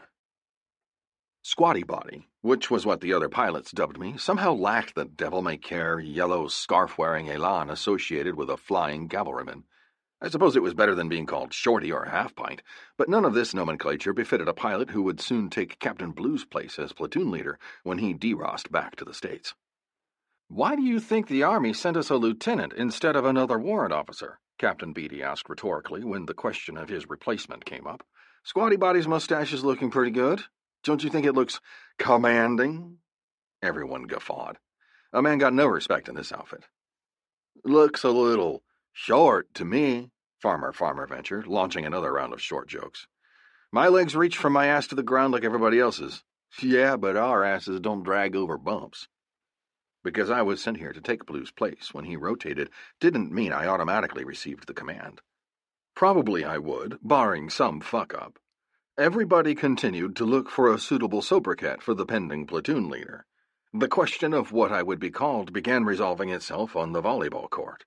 During one session of the ongoing game, Captain Brillopad, the tall, skinny S3 with the kinky hair, spiked the ball flush into my face at the net. "Why didn't you jump up and block it?" Gerard scolded. "He did jump up," Brillopad chortled. "The problem is he's a mini-man." A few nights later, the scramble horn bleated us out of our bunks. A single long blast. A U.S. rifle squad out on patrol was about to be overrun. Although I wasn't yet an AC, I still took left seat in the controls whenever I was on board with Farmer. The Farmer was as clumsy in a helicopter as he was on the ground. Lloyd's of London would never have insured him even if he were riding a bicycle. Shaky was crew chief. O'Brien was the gunner. It was a clear, starlit night with no moon. 3 lifts took to the sky, along with a pair of snakes, flown by Swede in one and Wappa in the other. Wappa had something to do with the snake driver's genitals and a certain large hamburger from back home. As we approached the scene, we learned that the rifle squad had fought its way in retrograde, which meant it hauled ass to the edge of a clearing large enough for a PZ. There was a pretty good fight going on down there now as the GIs dug in to hold the clearing. It was their only chance of getting out. Grenade and rocket detonations flashed open the darkness. Erupting muzzles created a white blinking rhythm. Red and green tracers crisscrossed in a crazy, confusing, and beautiful pattern. From the air it resembled a silent light and shadow show, with none of the sound and fury experienced by the grunts in the middle of it. My ass was vacuum cleaning, threatening to suck the seat up into my rectum, which at the moment had located itself near my esophagus. Anyone who claimed he could look down through the dark at that shit simmering like a red and green animated spiderweb, knowing he was going to fly into it like a moth and not be scared spitless, was either a goddamned idiot or a liar. I banked my ship off to the southeast to stay out of the sights of possible anti-aircraft guns. Farmer and I were the first ship in the air on scramble. That made us head honcho on going in. I designated how we snatched up the grunts. I tagged myself Chalk 1, the first ship on the ground, with Miles and Mighty Morris Chalk 2 behind me. 2 birds should be sufficient for 10 grunts in the squad. Taylor and Mississippi would stand by at altitude in case one of us went down. "Shoot a flare to give us your exact location," I radioed the embattled squad leader. Those guys were in a hurry to get out. Almost instantly a flare streaked out of the tree line on the northeast edge of the clearing. Swede asked if the situation was such that his snakes could lay down cover and suppress fire. The grunt leader was almost screaming, "Negative, Red, negative! The little yellow motherfuckers are all around us!" As always during action, all 3 radio frequencies were going bugfuck. "I'm going down and coming in," I announced, then switched to FM to talk to the grunts. "Blue 4-2, we have 2 birds coming down. Be ready to pile on. These elevators are going to be in a hurry. 3-7, you ain't nearly in the hurry we're in." I swung wide to the northeast, Miles and Mighty Morris hot on my tail boom, then sank down to just above the black roll of the earth and poured on the coal. Swede popped down behind us and followed in from about a mile behind. 3-7, let me know the minute you get them aboard," he radioed, "and I'll drop some shit in Charlie's face." "Roger that, Swede." Trying to keep my voice calm and casual. Blue would probably be listening at the talk. I hoped I didn't sound like a schoolboy about to undergo puberty. We were really hauling ass, and low. The world went by in a black blur. "Yee-haw!" O'Brien cheered through the intercom. Crazy bastard. "Yee-haw!" I echoed. "We're all fucking bat loco insane," Farmer decided. You had to be insane to do this for a living. We shot out over the clearing and I pulled up cyclic. I had already picked out my landmark, a particularly large tree nearby from which the flare had originated. I came in hot and flared as near the tree as I dared. Streaks of green pierced the blackness all around. Shaky and O'Brien held their fire since we didn't know exactly where the good guys were. Miles in 3-4 skidded in right behind me. Bullets were punching into his bird. Hardly had we touched down than the squad appeared and tumbled aboard the 2 choppers. Door gunners opened up when everyone was aboard, pumping streams of red back at the flickering muzzle flashes in the woods. There was the smell of gunpowder, the sounds of grunts yelling, guns crackling, radios jabbering. In a helicopter on a hot LZ was a terrifying place to be. I took off immediately through the live green web of rifle fire, soaring out shallow at first to reach max transitional lift, then pulling up hard on the collective. Enemy soldiers erupted onto the clearing, chasing after the helicopter, firing as they came. Shadows flitted, and weapons sparked and flashed. Some nut was running underneath my chopper as I took off, firing directly up at it. I braced myself for the impact of his slugs. Tracers zipped past the cockpit. While all this was going on, Swede's Wisconsin-accented voice rang through my helmet receiver. "Mini-Man, lift your tail!" I automatically jerked more collective and almost ripped off the stick. I nearly split the needles and spun off my rotor cap as the Huey lifted straight up in a dizzying climb. At the same moment, Swede's Cobra streaked directly underneath as he planted rockets in the space I was vacating. They exploded among the hostiles with white flashes so brilliant the air itself seemed to catch fire, momentarily blinding me.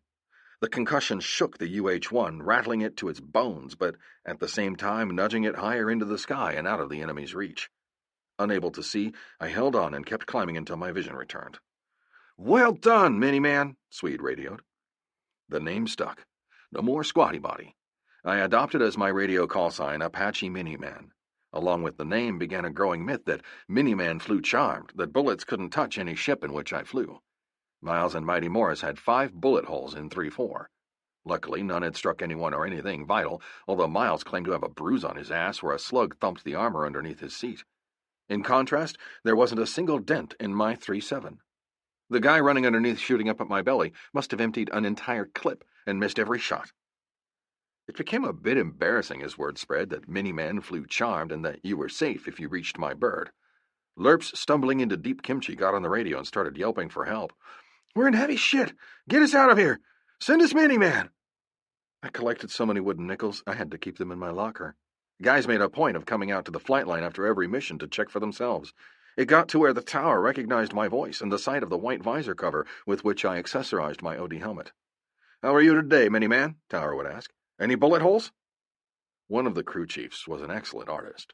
On the back of my helmet, he painted a sawed-off cartoon character wearing spit-shined paratrooper boots, a flight helmet, goggles, and a scarf like Snoopy wore chasing the Red Baron. Above it was the notation Apache, while below appeared the other half of my call sign, Mini-Man. Mini-Man, the smallest chopper pilot in the U.S. Army, now flew the unfriendly skies of Vietnam. 32. Endless hours of patrolling. Back and forth across the AO, snooping and pooping, interdicting the enemy by day or night, and poking at him to keep him from organizing to attack Saigon. It was believed that if Saigon fell, so fell the country.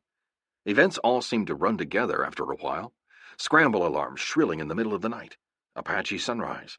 Downed pilots, trapped pilots, lerps under fire, in and out of LZs and PZs so hot the devil brought ice water.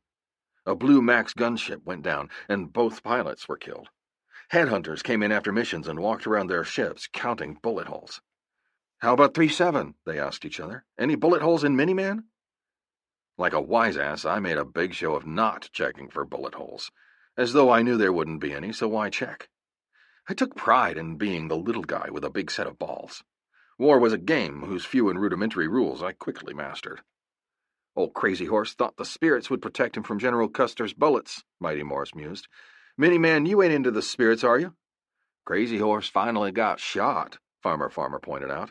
"Spirits or not," Miles said with the old headhunter spirit, "if we had been with General Custer's cavalry at the Little Bighorn, that river would still be known for nothing except trout."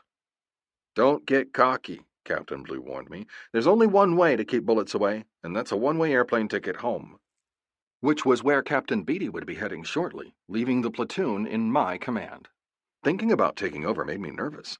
I had never commanded men before. Was I capable?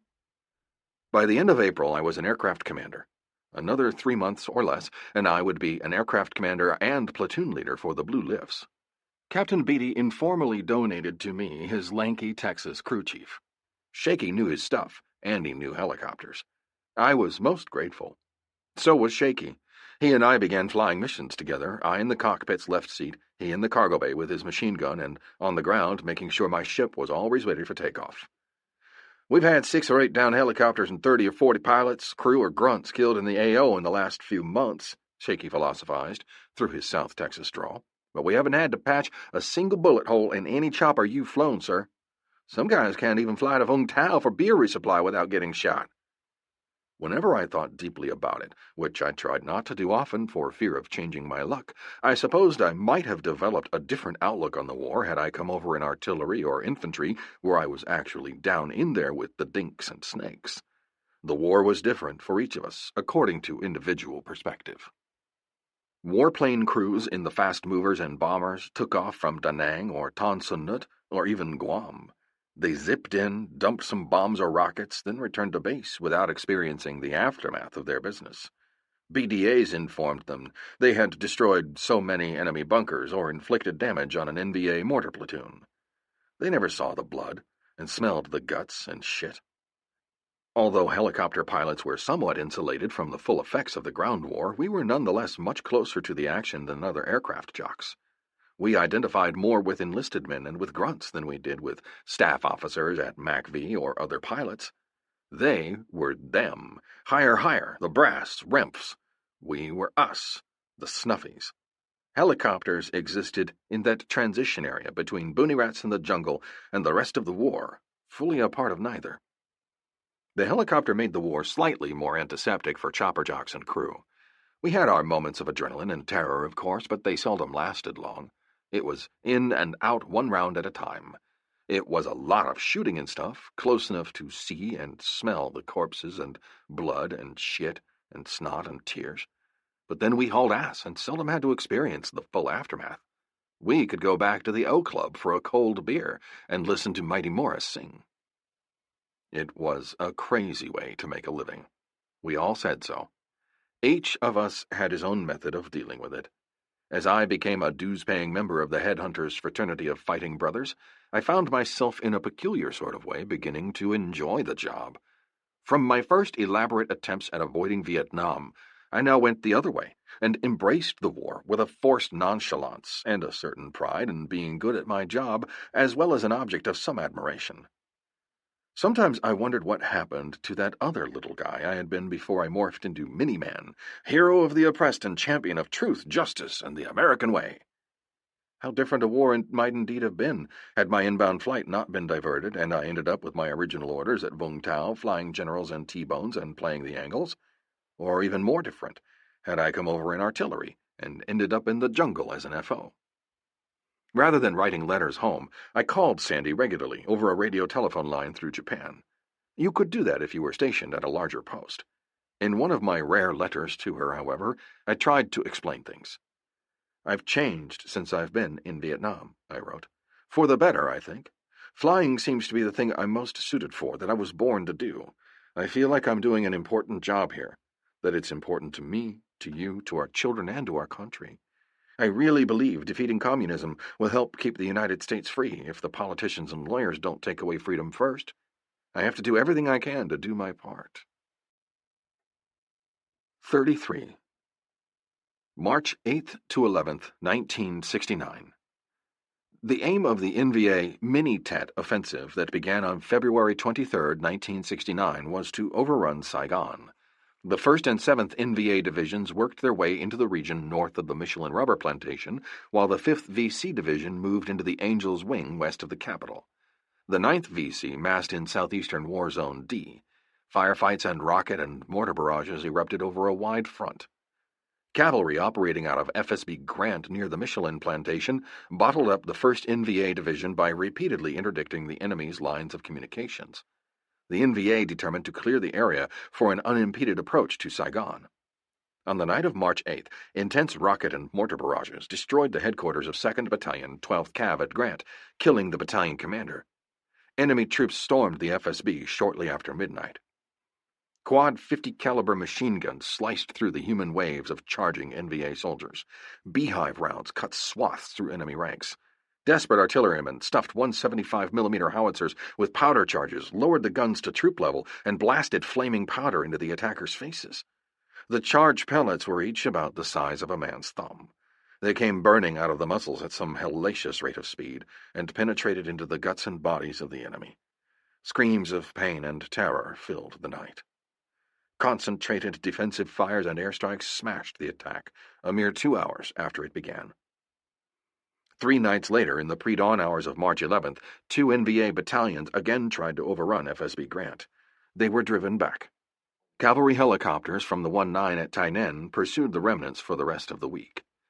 The successful defensive grant ensured that the cavalry would continue screening operations in War Zone C, 3rd Corps, as it harassed, interdicted, and kept off-balance enemy elements attempting to push south and east toward Saigon. 34. If we were all a little crazy, the most insane of all were the pilots and crews who flew Loaches, the Hughes 500 OH-6A LOHs. Those guys were a strange bunch of ducks, a dangerous breed of loners who stayed off to themselves even when they were drinking at the club. They lost so many friends shot down that they simply stopped making friends. They had the option of transferring out of scouts once they accumulated 500 hours of flight time or got shot down 5 times, whichever came first. I often flew the blue lift for purple teams, making large circles as the high bird above the snake below me and the loach below him flying at treetop level. The low bird often acted as bait to draw fire in order to give the shark-jawed cobra a workout. They were surprisingly hard to hit from the trees, but they got shot at so much that the gooks had to get lucky once in a while. If it was an RPG rocket, there was often nothing left but shards of metal and shreds of torn flesh. Hardly enough to even bury. Sorry about that. This hand and this piece of scalp is your son. What's left of him? Bury him in good faith. Loaches flew with a 3-man crew and all 4 doors removed. The torque, or door gunner, sat directly behind the pilot, which enabled him to see whatever the pilot saw and to fire his M60 machine gun out either side. The observer, armed with an M16 rifle in one hand and a red smoke grenade in the other, sat in the left front seat. If a low bird took fire, all the observer had to do was drop smoke to mark the enemy's position. He already had the pin on the grenade pulled. The loach could sting when it had to. In addition to the machine gun and M16, the occupants were armed with frag grenades and Willie Pete grenades and an entire box of M60 ammunition. Radio traffic between the low bird and the high bird Cobra, whose X-ray pilot took down spot report information, continued at a running pace while the loach sniffed around for enemy signs. Apache Red, looks like there's been recent movement down here. I'm going to let on down for a better look. Apache 1-3, keep an eye off to your left there. I'm watching it, Red. You help me with it. Been some heavy traffic down here. Bicycles and troops. I'd say within the last day or so. You want me to pass it on to Talk? You might tell Talk we have some Indians down here somewhere. You want me to recon by fire 1-3? Might as well. Let me pull out of here. You could always tell when the low bird took fire, even before he came up screaming on the radio and dropped smoke. Sometimes you saw muzzle flashes, particularly if it was heavy fire. But what was really telltale was the way the loach's tail flickered up, like he had been goosed when the pilot shoved in throttle and pulled pitch to get the hell out of there. If he were hit bad, say the loss of oil pressure or pedal control, he faced the prospect of either going down where he was, in which case Charlie was waiting to shoot him up, or he could attempt to nurse his crippled bird to the nearest clearing where the lift could get in to snatch the crew to safety. Mosby took fire one afternoon. His gunner was hit in the arm. AK fire knocked out his hydraulics. The tiny helicopter wobbled and hawed across the air just above the trees as Mosby fought to keep it in the air. Swede in the Cobra dived with his minigun, chewing forest. That left it to me to direct Mosby. 1-6, you read? Affirmative, Miniman, Mosby said, his voice thin and strident. We got a man hurt. I don't know if I can keep us in the air. No time to waste with small talk. At Mosby's low altitude, all he could see were the tops of trees. Turn left right now, I barked. Okay, you got it. Just keep going straight ahead. You'll drop over a clearing in about 500 meters. Set it down as soon as you can, but leave room for me to come in behind you. Got it? If I can keep us up, Miniman. The loach wobbled all over the air, engine sputtering out a thin mist that trailed behind, spreading out. You got 200 meters to go, 1-6. Keep going. Be ready. I'm coming down behind you. I dropped altitude. Shaky was on his M60, clapping my ears with its sound. The loach broke out over the clearing, choked with elephant grass. He did a good job bringing down his dying little ship. He dropped into the grass, and the grass stopped him almost immediately. The loach remained upright. By the time I squatted behind it, the loach's blades had stopped spinning. Mosby and his observer were helping the wounded gunner get out of the damaged chopper. Blood was spattered all over the interior. They grabbed their weapons and ran toward my Huey, looking back over their shoulders, like someone was firing at them. Of course, I heard nothing. I saw no tracers. The crew tumbled into the cargo bay and Shaky signaled, Go! Go! I pulled out so abruptly that Taylor, my co-pilot, called out 5,800 RPM, which meant I was on the verge of losing tail rotor effect by exceeding maximum RPM. We were about to crash and burn. I tipped the nose to level out our RPM, but I kept going. Bad guys were all around us. My rotor blades tore into the tops of the trees as the Huey came out of the clearing. We sounded like a big weed eater. Then we were into open sky. I glanced back into the bay. The wounded guy was sitting up, holding his arm, which meant it was probably only a flesh wound. Shaky stood out on the skid, leaning against his monkey line and looking back and down. Mosby grinned and gave me a thumbs up. He was lucky to get out of that one, and so grateful he bought me beers all night. Ryberg, a few days later, wasn't so lucky. He was flying a purple Team Low Bird with Sergeant Brown as observer and Spec 4 Norman as torque. They were looking around the Michelin plantation. NVA had attacked FSB Grant a month earlier. 2 divisions of North Vietnamese were supposed to still be in the area working their way towards Saigon. The Low Bird reported cart and bicycle tracks leading in the direction of a nearby village that Blue Infantry had searched a number of times already without finding anything. The tracks were deep. Something heavy had been fouled. "I'm going to follow them," Ryberg called to his high bird, piloted by Captain Jameson and his X-ray Lieutenant Bleecker. The Loach shuttled along above the trail, sniffing like a coonhound on a track. Bleecker from above and the lift ship even higher suddenly saw red smoke go off. The Loach's tail lifted, but that was all. A ball of flame engulfed the little helicopter. It had been hit by an RPG. Pieces of it, along with mangled bodies, were blasted all over the surrounding real estate. The main cockpit plummeted in a smoking ball into a cloud of broken branches, leaves, dust, and smoke. "This is 2-5! This is 2-5!" Ryberg screamed to Talk. "Oh my God! Our Low Bird has been shot down! Scramble the Blues!" Flickers of winking lights erupted from the dark underbrush at the edges of the trail. Ryberg uttered his last transmission to his X-ray. "Get on the minigun, Paul. Work over those assholes in the tree line when I come down." The Snake rolled in hot, taking fire. Something happened. Something freakish. The Cobra lost its main rotor blade in the dive. The blade spun loose somehow. It hacked through the chopper between the pilot and his X-ray. Bleecker, strapped above the red and white shark's jaws, tumbled out of the sky until he collided with the jungle. Ryberg rode the rest of the chopper straight down. The 1-9 lost 5 brave men that day in the span of a few seconds. I scrambled to insert Blues and help recover the remains. The Oak Club was a silent place that night, with little talking and even less laughter. Even the mongooses, Sam and Pepe, seemed to be affected by the atmosphere. They curled up in a box in the corner and slept instead of begging for goodies. H&I started soon after nightfall. Reverberations from the big guns shook dust from the rocket box walls of the club. Flares lit up the sky and flickered morose shadows through the building's window screens. I kept thinking about what Captain Nice said at Fort Walters when the 2 Iranian students creamed in and killed themselves. "Get used to it," he advised. Get used to it. I seldom drank much, but all of us drank more than normal. Mighty Morris broke out his guitar after a few drinks. His voice sounded thin and sad. There was none of his sarcastic takeoff tonight on popular songs. He sang Red River Valley straight. I got up from the table and walked to the screen and watched flares brightening the sky and winced at the lightning flashes of the big guns. In spite of the thunder of artillery outside, the club inside seemed as hushed and expectant as a funeral parlor. "From this valley they say you are leaving. I shall miss your bright eyes and sweet smile." 35. One afternoon, Loach pilot George Gerard was burning coal flying across a rice paddy. It was near the end of his mission, he was low on fuel, nothing much had happened, and he was heading back to Tainan and a cold brew. Loaches generally stayed over trees so as not to expose themselves to open areas. It had been an uneventful afternoon, however, and George and his crew were in a hurry. Taking fire! Taking fire!" he suddenly shouted over the radio.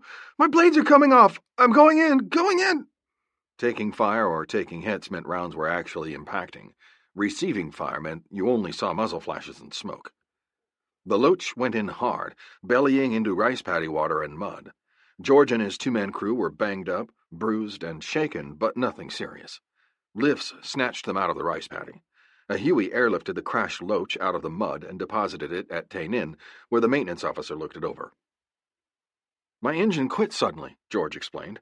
"I was taking fire when my engine quit. There are no bullet holes. You weren't shot down. You ran out of fuel." "No, we were taking fire." George's crew backed him up. Pilot error, like running out of gas, while excusable with a hot date, got you grounded over here and slapped with a statement of charges.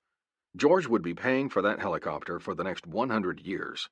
The AMOC, which was what we called the maintenance officer because he had completed the aviation maintenance officer course, asked me to sling load the Loach underneath my Huey and take it to Cu Chi. Cu Chi was the site of the highest station of maintenance in Vietnam, a depot outfit that could determine the cause of engine failure. By now, we all suspected the Loach quit because of fuel starvation. George was sweating it out. I burned up all the excuses I could think of not to do it, but was finally forced into submission. It was tricky enough slinging a load underneath a Huey, much less a broken chopper that would not streamline because the tail boom had been knocked off in the crash. Maintenance wired the tail boom back on. Now it'll streamline, the AMOC, Captain Steiner, assured me, satisfied. I smoked a cigarette and looked it over, skeptical and more than a little uneasy. George came out and stood next to me, clearly worried, as a crew rigged lines to his broken bird. "Hey, what else am I going to do?" I asked in exasperation, throwing up my hands. I felt like I was about to deliver a fellow skyjock to the guillotine. George shrugged. "Nothing you can do, miniman."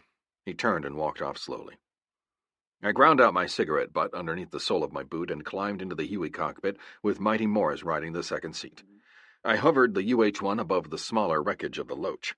I felt the lines tug, then slowly lifted the bird off the ramp. "So far, so good," Mighty Morris cheered. "We ain't there yet." I took off to the east, cleared base, and turned north between the outer wire perimeter and the river while I clawed for altitude.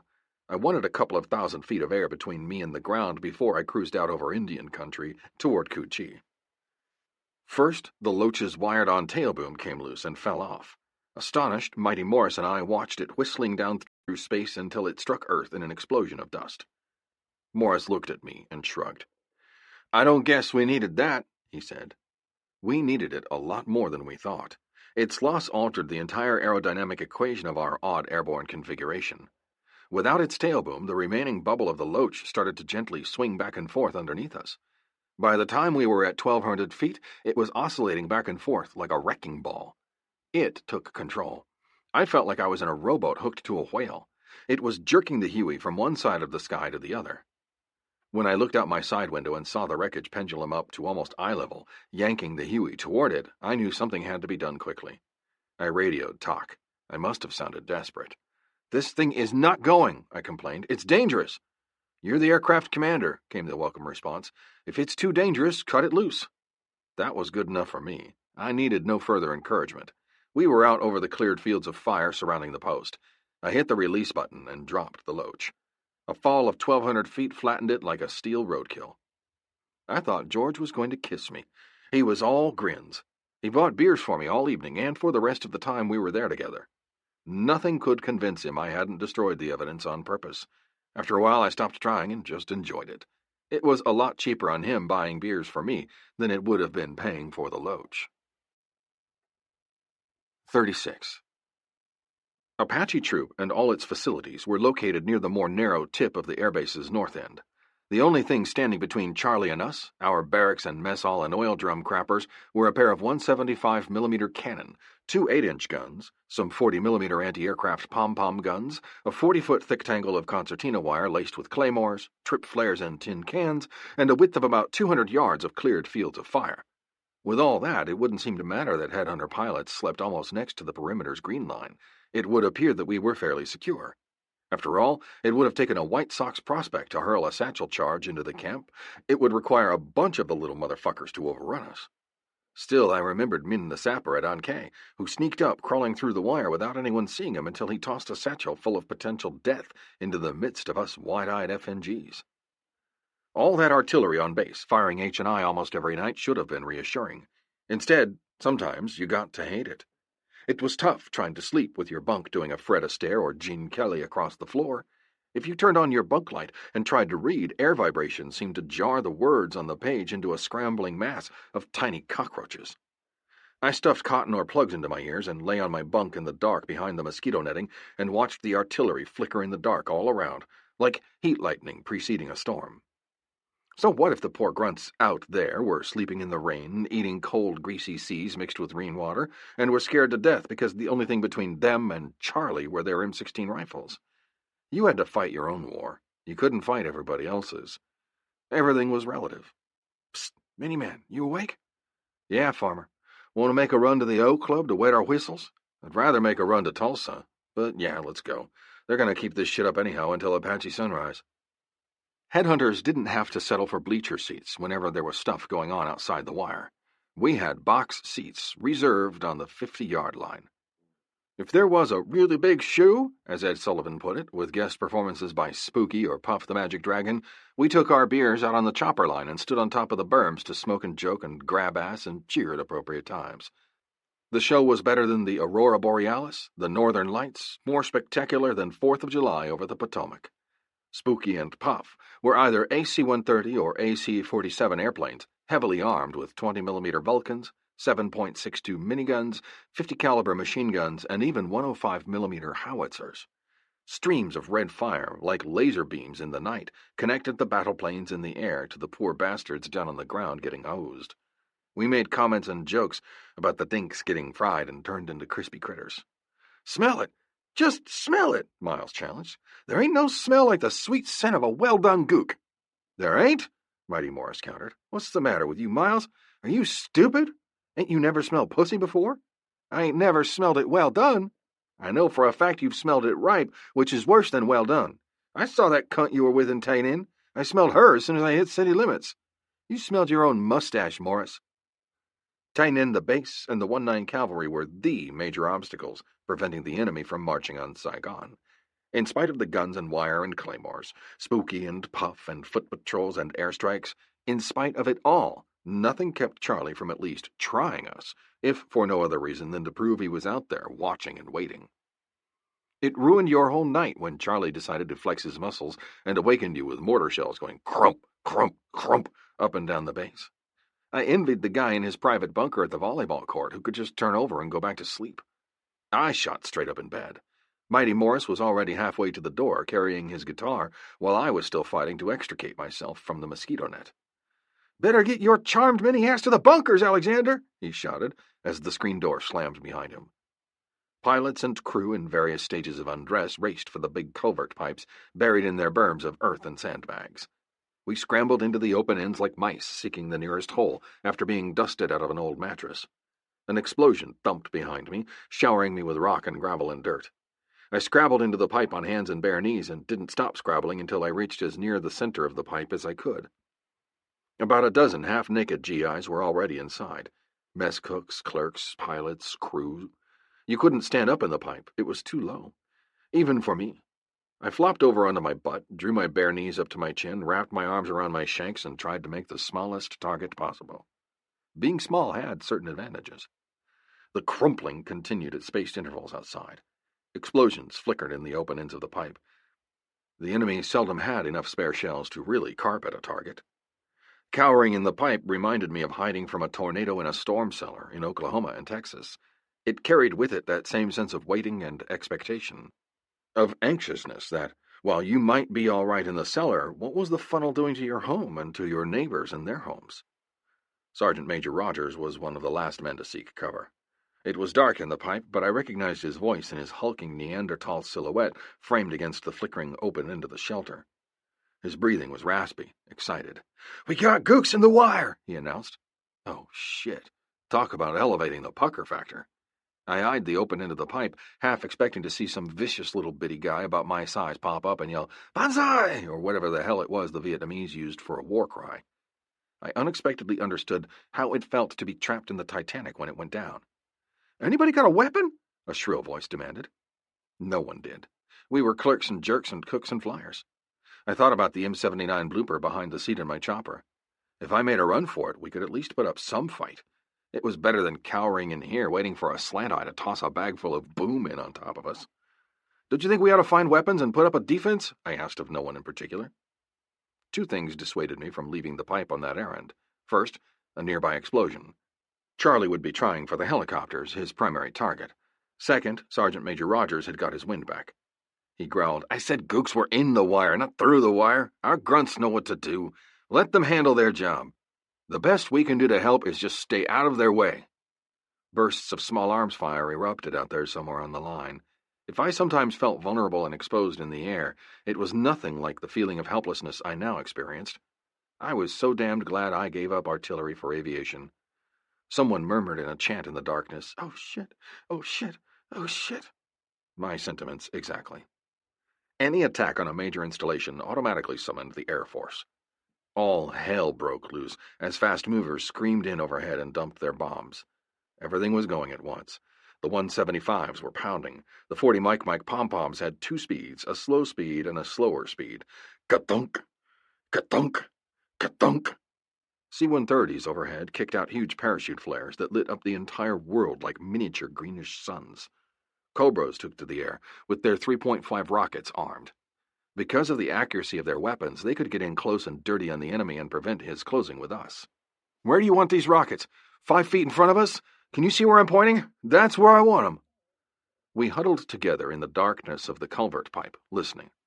I didn't realize Captain Beatty was inside until he flicked on his flashlight. He calmly groomed his magnificent mustache with one hand. He must have been sleeping and mussed it. Then he opened a newspaper on his knees and began reading by the light beam held in his free hand. Everyone stared at him. It says in the newspaper, he began reflectively, and I quote, "The Woodstock generation is staging an anti-war moratorium in Washington. It says here the war is corrupt, immoral, and feeds the American arms industry." "Well, fuck 'em and the black horse they rode in on," Farmer snorted. "Their asses ain't out here getting shot at. As far as this old Southern boy is concerned, I'd just as soon waste an anti-war hippie as shoot a gook or eat turnip greens." That produced a titter of laughter. Tension immediately dissolved. A big discussion soon started in which almost everyone sided against the draft-dodging protesters and politicians who refused to let GIs win the war. Everyone had his own opinion on what should be done with the dope-smoking hippies, starting with castration. I worked my way down to Blue. "Can I look at the sports section?" I asked. He grinned at me. The probe on the wire lasted only a short time. Soon a stillness descended upon the base like the aftermath of a storm. We ventured cautiously out of the pipe. A single parachute flare remained stuck in the sky, blocking out the stars with its bright light. We began checking for damage, looking a little stunned as people do who have survived a storm. "Lieutenant Alexander?" "Yeah? They blew all the windows out of your Huey." From the looks of the flight line, it appeared mortars had walked down one side of the line and up the other. 3 out of our 8 slicks were damaged, one of which looked totaled beyond salvage. It would have to be cannibalized for parts. A Loach was also destroyed and 3 Cobras busted up. Maintenance had to start work immediately if the headhunters were going to stay in business. My chopper was out of commission temporarily. Shrapnel ate holes in its one side while the concussion of an exploding round shattered the plexiglass windshield. Shaky came and stood beside me. "It's all right, sir," he commiserated. "It don't count if it gets shot when you're not in it. Miniman is still charmed." 37.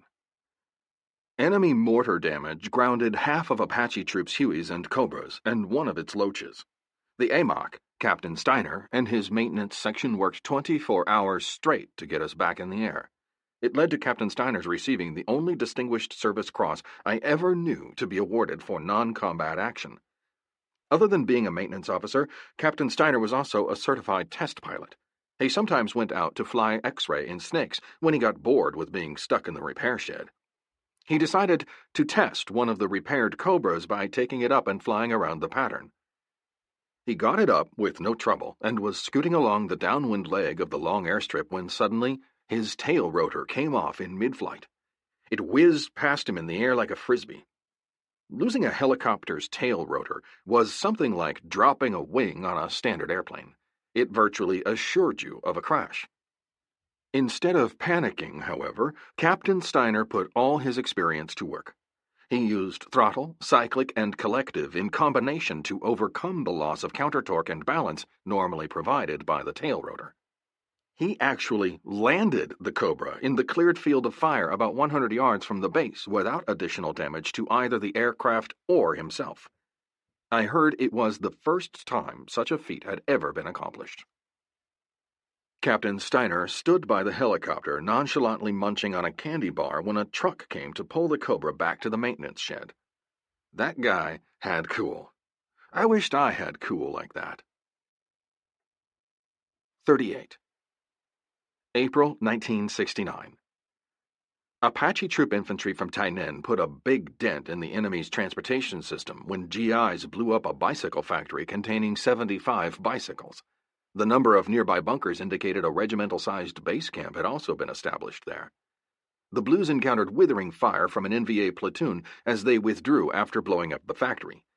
They scattered the enemy by employing their machine guns in a crossfire, only to be attacked by a second enemy platoon near their extraction PZ. Artillery and airstrikes broke up this attack. Huey Slicks snatched the Blues out of the jungle and returned them to Tainan. That night, B-52s from Guam made final work of the communist positions with an arc light mission. It cracked and blazed on the horizon like a severe electrical storm while troops at Tainan watched in awe. 39.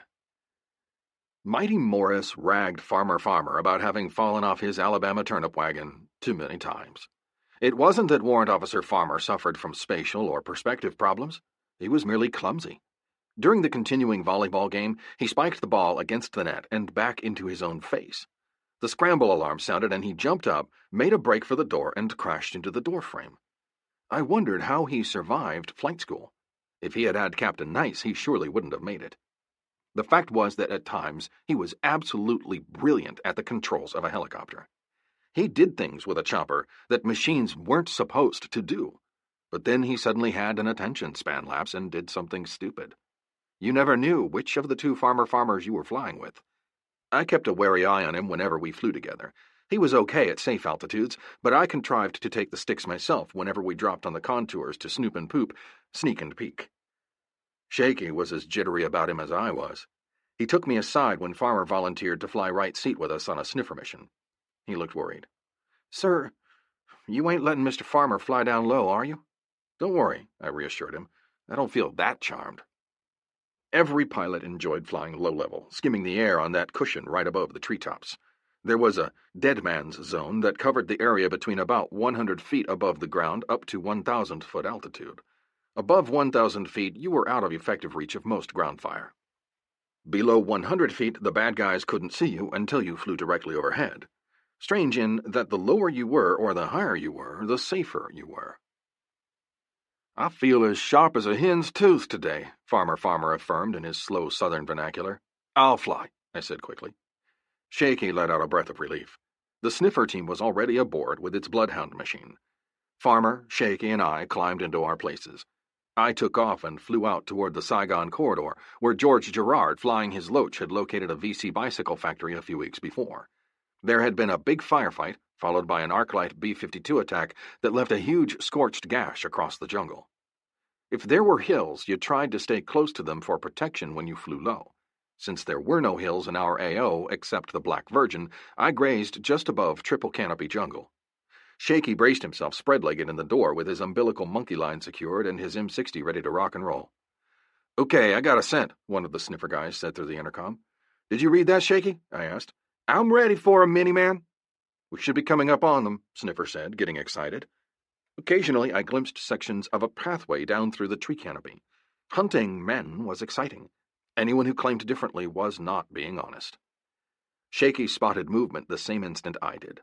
Some guy hauling ass on a motorbike. I paced the guy, peering down through my chin bubble and watching him flicker in and out of view. Shaky got a clear sight picture and opened up with his M60. Leaves and limbs exploded as the machine gun fire cut into the foliage. "He's down!" Shaky exclaimed. I didn't see him go down, but I didn't see him riding anymore either. "Down for good?" I asked. "He's down! Sir, come back around! There! Do you see him?" Although we were generally credited with several kills a day when our boonie rats were in contact with the enemy, I knew for a fact that the Vulture Board received many kills that were only estimates. There was no doubt about this guy, though. He was dead, ripped all apart and lying in a thick pool of his own blood mixed with spilled gasoline from the bullet-riddled motorbike. "Do we count that as a confirmed, sir?" Shaky asked. "His hide is on the Vulture Board," Farmer declared. I lifted the chopper away. One dead enemy was a good day's work. You lost interest after that. We were all ready to declare victory and go home. The sniffers wanted to continue work on the way back, make a token effort anyhow. I stayed low and headed over the green sweep of jungle toward Nui Ba Din, rising like a giant tit to our left front. "I got it?" Farmer asked. I looked at him. I saw a brace of cobras from out his window working out on something a mile or so away. Rockets shot from their stubby wings like slivers of fire. "Okay," I said, relinquishing the controls. "You got it. Ease off to the south, away from them cobras, will you? It's not our fight." He continued flying a few feet above the top of the jungle for the benefit of the sniffers. I relaxed, hands folded in my lap, and watched the forest slide rapidly past below us. An unbroken carpet of the deepest green, almost iridescent under the tropical sun. I expected nothing between here and Tainan. I realized I was hungry. "Hunting gooks all day makes me famished," Mighty Morris once put it, "and when I'm famished, nothing satisfies my appetite like a big bowl of hog entrails and beef tripe from an army dining facility." I glanced ahead and saw a dead treetop sticking up above the green. It was a gray and twisted snag about 500 meters ahead. We were heading directly for it at about 80 knots. I didn't think anything about it. I figured Farmer would pop the collective and hop over it the way we always did. The next time I glanced up, the snag loomed about 100 meters directly ahead. Farmer was looking squarely at it. He seemed relaxed and aware. Although I was sure he knew what he was doing, I still felt the muscles in my legs tense. I watched, mesmerized, as we approached. I started to cry out at the last moment, "Farmer!" Too late. That hillbilly didn't hop and pop at all. We busted right through the dead treetop in an explosion of gray wood. The chin bubble at my feet splintered with a crack like a rifle. The chopper shuddered dangerously to one side, dumping the two sniffer guys on top of each other and throwing Shaky lunging against his monkey line. It was the only thing that saved him from sailing out the door. "Taking fire?" Shaky yelled through the intercom, surprised. "Taking a tree," I corrected, fuming with astonishment and indignation. Farmer had to have seen the damn tree. His visor concealed his face, but his body language betrayed him. He was as astonished as the rest of us. I waited until he got the Huey straightened out again before I reclaimed the controls. I quickly checked the instrument panel to make sure no red lights were on. "Did you see the tree?" I asked once I had myself under control, along with the helicopter. He allowed he had. "Why did you hit it then?" "I don't rightly know." That was the only explanation he ever gave. I reported the incident to Captain Blue. Blue talked to him and let it go. No real harm done. He was just careless.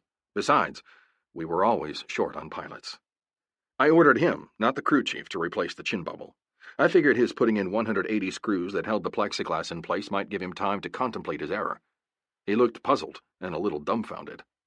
"I ought to have you put a piece of the plexiglass in your navel so you can see when you got your head stuck up your ass," I scolded. "It was an idiot thing to do," he admitted. I agreed with him. 40. Occasionally, as a change of pace, I flew X-ray in the Cobra with Swede. Unlike the UH-1, which was a utility helicopter designed to carry payloads, the AH-1 Cobra was the first helicopter designed from the skids up as a rotorcraft gunship. A Cobra traveled almost twice as fast as a Huey. It was slim, only 36 inches wide, and as agile as a dragonfly over a pond. The crew of two sat in tandem. The aircraft commander flew from the rear cockpit, which was elevated above the front pilot, in order that the AC could get a good all-around view over the head of the X-ray. "Let's go hunting," Swede might say when I had some downtime. Out we went into the AO, flying the VC and NVA infiltration trails. The X-Cache route, Jolly Trail, Saigon Corridor, hunting for troops, bunkers, rice hooches, mules on bicycles loaded down with RPGs, carts full of rice or medical supplies. Anything that moved. Although we had to abide by the rules of engagement, which said you pinpointed your precise target and didn't go around shooting up hooches at random, hunting was almost always good in Warzone C. As X-ray, I sat way out over the shark's jaw with clear cockpit all around and a wonderful view. The X-ray read the map, recorded intel from the low bird if we were operating as a pink or purple team, kept an eye peeled for movement, and stayed prepared to employ the bird's formidable weapons. In addition to 3.5 rockets bristling on its stubby wings, the Cobra was mounted with a 40mm automatic grenade launcher and a 7.62 Gatling-style minigun mounted on a turret underneath the shark's nose. The firepower it carried was awesome. There was a sighting mark on the windscreen which you lined up with the target. You rotated the guns up or down and sideways. The 40mm blooper fired 40 rounds a minute, laying down a solid chunking row of explosions like a mini arc light. The minigun fired so rapidly, 6,000 rounds a minute in a solid wall of steel, that tracers blurred into a single red stream as from a fire hose. "See him? There!" Sweet exclaimed through the intercom. "He's running for the woods. I'm going in hot." He tilted the aircraft into a dizzying dive and swooped down like a hawk chasing a field mouse. The prey had abandoned his bike and deeded into a copse of bamboo and palm. He disappeared into it. I opened up with the minigun. You could chew a patch of jungle into sticks and kindling in 10 seconds. Not always did you know whether or not you hit your target as he ducked and dodged through the trees, but if the poor son of a bitch survived, you could bet your ass he was one scared and impressed gook.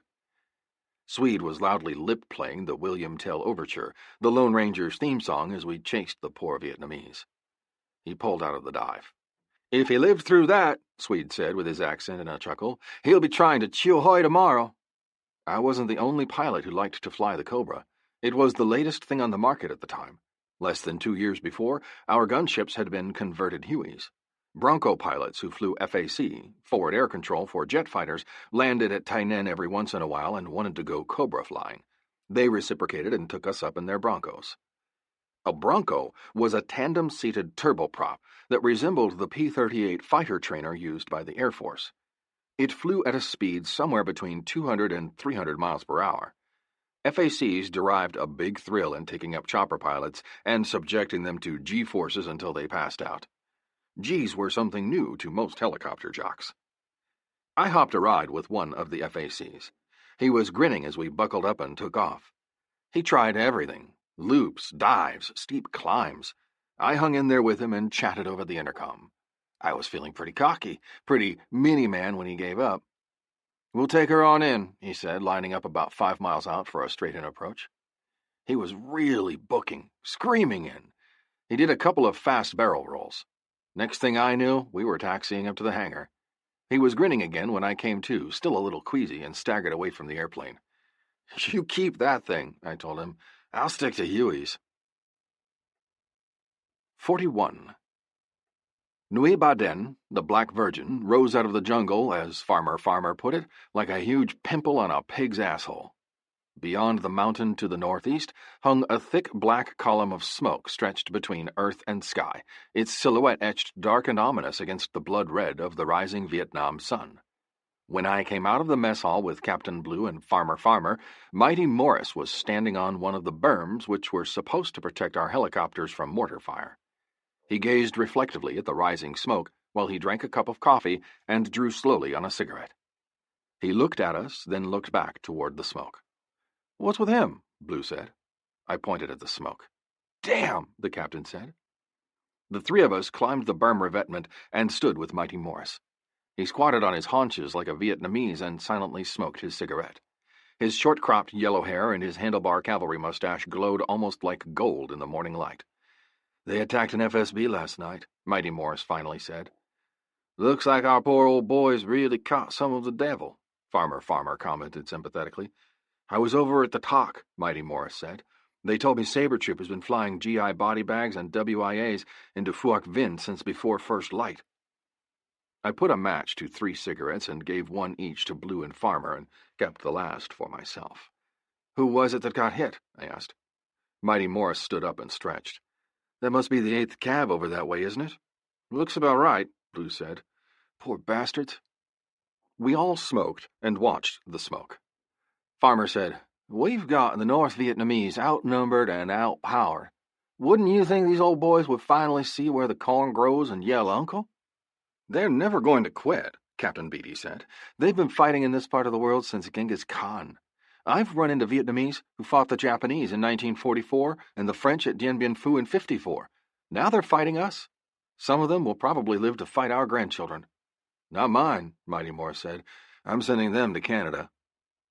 We stood on the berm as the sun burned off the fog on the river that we saw glinting through the forest, talking of the war, smoking cigarettes, drinking coffee, and watching the black smoke lift straight up from the FSB, then curl at the top from a slight breeze aloft.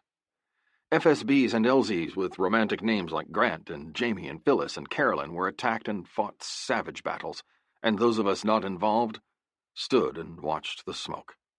For you personally, the war was only that part of it that you saw immediately around you. We were like cops working our own precinct. We had more than enough to keep us busy. We fought our own skirmishes out there in our own AO, and seldom knew what was happening in neighboring AOs, much less how the war in general was going. Seldom did anyone talk about winning anymore. The war had gone on far too long for that. In the same way that cops never won their war on crime, we didn't expect to win ours. It would just keep going on day after day, month after month into the foreseeable future. Occasionally, one or two or three of us vanished from the ranks and showed up no more at volleyball or at the O Club. Like when the Loach exploded and the Cobra lost its rotor blades and cut the bird in half. 5 guys, gone, all at once. Mighty Morris sang songs for them. Then they were just gone, and we tried not to think about them anymore. Dwelling on your losses turned you morbid and made you start considering your own mortality. That was something you never wanted to consider in a war zone. Seeing only what was around you, not knowing what was going on in the rest of the war or in the rest of the world, was a bit tough on morale. We saw smoke rising after a battle, but we only heard rumors about how it went. Like 13 grunts died in a firefight near Kuchi, a helicopter went down and all 8 aboard were killed. A pilot was lost and captured by the VC who tortured him, cut off his genitals and left him strung heels up in a tree. We had TV in the O Club, but programming came through the Armed Forces Network and was sanitized for our viewing so as not to affect morale. Care packages from home included newspapers with headlines about war protesters, draft dodgers, and dope-smoking campus hippies. How much of it was true and how much exaggeration we had no way of knowing. "Doesn't it frost your balls," Miles once complained, "that while we're over here getting killed, one of these dope-smoking scumbags is dodging the draft and will grow up to be president of the United States or something?" Thought of it frosted my balls. Mighty Morris glanced at the column of smoke a last time, stamped out his cigarette, then climbed down from the berm and kept his back to the smoke as he strode away. "I'm getting to be a short-timer," Captain Blue said, sounding weary and relieved at the same time. "I'll be out of here in less than 6 weeks." The war would never end. Only our tours of duty ended. 1 year in country, and then we left. Others took our places, and the war continued. Forever and ever, amen. Captain Beatty looked at me. "The platoon will soon be yours, Miniman. At least it'll be yours until it's your turn to go." He shook his head and sighed. "Ain't this a hell of a way to run a war?" 42. May 6th, 1969. The day after Major General L.V. Benton Roberts took command of the 1st Cavalry Division on May 5, 1969, the North Vietnamese decided to annihilate L.Z. Carolyn, which stood on a site near the abandoned Prek Kluk Special Forces camp. NVA began the assault in the early morning darkness with rocket and mortar barrages, followed an hour later by a pincer ground assault against 2 sides of the base. Enemy soldiers broke through the wire and stormed onto the LZ, overrunning 6 perimeter bunkers and capturing a medium howitzer. They threatened to cut the camp in half. American defenses were reduced to only 2 companies, since several other companies of the occupying 2nd Battalion, 8th Cav were out on patrol when the attack began. Artillerymen, supply and signal personnel, engineers, and clerks all took up arms in a counterattack to hurl back enemy penetrations and save the camp. The most violent fighting raged on the northern side of the base.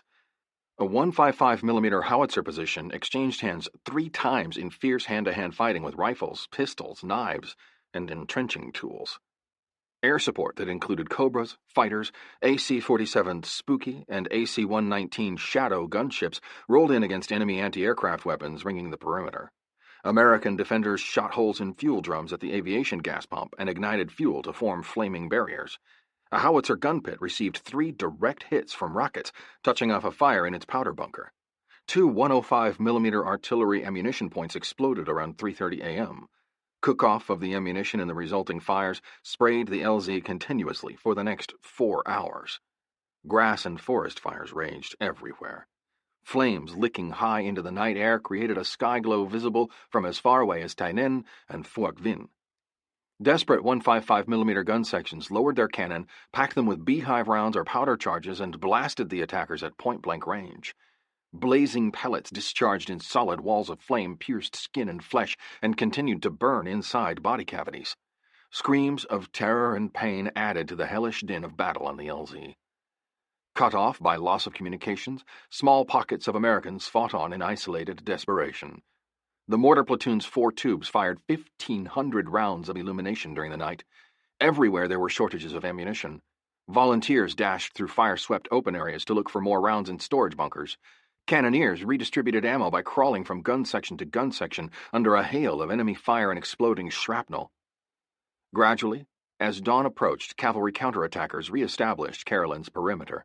Air assets continued to pound enemy reserves and anti-aircraft and mortar positions. By 6 o'clock a.m., the NVA force was retreating, leaving blood trails for Cav helicopters to follow. Columns of black smoke bellowed into the dawn from shattered LZ Carolyn, but the base had held against considerable odds. During a period of 24 days following the attack on Carolyn, Cav forces used helicopters, blue infantry, and 2 batteries of artillery to force 62 separate contacts with NVA VC units and put pressure on the X-Cache trail and its route to Saigon. 43. The LZs the LRPs selected for their insertions were never very big. They looked for the smallest, least conspicuous clearings they could find, on the assumption that since Charlie hadn't enough people to spike welcoming parties on every prospective LZ, he would probably stick to the larger ones. Common pilot reaction to the LRP choices went something like, "You want me to put this machine where?" Add to the small size of the LZs the fact that most insertions were conducted just before dark, when vision was poorest, and you had a formula for complicating everybody's life. You needed all the lift you could get to put the team in. These guys carried with them everything except the oil can crappers. Many times, for those reasons, we split the team members between 2 lift ships. 2 or 3 in one slick, the remaining 2 or 3 in the other, with a pair of snakes flying shotgun. Talk scheduled me for a LRP insertion at 1800 hours, flying with a new kid, a warrant named Stockton. Stockton replaced a short-timer called Cowboy, whom we had seen off at the last hail and farewell at Phuoc Vinh. Because of our staggered one-year tours, guys were always coming and going. You never had a chance to get to know some of them very well. Stockton looked about 19, although he claimed to be 22. He hadn't shaved that many times. He surveyed my cavalry mustache with envy. His, so far and perhaps forever, was a mere shading of the upper lip. He was still the FNG, with his hands digging in his pockets and his eyes curious and amazed and nervous. "You're the old-timer I wanted to fly with," he allowed deferentially. I started to laugh, but held it back to a grin. Imagine, I hadn't been in country much more than 5 months myself, and yet, considering the speed with which guys rotated in and out of Vietnam, I was already the old-timer. Don't you see the irony of it? I wanted to ask him, wise-assed as always, but I didn't. I remembered the awe with which I regarded Captain Beatty when I first reported here as the FNG. Now it was my turn to break in the incoming cherries. I would soon be their commander. The thought was still a little disconcerting. "Everybody says Miniman never gets hit," Stockton asserted, as though hoping it were true. "Everybody says that, huh?" "That's what they say. They say you haven't been hit even once. They say Miniman could fly straight into Hanoi and come out with nothing more than a good scare." "Maybe that's what we ought to do, then." He looked at me sharply to see if I were serious. I smiled to show him I wasn't stupid. "They say you're charmed." "I prefer charming." I twisted the ends of my mustache. It was hard for an FNG to see humor in things at first. He was so intense and scared. "I expected you to be a lot taller," Stockton said. I looked at him. It wasn't an attempt at humor. He was serious. "Yeah, well, we all can't be 6 feet tall." "I didn't mean anything by it, sir. Did you know Alan Ladd is shorter than you are?" "Let's just drop it, Stockton." "Yes, sir." Farmer and Miles would fly the second lift ship. At sunset, the LRPs waddled out with all their gear taped to prevent rattling and their faces blackened with cami. They clambered aboard the 2 choppers, 3 guys in mine, 3 in Farmer's. The patrol leader held up a wooden nickel. "You coming back in to get us tomorrow night and pick up this, Miniman?" he asked. "You betch'm, Red Ryder." They all laughed. Stockton looked at them like they were crazy. How could they laugh when they were going out there? It was supposed to be a routine mission, if anything could be routine in Vietnam. All we had to do was take these guys out there, drop them off, and come back home, like a bus driver. It was a nice evening for it, too. Vietnam was such a pretty country that I often thought I would like to come back someday after the war was over. If the war was ever over. The sun hung red and low in the west. It reflected ruby red from scattered sheets of water in rice paddies over by Nguy Ba Den. It was already getting dark down there. I used a high, overhead approach to the LZ, starting my spiral from about 1,500 feet and screwing us in tight and dizzying. My skids hadn't even touched earth, with the grass whipping below and the forest black and overwhelming around us. Then Shaky chirped through the intercom, "They're gone!" I pulled pitch to get out of there. The longer you stayed on the ground, the greater chance you had of being compromised. I did a cyclic climb by coming out over the treetops to pick up lift speed, then pulled back and popped up. You gained 1,000 feet real quick and were out of small arms range almost in a single breath. As soon as I jumped out of the tiny clearing, Farmer plunged toward it. One bird leaving the nest, a second taking his place. Suddenly, Farmer's distinctive drawl crashed through the airwaves. "Taking fire! Taking fire down here!" Instead of pulling out of his approach as he should have, he continued on in. His 3 grunts bailed out automatically and beat it toward the trees. Apparently, they didn't realize the LZ was hot until their taxi was already back in the air. Farmer came out of the nest through another hail of small arms fire. Radios started going bug fuck. Everybody tried to talk at once. Our 2 snakes circled overhead, chattering to each other as they attempted to determine the source of the fire. The grunts on the ground were screaming and swearing. Miles was shouting at me that they had taken some hits. I calmed him down and asked if he had any red lights on his instruments. He didn't. The entire situation now stunk. The Lerps were compromised. We couldn't leave them down there. We had to go back in and get them. It would take both helicopters. I was afraid that a single chopper wouldn't have enough lift in a vertical hover to pull all 6 men out of that small clearing. I explained all this to Farmer and Miles as I circled the LZ. Charlie had stopped firing, not wanting to unnecessarily give away his position. Farmer quickly regained his composure. "Damn cotton pickers," he said in his strongest epithet. "Okay, Miniman, we're with you. I think them little dudes was shooting at us from the southwest." An anxious plea came from the ground. "Miniman, we need out of here pronto." "Are you in contact?" I asked him. "That's a negative at this point. We heard the firing from about 200 meters to our southwest." At least the Lerps weren't at risk of being overrun within the next few minutes.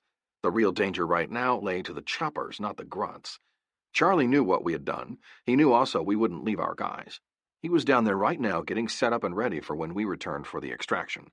Apparently, wherever he was, he had an open view of helicopters approaching and departing the clearing. "I think I might have a location," Red Leader reported. "Ready, Mad Dog?" he asked his wingmate. "I can almost smell the little motherfuckers." "We'll cover you, Miniman," Red Leader promised. I swung west to where the sun had already gone down to leave the sky bruised with color and the earth below purple with darkness. I dropped down low above the forest and poured on the coal. Farmer and Miles were about a mile behind me. I rode so close to the treetops that they chattered in the slipstream of our passing. A few taller branches slapped our belly. Stockton scrunched down, as though trying to hide inside his seat armor. I knew how he felt. There were times when I felt like melting into my helmet. This was one of them. I would rather have taken a beating than go back, but someone had to do it. Dumbass Farmer! Why the hell did that Alabama hick let his guys off when he knew he was taking fire? The snakes were rolling in hot, delivering ordnance off the southwest edge of the clearing ahead of us and to our right. Rocket explosions flared bright. I ignored them, concentrating on my job and the clearing rapidly approaching. "Get on the controls with me," I instructed Stockton, "just in case." "Yes, sir." I wondered, Riley, if he thought Miniman was so charmed now. "We're receiving fire from the right," Shaky called out.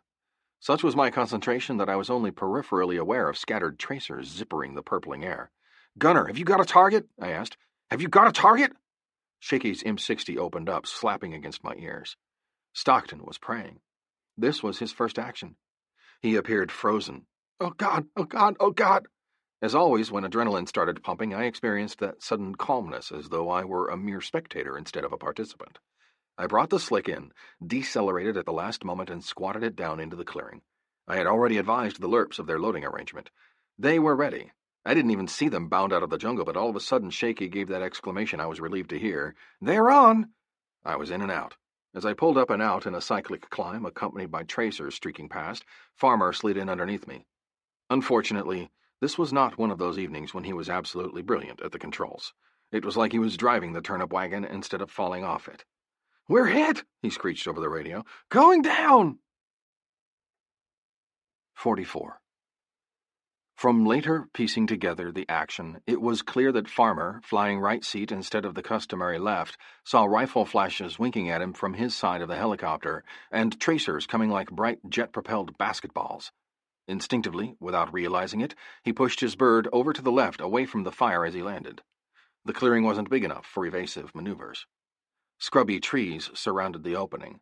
In the dark, the tip of his blade whacked one of the trees, knocking about 8 inches off the rotor's tip. There was a sudden blade stall that vibrated the aircraft so violently that it shook loose rivets and rattled teeth. The engine quit momentarily, dropping the Huey about 10 feet to the ground. Farmer and Miles both thought they were in for good. Farmer was already on the radio yelling, "Mayday! Mayday!" He couldn't stay out of the trees. They were like a magnet to him. The engine caught again immediately. The loss of part of the rotor blade made it run as rough as an old Alabama Ford truck chugging along with only 6 of its 8 cylinders firing. Not realizing what had happened, the 3 remaining lerps piled aboard while Farmer's gunner hammered at the tree line with his machine gun. By all rights, the aircraft should never have flown out of the clearing, but such was the flow of adrenaline and all the excitement that Farmer experienced one of his moments of brilliance, or perhaps desperation, and pulled pitch. Slowly, nursing the wounded bird, he lifted it off the ground. Miles later remarked how calm the farmer was, like he was sitting in his rocking chair on his front porch in spite of the radios going apeshit, his machine guns pounding, tracers streaking past or ticking as they pierced the bird's skin, and cobras race-tracking off his flank shooting their rockets and miniguns. Fortunately for Farmer, perhaps, he didn't have to think. All he had to do was fall back on training and instinct. From aloft, I watched him bring the Huey up wobbling like a duck with a wounded wing. He had his red and green running lights on to let the cobras know where he was.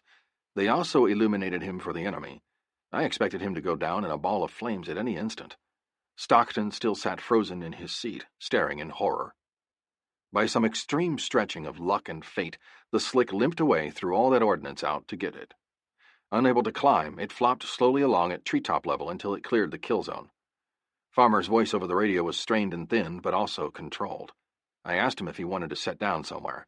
I had already notified Talk of the situation, and more slicks and cobras were being scrambled.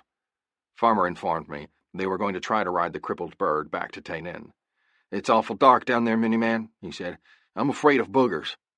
His thinking was that if he stayed low and they had to go into the trees, they had a chance of surviving the crash. I couldn't understand how the chopper stayed aloft. It wobbled, pitched, and jerked as though on the strings of a mad and drunken puppeteer. It was a tribute to Farmer's often undemonstrated skills that he kept it limping forward. I was amazed. "Miniman, are you still up there?" he kept asking. "Don't worry, farm boy, I got you covered." I followed him in case he went down, hovering overhead at about 1,000 feet altitude. It was a long flight. A long flight filled with tension, uncertainty, and the expectation that the bird had to crash at any moment. I could imagine the anxiety inside Farmer's aircraft. Full darkness came quickly as it did in the tropics. The lights of Tainan sparkled on the horizon. Taylor and Mississippi joined the cavalcade, along with Swede and his Cobra. 2 snakes from Blue Max kept going to join the action at the rejected LZ. "We're going to make it, Miniman!" Watching him continue to flounder his way home was a little grisly, like watching a dog injured on the expressway dragging his hindquarters while attempting to avoid onrushing 18-wheelers. The question was not whether the dog got hit, but when. He made it across the river, then above the outer perimeter wire.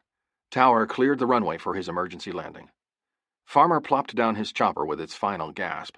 Grateful lerps forced wooden nickels into everybody's hands. Stockton got out, a little unsteady on his feet, and looked for bullet holes. He found none. He stood looking at me. Amok's inspection of Farmer's helicopter revealed a warped frame, while centrifugal force had twisted what remained of the blades.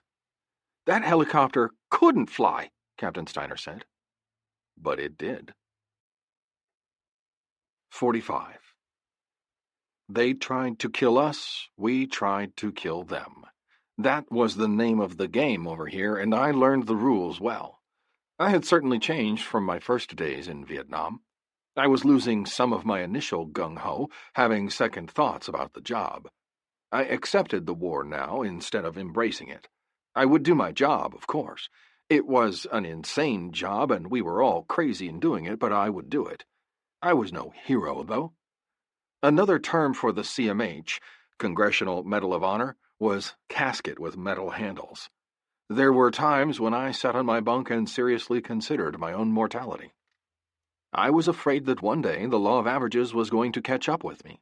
I had a premonition that I was going to die a fiery death in the debris of my own chopper, or that a mortar round would land in bed with me.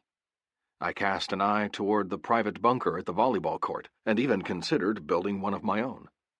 Everyone wanted to fly with me. I seemed to fly unscathed into and out of all the garbage in the world, while other guys were bullet magnets. I wished like hell this whole charmed thing had never got started. It felt like a curse now because I knew it couldn't last forever. One of these fucking days, Charmed was going to get its ass shot off. You live a charmed life, the other pilots said. There's no way you can do this shit without getting at least one bullet and not live charmed.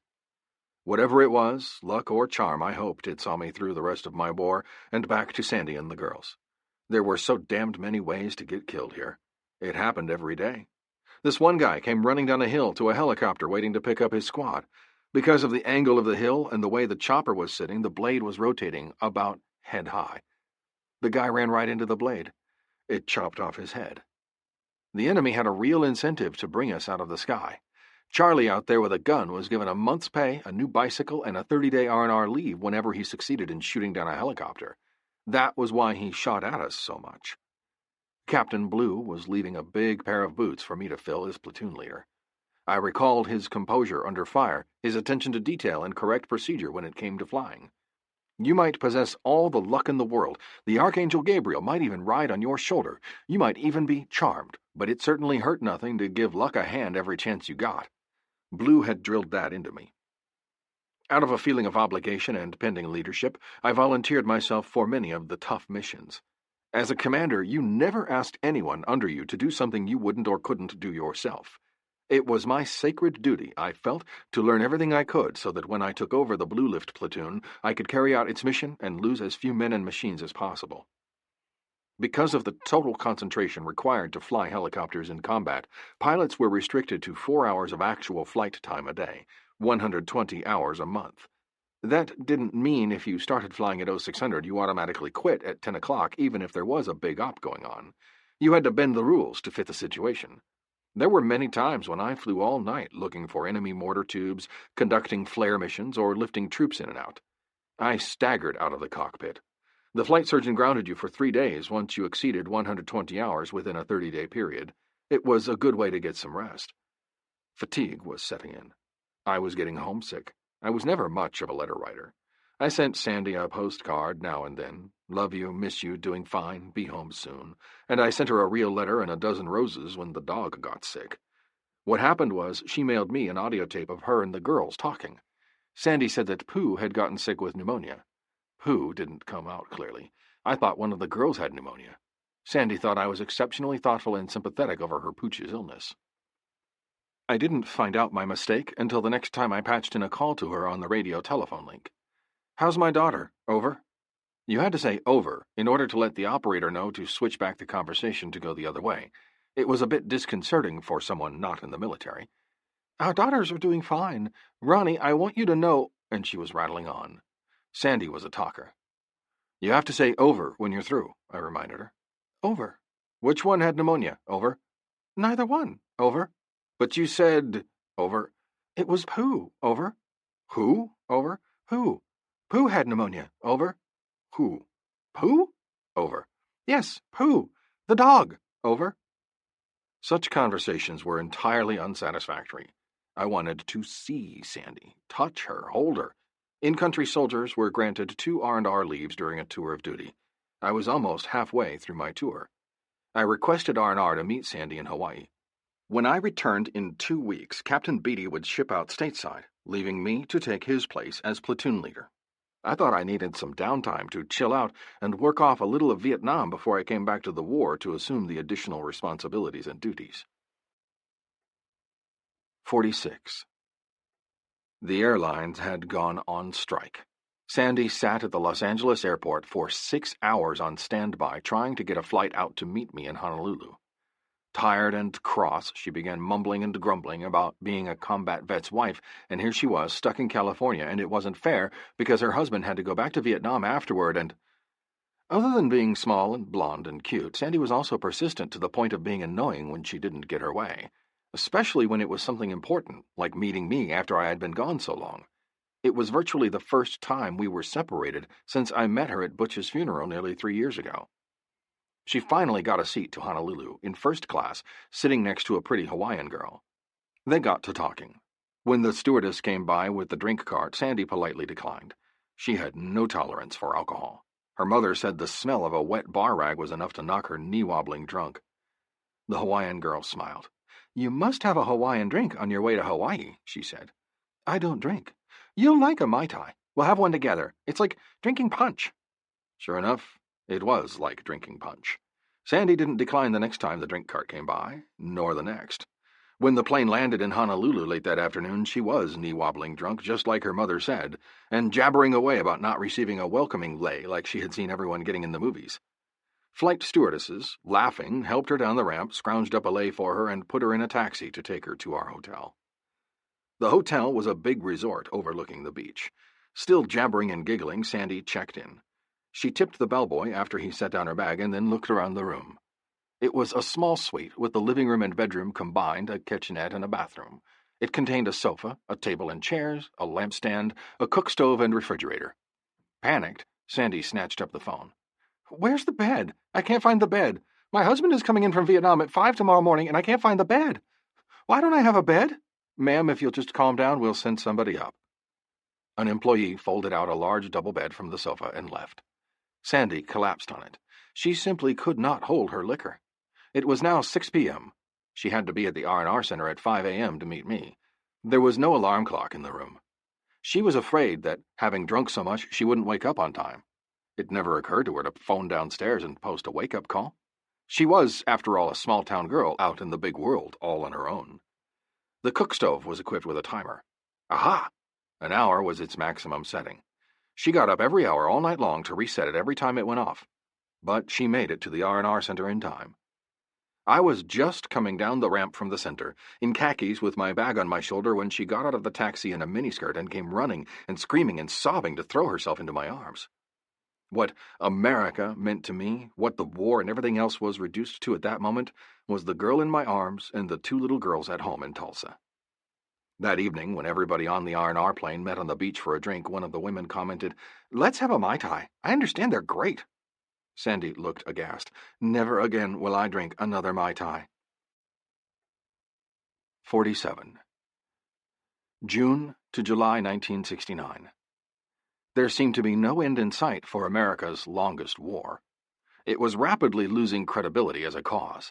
Disillusionment was setting in. President Nixon decided that the war could not be won by force alone and called for Vietnamization. He warned that it might take days and even years of patient and prolonged diplomacy to end it. Diplomats argued over the size and shape of the negotiating table and who sat where. In response to Vietnamization, American troop withdrawals began in June 1969, albeit slowly. It signaled to GIs in Vietnam that the goal of winning the war was over. Although the war would go on, wasting lives and time, it became clear that its outcome would not be settled in the jungles and air of Vietnam, but instead in the corridors of power elsewhere. Soldier morale plummeted. TV no longer reported victories to disenchanted viewers back home. It showed only endless footage of bloody and stubborn fighting. A new motto cropped up throughout Vietnam. It was scrawled on helmets, on hooch walls, stuck to bulletin boards, and scribbled inside helicopters. "Don't be the last GI to die in Nam." In July, wherever TV satellite relay was available in base camps, pilots, crews, and grunts of the 1st Air Cavalry watched astronauts landing on the surface of the moon. Neil Armstrong took his first step and uttered the quote that became famous, "That's one small step for a man, one giant leap for mankind." Angry grunts openly scoffed. "Let that motherfucker come here and take a step with me." Search and destroy tactics gave way to the endless jungle patrols and ambushes of guerrilla warfare. Routines of fighting and killing, fear, boredom, body bags, weariness, and disillusionment produced reluctant warriors whose primary thoughts were of survival. Get through one desperate year's tour of duty and go home. More and more men simply refused to fight. Open rebellion was threatened in some units. Even the elite 1st Air Cav chalked up 35 combat refusals over a 12-month period. One thought was everywhere. Don't be the last GI to die in Nam. 48.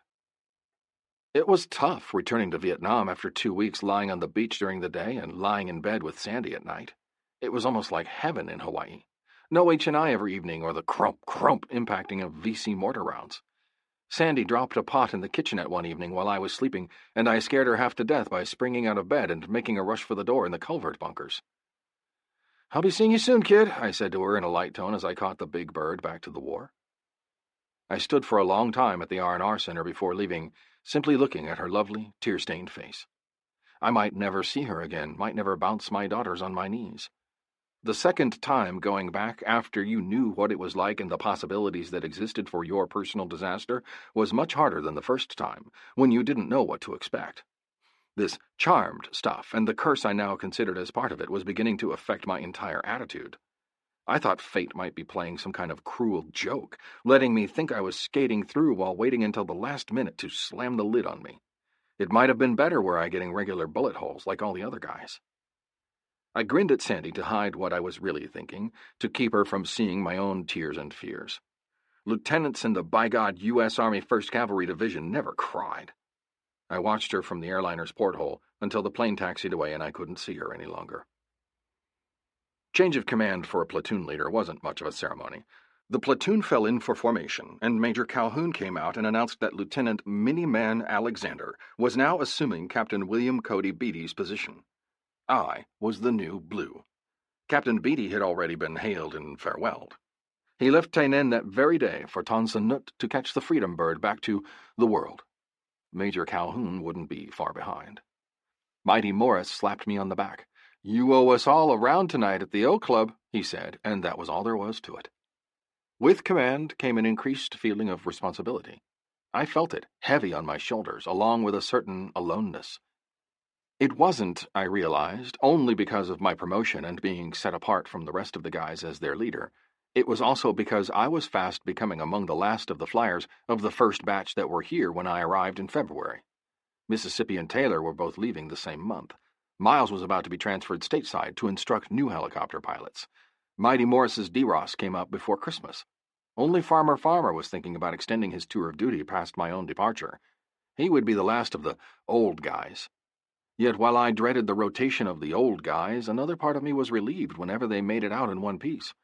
If I had to make life-and-death decisions affecting my men, it was easier on me that they all be F&Gs like Stockton and Rouse and the others with whom the platoon was gradually filling up.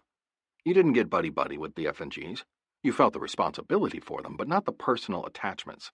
You knew what could happen to them out there, and you didn't want to be emotionally connected when and if it did happen. "That's Nui Baden, the Black Virgin Mountain," I narrated to Rouse as I conducted his platoon leader's orientation flight out over the AO. "It's a landmark you can see from about anywhere in Warzone Charlie. You're not lost as long as you can see it." "Where are you from, sir?" Rouse asked through the intercom.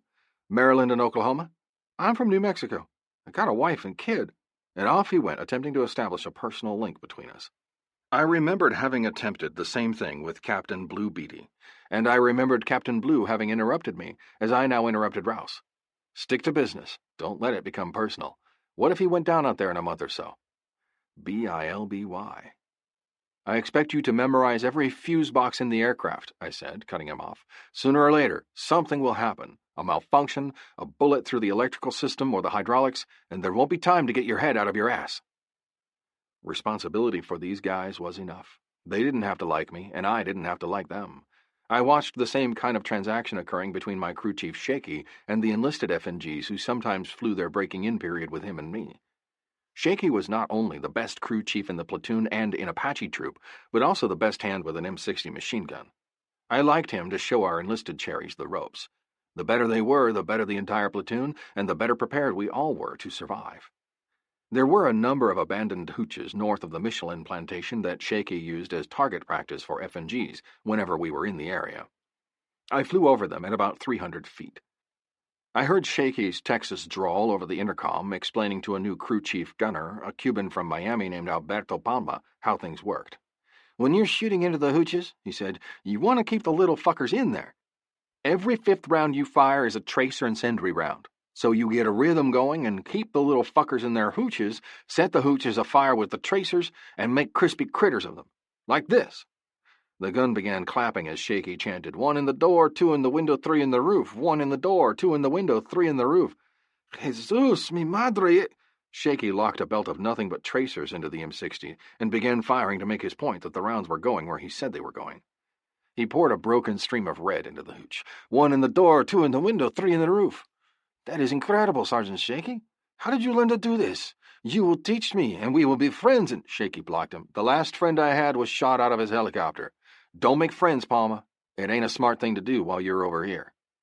Friendly, yes. Friendship, no. After I became platoon leader, I found myself increasingly taking many of the most hazardous missions myself. It wasn't out of friendships or because I figured I was charmed and had the best chance of getting back. It was because I felt responsible for the lives of my men. I understood now why Captain Beatty personally flew and led so many missions. A leader cannot lead from the back of the pack, he always said. 49. One of the FNGs was a West Point grad, a ring-knocker captain named Williams who was in Vietnam to get his combat ticket punched for swift advancement to general. He was an arrogant asshole who went to headquarters platoon as Apache Troops executive officer under Major Calhoun. Rumor said, and it was always passed along with a groan, that Captain Williams was up for promotion and would replace Major Calhoun as troop commander. All officers and warrants in the headhunters were also aviators. After only 2 weeks in country, Captain Williams already felt bullish and ready to take over the herd. He liked to go out with the lift ships. I suspected it was because he thought a few air medals would look good in his personnel file. Although it was a rule that nobody, regardless of rank, was AC before he had 3 months combat experience, the good captain had the attitude that, hey, I'm a West Point grad, by God, I'm a captain and therefore I'm an AC. Mosby and one of my new warrants named Meeker were shot down near the Cambodian border. Because of so much activity in that corner of the AO, we scrambled 2 Cobras and 4 of my lifts, carrying a platoon of infantry split among us. Captain Williams took one of the ships with Farmer. Palma the Cuban flew with them as crew chief gunner. When we lifted infantry, we didn't always carry a second crew member because of load restrictions. Rouse flew right seat with me. Shaky, of course, was my crew. The AO, indeed all of Vietnam, was divided into sectors and quadrants. All a pilot in trouble had to do was radio in his sector number and everybody knew where to start looking. Rouse broke a map out of his SOI saddlebags and found the sector and grid coordinates. We didn't know at the time if the bird went down in the middle of an enemy nest or what. Tower on the UHF hook advised the 220th Infantry to stand by, since we might need additional support. The Armada swarmed off the base and over the river like mosquitoes. From high in the air when we arrived above the site, the crashed Huey resembled a child's toy cast aside after a play session. It sat skid-crunched into an opening not much larger than its fuselage, blade wrapped into the branches of a small tree. It had probably been downed by a 51 caliber radar-controlled machine gun. The round had blown a large hole through the belly of the aircraft before knocking out the hydraulics system. The clearing was too small for a rescue out of it. The 4-man crew was okay, on the radio, out of the ship and hiding nearby. They appeared next to the crippled bird and waved frantically when they heard us. We circled above them like a flock of vultures. "There's a clearing about 200 meters to your front," I radioed Mosby on the ground. "Maybe we can put down there. Are you receiving fire, 3-4? Negative, Miniman, but stay away from the north. There's a 51 pit somewhere around." "Stand by, 3-4. I dropped down to contours and flew over the larger clearing so fast it was a blur. It looked acceptable. I advised Mosby that all 4 lifts were landing in the clearing to disgorge troops and secure the area. I would be Chalk 1, first ship in, followed by Captain Williams and Farmer in Chalk 2, then the other 2 birds. We formed up and came in low and fast. I floated over a felled tree and rotor-whipped elephant grass into a frenzy. I hovered to the edge of the field and sat down while the other 3 ships assembled on the grass behind me. Troops scrambled out of Huey bellies and hurried to form a security perimeter. I didn't like the idea of sitting there waiting like ducks on a pond, but we had little choice. At any rate, it didn't take Mosby and his unfortunate crew more than a few minutes to cover the 200 meters from their crash to us. They burst out of the woodline and tumbled into the nearest Huey, which happened to be Chalk 2, piloted by Williams and Farmer. Everything still seemed quiet, for about 5 more seconds. All of a sudden, I heard a distinct pop. It sounded like a pressure stall, except it couldn't be. My skids were still on the ground. "He's hit!" Shaky yelled through the intercom. "Who's hit?" I yelled back. "One of the grunts! He's hit!" I was starting to make the ship light for takeoff. I glanced back into the cargo bay. One of the boonie rats who had come back to the helicopter for something had taken a round. The impact knocked him completely out of the chopper. "Throw him back on!" I shouted. Shaky and another grunt tossed him inside. He was squirming and sobbing from pain and fear. I pulled collective and pushed in cyclic, lifting and shooting the Huey forward, gaining momentum and transitional lift. I expected airframe plexiglass to start smashing and instrument panels to erupt in sparks and smoke. Instead, there was only the single sniper's shot. I soared out above the tree line, leading the Hueys to altitude and out of the danger zone. I radioed Captain Williams to take the flight to nearby FSB Barber, drop off Mosby's bunch, and wait there for me. We had to retrieve the infantry platoon once maintenance came out with a Chinook to recover the wreckage. I would deliver the wounded trooper to the hospital at Tainan and return. Halfway back to post, Shaky chuckled through the intercom. Sir, you ain't gonna believe this. What's wrong? This guy ain't hurt bad. All he's got is a bruised ass. One of his ammo pouches stopped the round. Rouse looked at me with something like awe. Everybody's right, he said. Even when Miniman takes a hit, nobody gets hurt. I concentrated on flying. How much longer could my luck possibly hold out? 50. A twin-rotored Chinook flew out from Phuoc Vinh, hooked sling lines to the disabled chopper, and pulled it out for repairs and salvage. By that time, I had dropped the bruised soldier off for first aid, refueled, and met Captain Ringknocker and the others at LZ Barber. We returned to pick up the security platoon at the clearing, where we found soldiers relaxing, smoking and joking in the trees around the PZ. The sniper had apparently DD'd after firing his one shot. Again, I went in as Chalk 1 with Williams and Farmer as Chalk 2. It was a routine extraction until we lifted off with the troops. I had noticed while on the ground that Captain Williams was flying the helicopter from the right seat. Nothing wrong with that. It was just that most guys preferred the left because of the better view down through the chin bubble. In flight school, IPs always flew left while students took the right. Williams obviously felt more comfortable in the student position. I elevated out of the PZ and was well on my way to altitude when Williams behind me broke to the right, which was a natural thing to do for a pilot flying from that side of the ship. Instead of gathering steam at altitude immediately, popping out of there, he mushed along at an altitude of about 1,000 feet at a slow 60 knots. Slow and low, a matter of inexperience. A 51 caliber anti-aircraft gun had an effective range of well over 1,000 meters.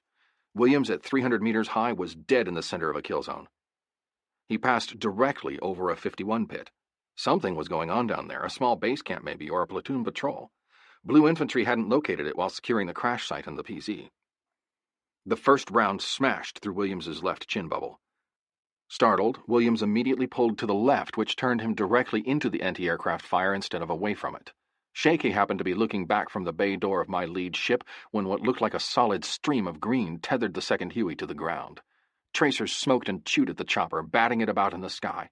It shuddered and began rolling to the left and right while its nose pitched up and down. It seemed to be disintegrating before Shaky's eyes. It took 36 hits in less than 3 seconds. "We're hit! We're hit real bad!" Williams yelled into his mic, a statement immediately followed by a horrific scream of agony. Armor-piercing rounds nearly ate off the nose of the wounded helicopter. One struck Williams's right leg. It splintered the bone from shin to above the knee and made hamburger of his leg. The point of the round stuck out through the skin of his right thigh, having been prevented from going all the way through by his seat armor. Blood exploded inside the cockpit. Worse yet, Williams's leg and foot got wedged in the pedals, making them inoperable. The aircraft went crazy all over the sky like a balloon spurting out air. Farmer fought with the controls. He completely freaked out. He was screaming his head off. "We're taking hits! I can't control it! We're going down! Down!" Fortunately, his crew chief Palma, trained by Shaky, was fast becoming one of the best and coolest crewmen in the platoon. He kept his head. Each pilot seat had 2 little red handles with safety wires, one on each side. The handles released the seat and let the back fold down. Palma lunged over the top of the panicked troops in the bay, jerked the red handles, and dragged Williams, howling with pain, into the back. That freed the pedals, allowing Farmer to regain control of the bird before it blasted into the jungle. Miraculously, the Huey remained airworthy. "Farmer, are you okay?" I shouted at him through the radio. Once out of the kill zone, Farmer's composure returned. "I'm okay. Just scared. Oh, God, I really think I got the calf scours and missed my pants." In the meantime, the third ship in line took 18 hits but continued to fly. Mighty Morris at tail end instantly jiggered to the left and poured on the coal, escaping without damage. Snakes rolled in hot on the 51s while my forlorn little squadron limped back to base.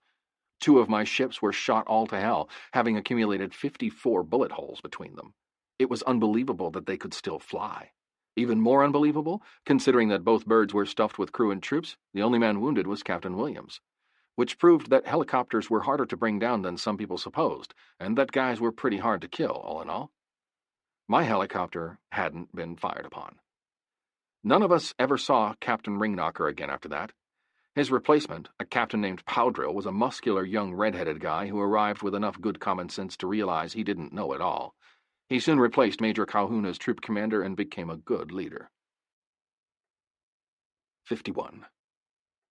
Lieutenant Dave Stegall was flying his Loach as part of a pink team, sneaking and peeking on enemy activity about 10 miles north of Tainan. Spec Ford Larry Kempers was crew chief and observer. Sergeant John Benniger was Torque with the machine gun. They were skimming the treetops and peering down into the jungle when they encountered automatic weapons fire. Plexiglass shattered. Bullets ticked through metal. Muzzles flickered and smoked from the trees. All three men suffered wounds, none of which were life-threatening, all of which were scary nonetheless because of the blood spattering each other and the interior of the little whirlybird. "Taking fire! Taking fire!" Stegall screamed at his high bird. Kempers dropped red smoke. He had the canister in his hand, ring already pulled. Benniger, nursing an arm wound, opened fire with his M60. The muzzle stuck out the open door, shooting at the enemy in the trees directly below. Bullets thudding into the tiny scout chopper severed the helicopter's push-pull levers fore and aft. The bird lurched in and out of the tree line as Stegall fought to keep it in the air. They were dead men if they went down here into the guns of their ambushers. Stegall increased lateral thrust to overcome the ague that threatened to shake the bird right out of the sky.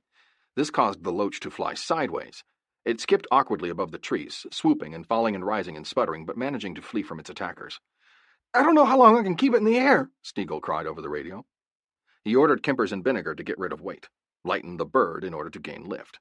They started tossing equipment out the door. A case of smoke grenades, a fire extinguisher, chicken plate, their lunches. They jettisoned everything loose inside the aircraft except their weapons. Those they were going to need when they went down.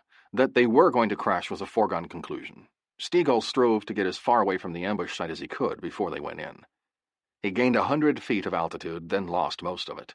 The ship shook so hard he could hardly hold on to the controls. It was like it was a dog, and they were fleas it was trying to get rid of. Behind, the high-bird snake rolled in hot over the red smoke, making the enemy pay for his little indiscretion of opening fire on a helicopter. It afforded little consolation to the wounded men inside the even more seriously wounded Loach, fluttering painfully through the air. They were not going to make it back. Not in this ship. "Tighten your belts," Stegall warned his crew. "I'm going to take her down. We're going to hit hard." His alarm went into the air. "Mayday! Mayday!" And at Tynan, the scramble horn sounded 3 blasts. He desperately searched for an opening in the thick forest cover. Ahead and to the right, he spotted a break in the tree line and headed for it.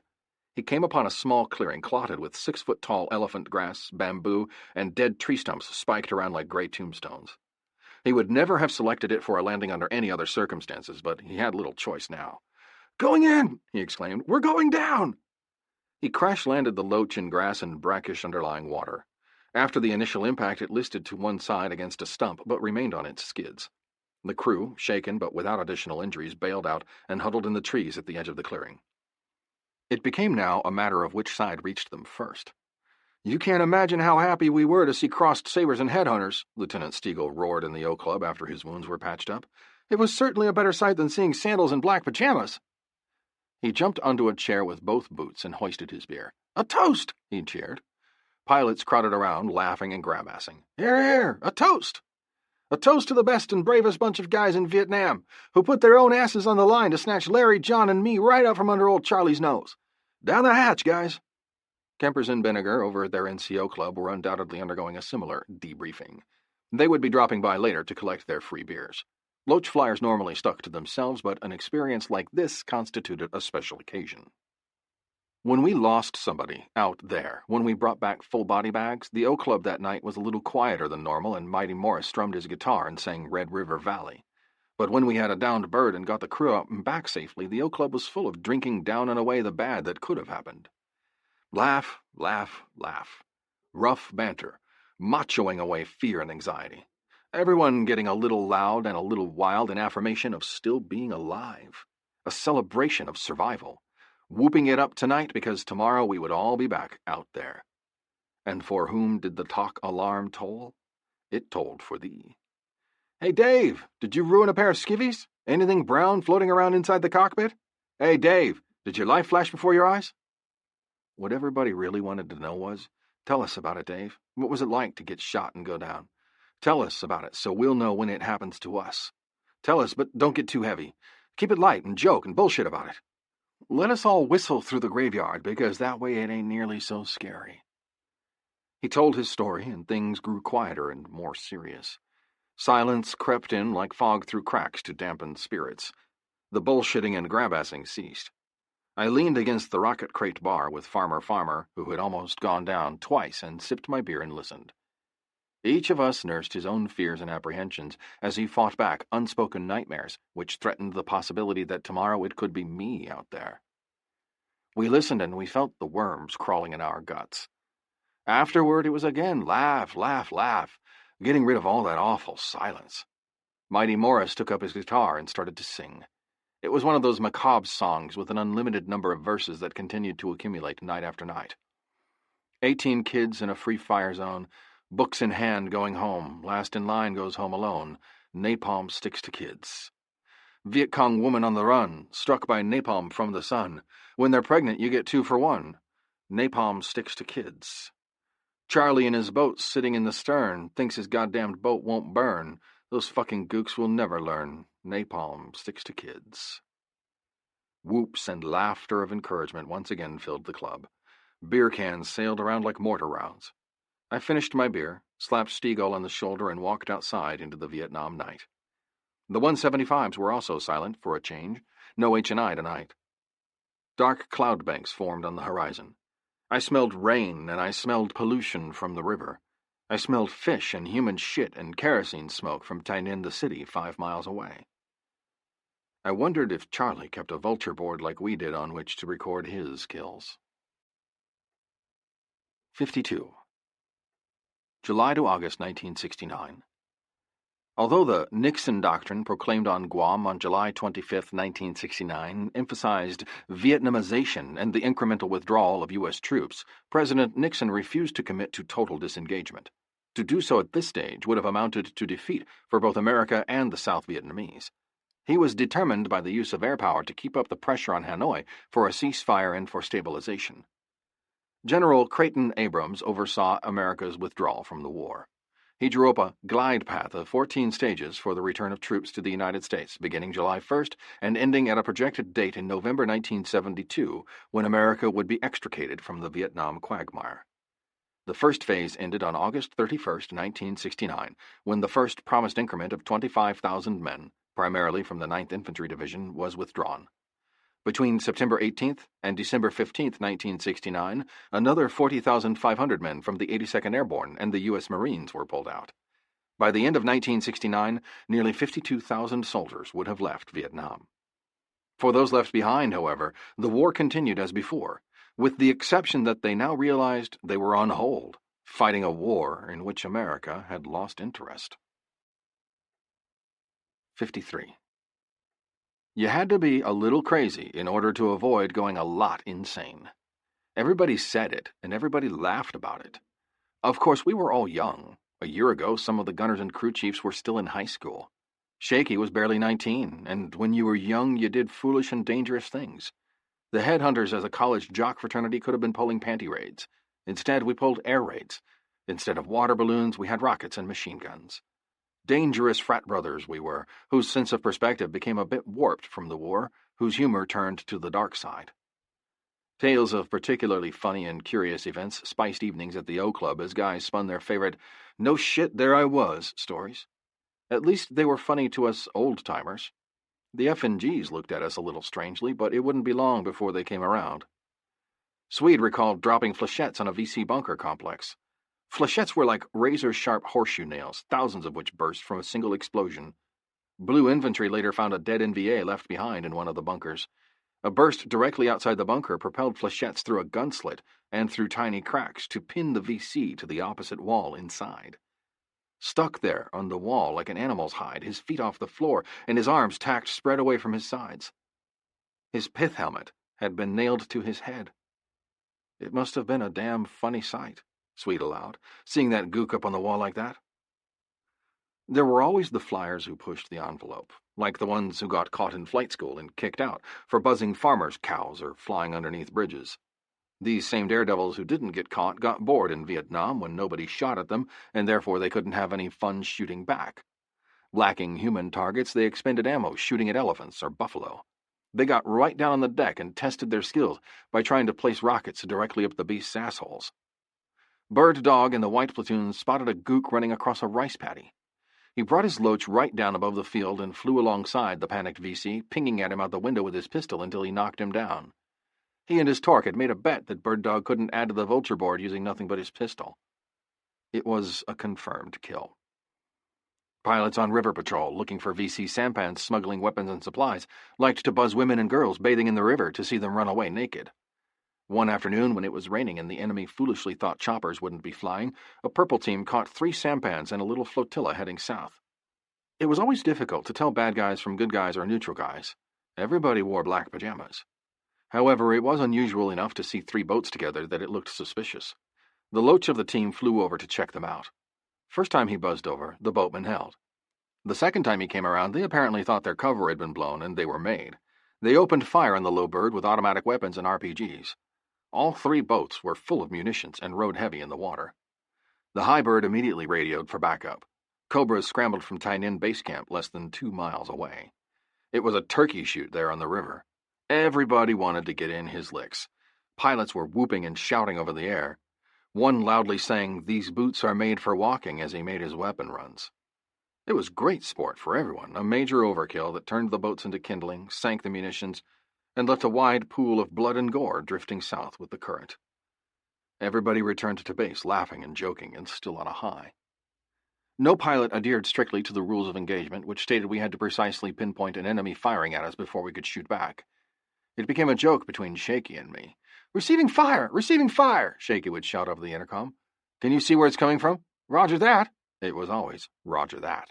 "Then fire!" One night, when we were returning to base from a flare mission, flying above a section of Tainan the city that happened to lie within the base's traffic pattern, we received fire from the suburbs. O'Brien was flying gunner in one door of the ship, Shaky in the other. "Receiving fire!" Shaky notified. I gave him the routine. "Can you see where it's coming from?" "Damn right I can. It's coming from the city." I laughed. Close enough. "Then return fire." No chopper received further fire from the city for the rest of the time I was there. We told our no-shit stories in the O Club, embellished them a bit, laughed over them, and sipped suds. When we got tired of watching old reruns of I Love Lucy and Art Linkletter, we took beers out to the Mongoose compound. The Blues were always bringing in a snake of some sort. Whenever it was a big cobra, a boisterous crowd of drinking pilots and crew gathered to wager on exactly how long it took Pepe or Yosemite Sam to dispatch the serpent. Wappa, the morose cobra pilot, always bet on the snake. Someday, he said, it was going to win. "You can't keep doing it," he said, "without the reptile getting you sooner or later." 54. A battalion of NVA and VC main force struck FSB Kandy north of Nui Baden for 3 or 4 nights in a row. It was nip and tuck, come and go. Some of us at Tainan hung around the talk listening to the fight on the radio at night instead of drinking beer at the O Club or watching Pepe and Sam fight snakes. Holding on to the FSB soon proved untenable. Chinooks rushed in during the day while the enemy was pulled back in the jungle resting for another bout that night and jerked the GI company out, abandoning the support base. Lerps were to go in after dark and booby-trap everything with C4 plastic explosives. They figured Charlie wouldn't come back that night since he knew everybody was gone. When he ventured in to scavenge at first light, the base would be all fixed up for him. Surprise, surprise, and the Lerps would have been extracted. Rouse and I volunteered to insert the 5-man team with Shaky flying crew chief gunner. Farmer and Stockton the babyface supported me at wing in a backup slick while a Cobra from Blue Max flew shotgun. The Lerps must have had a ton of plastic distributed among them in their rucks.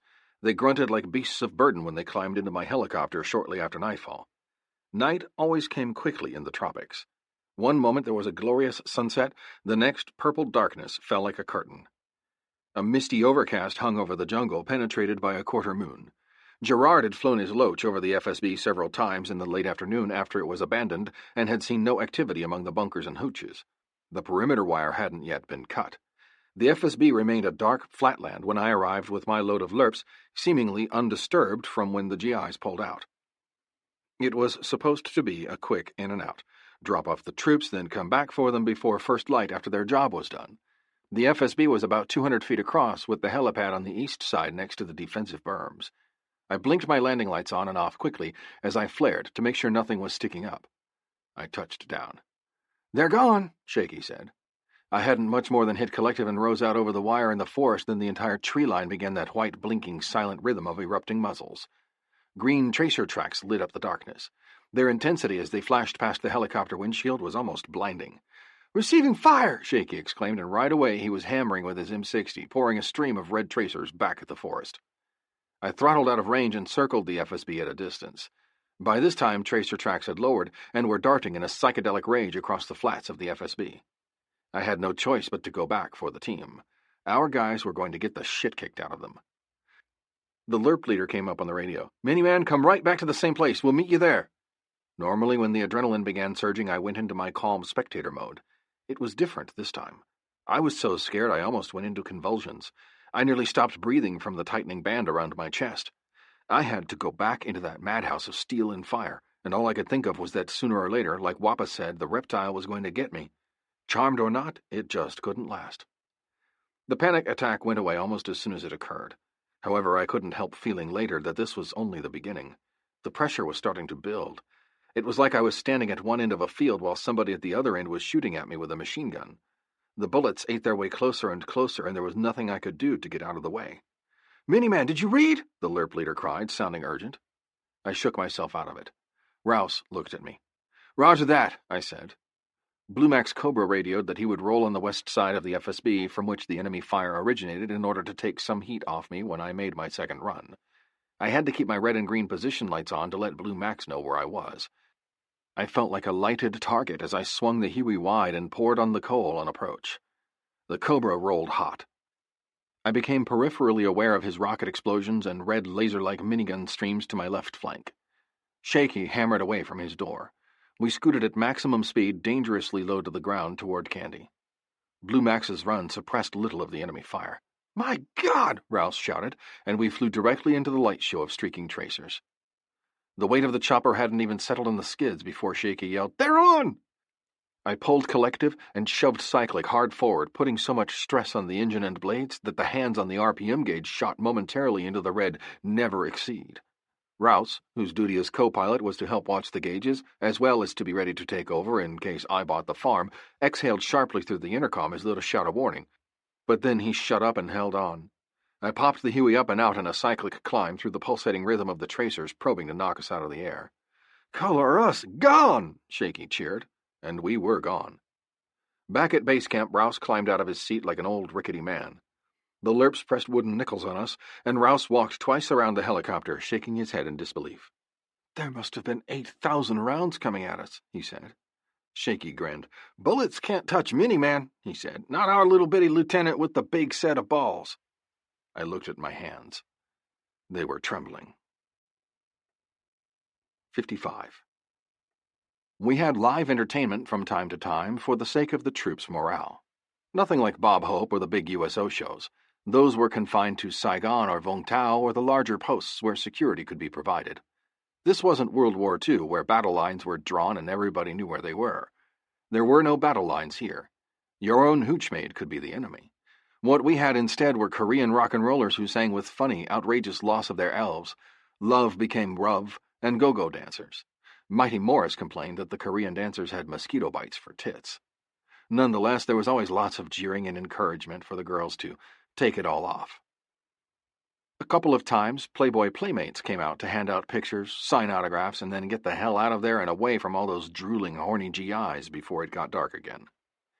Red Cross blood donor days were events as well attended as the Playmate visits. Guys were always hungry to see round female eyes. Besides, the Red Cross dollies, surely selected as much for their looks as for their abilities, gave you orange juice and donuts and actually held your hand, even while sticking a needle into your arm to draw blood. RHIP. Rank has its privilege.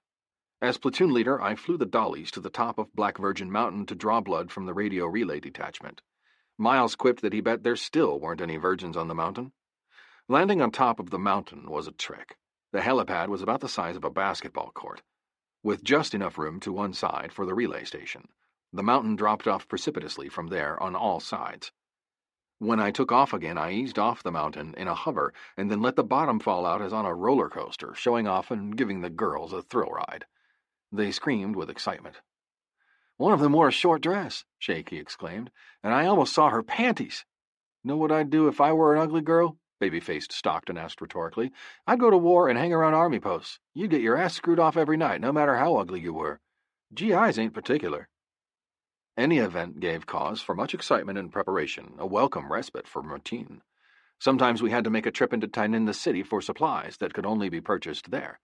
The club refrigerators never made enough ice for an occasion when everybody showed up to hoot and holler at the girls. Farmer, Mighty Morris, Shaky, and I piled into Sergeant Major Rogers' quarter-ton Jeep one morning for an ice run. All such visits had to be made in the daytime, standing orders. No GIs were allowed in town after nightfall when the VC started venturing out.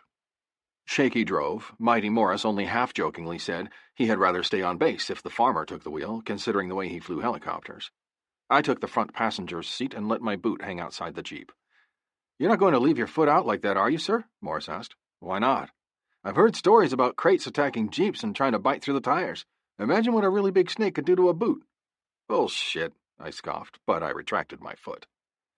The base camp's main gate opened onto a long track that led through the wire to the highway to Tainan. The highway was a fairly decent road of patched tarmac lined with palms and rice paddies and hooches. Even from 5 miles away, when the wind was right, and sometimes when it wasn't, you picked up the stench of the Brown River and the city on the other side of the river.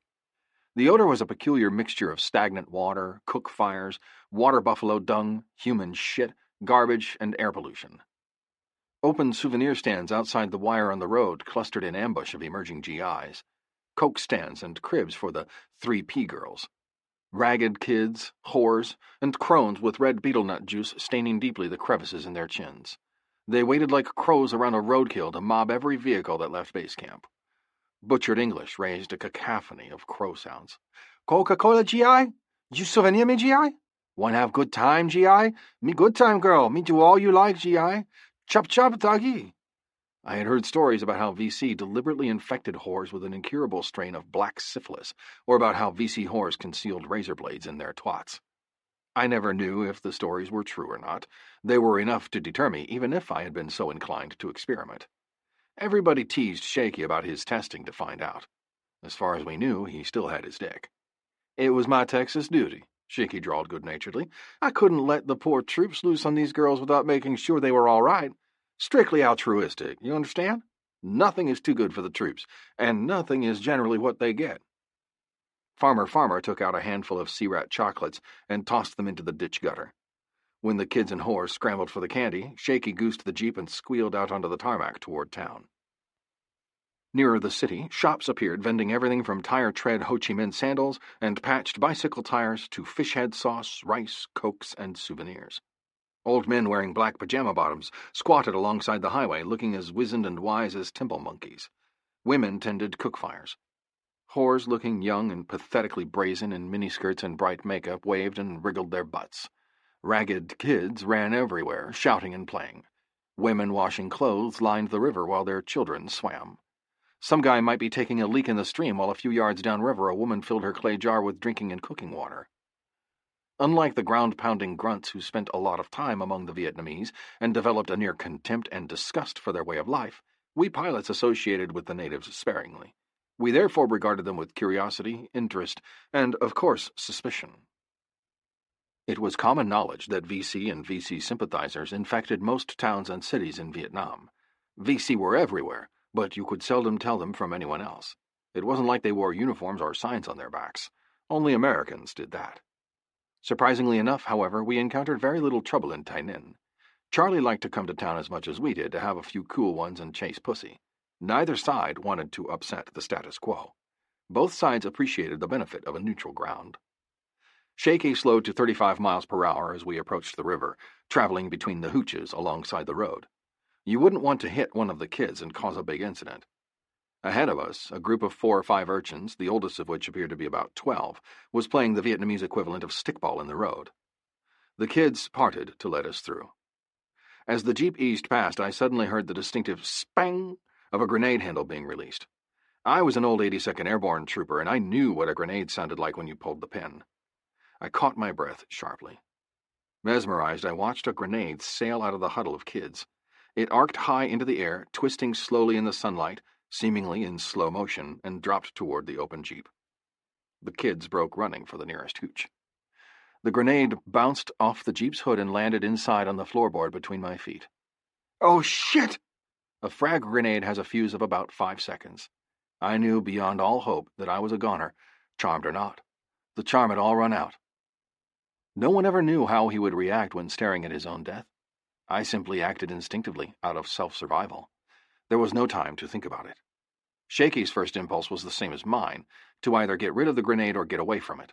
Irrationally, he goosed gas to the Jeep and it lurched forward. At the same moment, I scraped the little bomb off the floorboard and flung it out as hard as I could. I didn't care where it landed, I only wanted to get rid of it before it detonated. The kids who threw it ducked through the open door of a hut next to the road. By some freak coincidence, the grenade went in right behind them as if it was a yo-yo attached to a string. It exploded immediately, with an ear-cracking crump.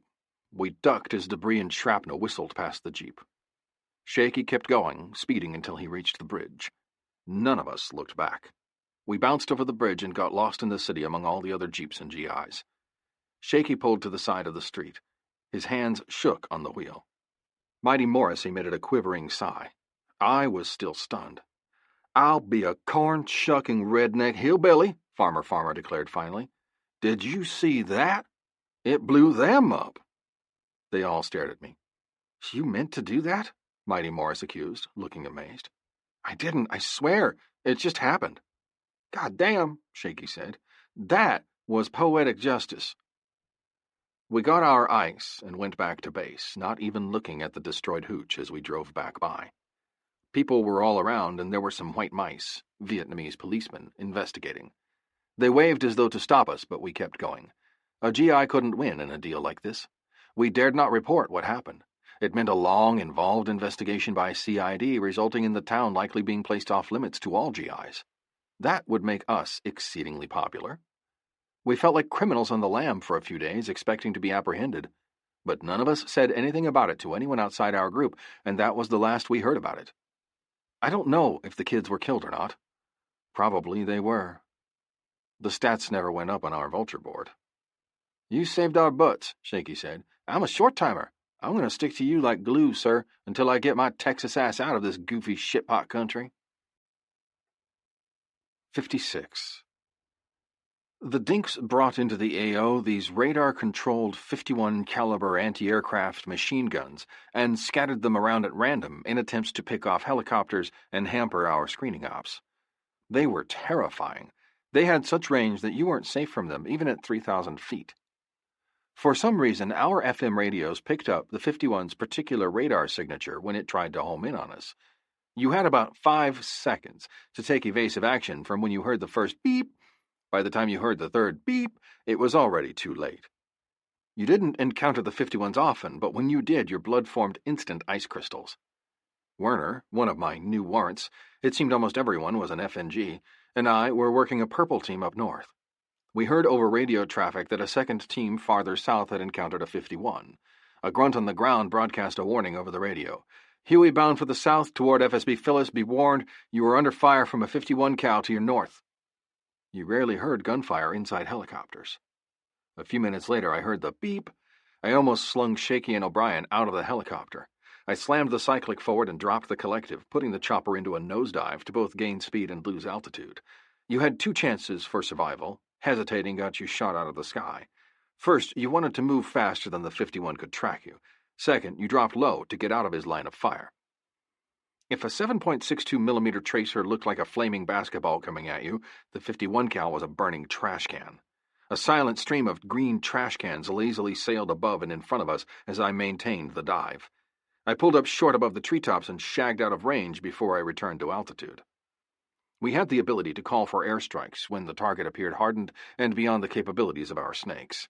Often, 51 anti-aircraft guns protected important food and arms bunkers or tunnel complexes that could withstand anything short of an arc light or a few loads of fast-mover napalm. I located the target. I talked it over with Connolly and Mad Dog and the Redbird. They agreed with me that we should summon fast movers to obliterate an area next to an abandoned rice paddy. Requests for air generally took about a half hour of relaying it up through echelons. I remained over station, circling while my Loach and Cobra swept on to the west as a pink team. The FAC always arrived ahead of the jet fighters to pinpoint and mark the target for them. We made lazy chandelles in the air, bullshitting over the intercom and listening to a rock-and-roll AFIS radio station out of Saigon. Some DJ Rimph type who opened his program with a rousing "Good Morning, Vietnam!" All of a sudden, Shaky blurted out, "Son of a bitch!" I did a double take. Right outside my window, flying next to us, was a Bronco. It was so close it looked like Shaky could have stepped out the Huey's door onto its wing. I knew how fast those things could fly, having been rendered unconscious by excessive G's during my own experience flying in one. Stall speed must have been next to nothing since this one had slowed enough to fly formation on me. "Hello there," the FAC pilot said cheerfully, grinning from his cockpit and waving at us. "I hear you got some excitement for me. What are you shooting at and where is it?" When I found my voice again, I identified the target and showed him where it was. He in turn chatted with the fast movers. "F4s from Vung Tau will be here in about 5 mics, he relayed. "They're going to make their runs from east to west, so you need to move to the north. You can come in later for a BDA and see if we killed anything. Okay, I'm going in. Let me know if this is the right place." He tilted his opposite wing and plunged away into a screaming dive. He really burned along next to the ground. Willie Pete smoked up next to the field, and the Bronco seemed to shoot straight up away from it. WP, white phosphorus, was heavy, easy to see from the air, and remained in a cloud for a long time. "Is that the place?" FAC asked. "Close," I responded. "Maybe 30, 40 meters to the south." He chuckled. "I got it spotted then." It was absolutely spectacular. I felt like cheering for our side. 2 F4 Phantoms streaking through the sky like bullets dived from out of the invisible distance, flattened out, and dumped their loads in and around the WP smoke. A fiery, bright cauldron of flames blossomed in the forest next to the rice paddy as the jets rocketed out of sight. The Phantoms made one more screaming pass, adding to flames erupting within an area roughly 200 meters wide by a click long. Boom! Boom! Like that, it was over, and the fighter jets were gone back to wherever they came from. "Okay, Miniman," the FAC chirped. "We enjoyed it. Call us again if you need us." My God, we had that kind of power, and yet these little bastards fought on. Didn't they know they were licked? 57. A single blast on the talk alarm, troops in contact, was one thing, and you hustled. But 3 blasts? Bird down. That could be you out there. I beat feet for the talk every time it sounded if I wasn't already in the air or scrambling as part of the duty-ready force. Now that I was platoon leader, those crazy, magnificent bastards out there were my guys. I stayed next to the radios until air crews were rescued or bodies recovered. The waiting was an unnerving experience. When White Platoon Leader Captain Kottner went down on the edge of the Michelin plantation, we knew he was a gunner. The rubber farm always teamed with enemy because of the overhead cover against air surveillance. I would have been out there with the Blues looking for him, except the flight surgeon had redlined me for 3 days for excessive flight hours. Instead, all I could do was listen to the radios as the drama played itself out. Kottner and his 2-man crew, Gonzalez and Washington, were low-sniffing for bad guys around the edges of the plantation when enemy machine gun fire riddled the Loach with bullets. Their high-bird Cobra rolled in hot on the machine gun while the Loach attempted to limp away. It was so badly damaged, however, that it didn't get far before it crashed into the rubber trees. Their spreading branches helped cushion the impact. It dropped on through to the ground below. Soon after the talk alarm wailed at Tainan, Kottner came up on the air to give his grid location. He reported that all 3 members of the flight crew were alive, but that he heard enemy closing in on them. The problem now lay in finding the downed bird beneath the thick rubber tree foliage before the Vietnamese discovered it. Although shaken and stunned, the 3 airmen quickly recovered from the crash as dust and leaves settled. None had been wounded in the fusillade of fire that had brought down their Loach. At first, there was only the sudden silence following the pandemonium and adrenaline rush of the smash shop. Then they heard the Cobra buzzing past looking for them. At the same moment, they detected Vietnamese voices coming their way. They found themselves in one hell of a predicament. It was going to be tough for rescuers to see them in the trees. Kottner dared not drop smoke to mark their location because of the proximity of the enemy. There were also no clearings suitable for a PZ anywhere in the vicinity. Before abandoning the crash site, Kottner grabbed all the Willie Pete grenades he could carry. He didn't have time to destroy the radios and other gear as SOP required. He sent the Torkin observer ahead while he waited in the surrounding trees for the approaching Vietnamese soldiers. Minutes later, Charlie appeared in a cautious 6-man NVA squad. Caution, however, quickly turned to recklessness when the soldiers saw no one around the bird. They began crawling all over it, trying to rip out the radios and anything else they could turn to good use in their own cause. So absorbed were they in their tasks that no one observed Kottner sneaking up on them. When he was within range, he pulled the pin on a white phosphorus grenade and hurled it at the wreckage. One guy glanced up in time to see it hurtling through the air. He screamed a warning, but it was too late. The Willy Pete exploded with a horrifying flash of smoke and flame hot enough to instantly melt magnesium. Cotner immediately tossed 2 more grenades into the blazing conflagration. Flames consumed the Loach, 6 NVA soldiers, and the surrounding rubber trees. All would soon be reduced to smoldering ashes. Fire and smoke marked the site for rescuers. An hour later, Farmer and Stockton snatched all 3 whites out of the rubber trees. There was a great deal of celebrating at the O Club and the NCO Club that night. Mighty Morris sang his songs and beer cans sailed through the air. I must have been growing a crop of melancholy. I kept thinking, there's always tomorrow and another chance for these brave men to die. 58. September 1969. General L.V. Benton Roberts's 1st Air Cavalry Division retained the offensive throughout the summer as the monsoon season approached. Units of the 1-9 saw much of the action as they struck enemy troops, supply lines, and assembly areas throughout War Zone C. The 1st Squadron accounted for 25% of casualties inflicted upon the enemy during the month of September. The NVA lost 149 soldiers to the 1st Cav in a single week. The 1-9 accounted for 100 of these kills. Air power pounded War Zone C. Fighter jets dropped tear gas to run the enemy out of his holes, then massed B-52 bombing runs smashed him with arc light attacks. Large amounts of chemical gas crystals fell from the air to contaminate enemy supplies and channel enemy movement. Helicopter gunships constantly harassed the enemy. Air assaults, bunker busting, and search and destroy missions continued as the 1st Cav stretched its screen entirely across Northern 3rd Corps, systematically whittling down the offensive momentum of the 4 NVA VC divisions in the AO and rendering them incapable of inflicting damage on Saigon. This activity cost the lives of 567 cavalry troopers. Another 3,555 were wounded. 59. Mr. Miles left, derossing back to the United States.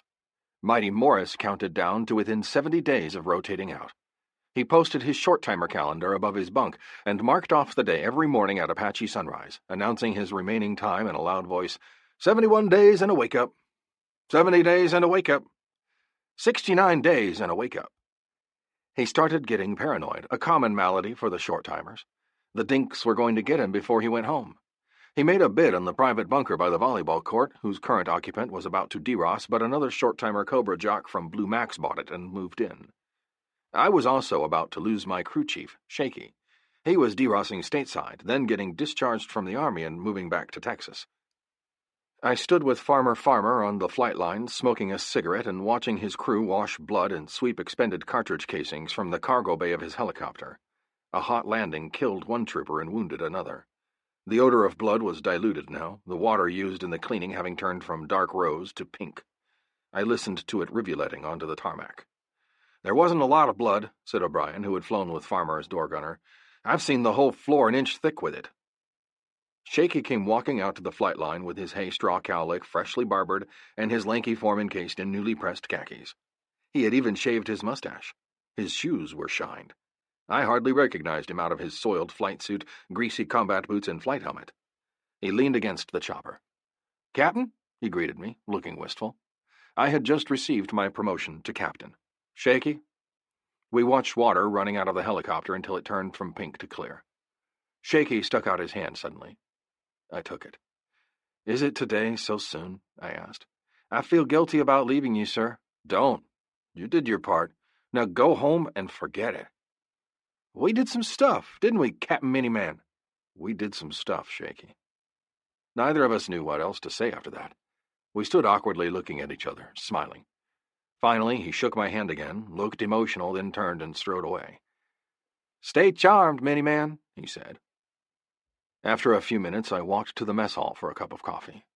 With the passing of each day, especially after a day like this, I felt increasingly alone and isolated. I was only 24, but for the first time I felt old. 60. The tapping of rain on the tin roof awoke me. It amused me that I had become so accustomed to nightly H&I that I slept right through the pounding of the big guns while the gentle sound of rain disturbed my sleep. I rolled my feet off the bunk, pushing the mosquito net aside, and shook myself out a cigarette. I lit it by cupping my hands around the lighter to keep the flash from awakening the other pilots. The guns were silent. I heard Stockton and Conrad snore-doodling. The gentle rain fell harder, beginning to thunder against the roof. So this was how the monsoons began? Mighty Morris jerked awake. "It's raining!" he exclaimed. I chuckled. "What was your first clue, Dick Tracy?" He yawned loudly. The stretched springs on his bunk protested as he turned over. "Won't be much flying tomorrow," he announced gratefully, and went back to sleep. Farmer farted loudly. "A kiss for you, Morris." "Christ, go outside to do that," Conrad scolded. "What were you, bored in a barn?" "As a matter of fact, he was," Mosby said. Then there was just the sound of the rain again, and Stockton and Conrad snoring. I sat in the dark on the side of my bunk and listened to the rain and watched it crawling on the barrack screen where breezes had blown it underneath the awning. Drops oozed down the screen, and they were like liquid golden marbles against the watery yellow glow of a light marking the mess hall. I liked the cool, clean smell of the earth being washed. It had rained one evening on my R&R in Hawaii with Sandy. I liked to remember those days because there were nights when I thought I might never see her again. We had lived an entire lifetime in those 2 weeks, tanning on the beaches, swimming, dancing in the evenings, and then lying in bed afterward talking. She brought pictures of April and Angela. They were growing so fast. Angela was 6 months old when I left for Vietnam. She wouldn't recognize her own father when I got back. "You're not quite the smart-ass you used to be," Sandy observed. "It'll all come back. I'm saving up wisecracks." "You are going to be all right?" Wanting me to reassure her. Why shouldn't I be? Because it was a war, stupid. I didn't want to talk about it. What could I say that might change anything? There was no need to cause her worry. I let her think I spent most of my time safely hanging around base camp smoking and joking. After all, Miniman hadn't suffered a single hit. She laughed with delight over my call sign and the cartoonish Miniman character I described as adorning the back of my flight helmet. She giggled and came up with call sign suggestions of her own. "How about Mighty Mite or Puny Buns? Pygmy Pilot?" "Smart ass," I countered. Truth be told, Sandy probably knew more about the war than I did. After all, she and the American public received the big picture via television every night as dinner fare in the United States. Right from the comfort of their own living rooms, they watched silver caskets being unloaded from C-141 Starlifters, GIs patrolling and battling for their lives, Phantom jets and B-52 bombers striking the DMZ, helicopters whopping across the Vietnam skyline. They also saw a side of the war that we GIs knew little about until we returned home. It disturbed Sandy that anti-war activists and protesters were mobbing in the streets while her husband was fighting for them in Vietnam. The nation had filled with shrill, dope-smoking, love-beated, unwashed, draft-card-burning hippies. The world really had gone insane, with Dr. Spock, Jane Fonda, the Black Panthers in SDS, and riots in the cities and on college campuses. Stunned veterans returning from the war were confronted at airports with baby killer signs and chants of "Ho, ho, ho, Ho Chi Minh is gonna win." They got off the planes on stretchers or in wheelchairs with limbs missing and were spat on and called names. It was a different America from the one we left. Ashamed, some of them slunk off to airport latrines to change out of their uniforms as quickly as they could. They looked at the stumps where legs and arms had been traumatically amputated and wondered what it was all about. Sandy saw the war from that broader angle, albeit secondhand via the electronic marvel of TV. I saw only my small part of it at Tai Ninh. Sandy filled me in on it all because she said she wanted me to be prepared when I came home. America was going to hell. We refused to speak of what could happen and darken the time we had together. She held on to me hard when it was time for me to return to Vietnam. I knew she was as afraid as I that this might be our last goodbye. We were leaving so much of our lives unlived and so much unsaid between us. But still we didn't talk about it, and now there wasn't time left. Besides, if you talked about it, you might make it happen. "Please, stay charmed," she pleaded through tears. I forced a grin. "I thought charm was why you married me." "No," she said, trying to lighten the moment. "It was your uniform and your money. But mostly it was because I could beat you at pool. Ronnie, please, come back home." Now I listened to the cleansing rain and smoked my cigarette in the dark, drawing the smoke in deep. I pitied the poor grunts out there in the jungle in the rain, crouching miserably underneath their ponchos while they tried to keep their cigarettes dry and lit. By comparison, we pilots had it dicked. For us, it was hours and hours of utter boredom followed by raw terror. Then we went back to the O Club for a beer and slept in our dry, warm bunks. The Boonie Rats were almost always in combat, living with constant fear and dread right in Charlie's backyard. For them there were no beers and rarely a warm, dry place to sleep. A guy could eat himself alive with guilt if he dwelled on comparing who in this war had it dicked and who didn't. "You couldn't pay me enough money in all the world to fly a Huey onto a hot LZ," proclaimed a lerp sergeant, after I snatched his team out of the jungle and away from trackers close on his trail. "I'll take the ground any day. You guys have to be crazy to do this." I supposed it all depended on your perspective. From the relative security and comfort of Tainan Base Camp, we heard of things going on out there among the ground troops that puzzled, shocked, and confused us. Stuff like dope smoking and officers being fragged, deliberately slain by their own men. Mutinies and disobedience of orders. Poor morale and passive or not-so-passive resistance to the war. There were also rumors of atrocities. Men cutting off ears or noses as war souvenirs, torturing prisoners, and gang-raping women. Few people realized how brutalizing war could be. Not that the ground troops had a monopoly on decomposition. I had heard stories of similar atrocities in aviation, of guys tossing captured NVA or VC up into the whirling rotor blades of choppers sitting on the ground, of half a helicopter ride interrogations in which a pair of prisoners were taken up in a helicopter and one guy thrown out to encourage the other to talk, of women and kids in VC villages being mowed down by machine gun fire. I had heard all this and didn't know how much of it was true and how much exaggeration. Of course, we sometimes attacked villages with rockets and miniguns, and I was certain women and kids were killed. In a war of attrition such as this, everybody got tossed into the meat grinder. Casualties inflicted on the enemy from the air carried less impact than shooting them personally face to face. I thought of the kids who tossed the grenade into our jeep. I hadn't intended to kill them, but I probably had. I was glad I hadn't actually seen the corpses afterward. It might have troubled me more had I actually known the kids were dead. One thing, though, it taught me to empathize with the ground troops. Frustrated soldiers complained about how hard it was to find the enemy out there and how much harder it was to determine who he was. A 6-year-old kid could blow you up with a grenade. A teenage whore set you up for ambush. Everybody, they said, was the enemy. Old people, women, kids. A favorite GI quote went, "Kill 'em all, let God sort 'em out." I understood this better after my incident with the kids and the grenade. Not that I condoned it, not that any of us did. We understood it.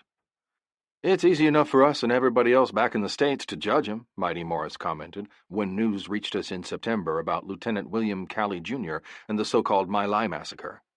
Calley had just been charged with war crimes. None of us was out there with him. The poor damned grunts. Apparently, a series of situations conspired to rob Calley's cursed platoon of the American division of its humanity. It all began in February 1968 during the Tet Offensive. The enemy was picking Calley's men off one by one. His RTO was shot, 2 of his men were killed by booby traps, 3 more hit by sniper fire. The company of which his platoon was an element stumbled into a minefield. Explosion after explosion decimated the company as men rushed to aid wounded buddies or make escape attempts. Severed limbs flew through the air. The terror lasted for almost 2 long hours, leaving 32 men killed or wounded. The company was then mortared, suffering even more casualties. 4 soldiers were blown to pieces by a booby trap 2 days before My Lai. During a period of 1 month, the company, whose field strength was approximately 100 soldiers, suffered 42 casualties and had rarely even seen the enemy. Then came My Lai. Lieutenant Calley led his platoon into My Lai, full of rage and frustration, and vented it within the moral vacuum that was Vietnam. The operation spontaneously turned into a blood orgy as men went temporarily insane. There could be no other explanation.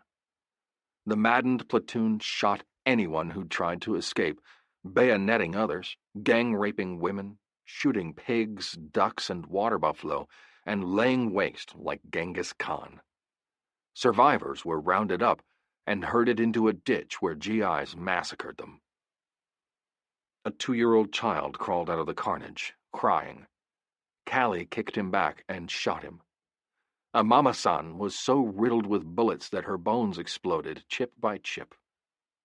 Another woman had her baby slashed open with bayonets while she watched.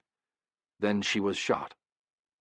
A GI raped a young girl, then rammed the barrel of his M16 into her vagina and squeezed the trigger. An old man was flung into a dug well and tossed a grenade. It was his choice to either drown or blow himself up with a grenade. When it was all over, somewhere between 170 and 350 people had been slaughtered, all of them unarmed old men, women, and children. The toll would have been higher had it not been for slick pilots who put an end to it. A pilot and a gunner received medals for a bizarre incident in which Americans rescued people from getting killed by other Americans. The most amazing thing about it was that back in the States, war protesters actually defended Calley, as though he were merely the fall guy for behavior both common and officially sanctioned in Vietnam. It was like we were all guilty, if the truth be known. Even future President Jimmy Carter defended him. I was as horrified by what happened at My Lai as anyone else, if, in fact, the details were as they were purported to be. We were all being branded in broad strokes as war criminals, dope smokers, mutineers. It simply wasn't true. I wanted to believe that in spite of the brutalizing effects of war, most soldiers who fought it were honorable and decent. I was sent here to do a job for which I was trained: fly helicopters in combat. I never received orders whose legality I would have questioned, was never ordered to kill babies or bomb innocent villagers. There was no dope smoking among flyers that I knew of. We were a team when we went out there.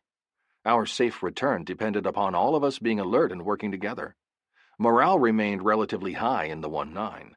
Perhaps it was because we were unique and suffered fewer of the problems incurred by other units, particularly the infantry companies. Whatever, I was grateful for it. All I wanted now that I had been sent to Vietnam was to do my war, then go home to Sandy and my daughters. Safely, with all my limbs and body parts intact. A cool, moist breeze blew through the barracks as I sat smoking on the side of my bunk. I snubbed out my cigarette in a 175mm shell casing that I used for a butt can. I lay back down and listened to the rain. "Good night, Sandy," I murmured. 61. Rain fell for 3 days. Great billowing clouds rushed angrily in from the South China Sea, and dark grayness covered the land. A violent 2-hour torrential downpour, followed by an hour or so of sun and steam, then another 2-hour downpour. It fell in driving sheets that pounded the jungles and rice fields until every stream, every canal, every river swelled and overflowed. Men and machines bogged down. The runways at Tainan flash-flooded. Streams of water almost knee-deep gushed through the culvert pipes that were our bomb shelters and pooled in lakes underneath hooch barracks. Now I understood why everything was built on blocks above the ground. Mighty Morris stood on the little overhanging porch of our hooch and gazed out toward the Black Virgin. The mountain was invisible in the overcast. "You'd think weather like this would drive the dinks to their holes," he said. "It won't. The little fuckers will take advantage of our being grounded to start moving shit forward out of Cambodia for another round of fighting." It wasn't like monsoon season appeared suddenly one day and rained continuously for the next 40 days and 40 nights. It came incrementally in a series of weather fronts. In the beginning there would be more sunny days, broken only by normal tropical showers, then monsoon ones in which the clouds opened. Later, however, as the season got into full swing, the rainy days would take over. That meant a lot of pilot downtime. Charlie brought out his canoe-like sampans and went to work. As soon as the weather broke, a patrol from FSB Jamie made contact with a large NVA force. The FSB sent out a reaction element on foot and requested help from Tainan. Red Platoon dispatched Cobras while I loaded 4 of my slicks with our Blue Infantry platoon. By the time my Armada reached station, Swede and a couple of other snakes were darting and diving at the enemy. The North Vietnamese were attempting to close belly to belly with our grunt patrol and wipe it out. "Dalton 4-6, Swede's unmistakable accent came up on FM, talking to the patrol. "I'm running hot. Danger close, danger close. I'm gonna shoot over your heads." Most of the time, gunships made their runs parallel to friendly lines and out front of them in order to reduce accidental friendly fire against our own guys.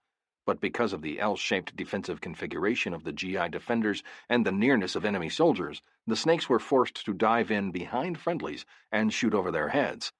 Swede later described how he placed rockets 10 meters in front of the battling grunts. 10 meters was about 3 steps. The bursting radius of a 3.5 rocket was about 25 meters. However, because of momentum, the burst and shrapnel traveled forward and away from the defenders.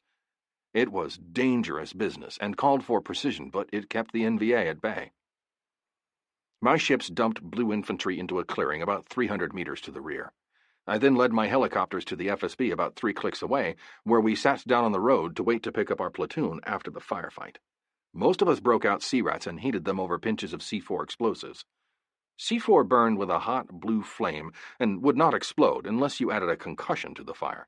That meant you didn't want to try to stomp out the flame. Every pilot carried a half-pound of plastics underneath his seat for fuel. We spent a lot of time like this, parked and waiting to go somewhere else. When the excitement ended a couple of hours later, we lit up the choppers to go back out to get our platoon. The 4 Hueys were not much more than off the ground than we were socked in by rain and fog. Weather often moved in quickly during the tropical monsoons, suddenly dropping down from high-blowing clouds to make pea soup in the jungle. During times like that, there might not be a top for 5,000 feet. Scattered across our AO was the wreckage of 30 or 40 downed birds, most of which had been picked out of the air by enemy fire. Some of them, however, were victims of weather.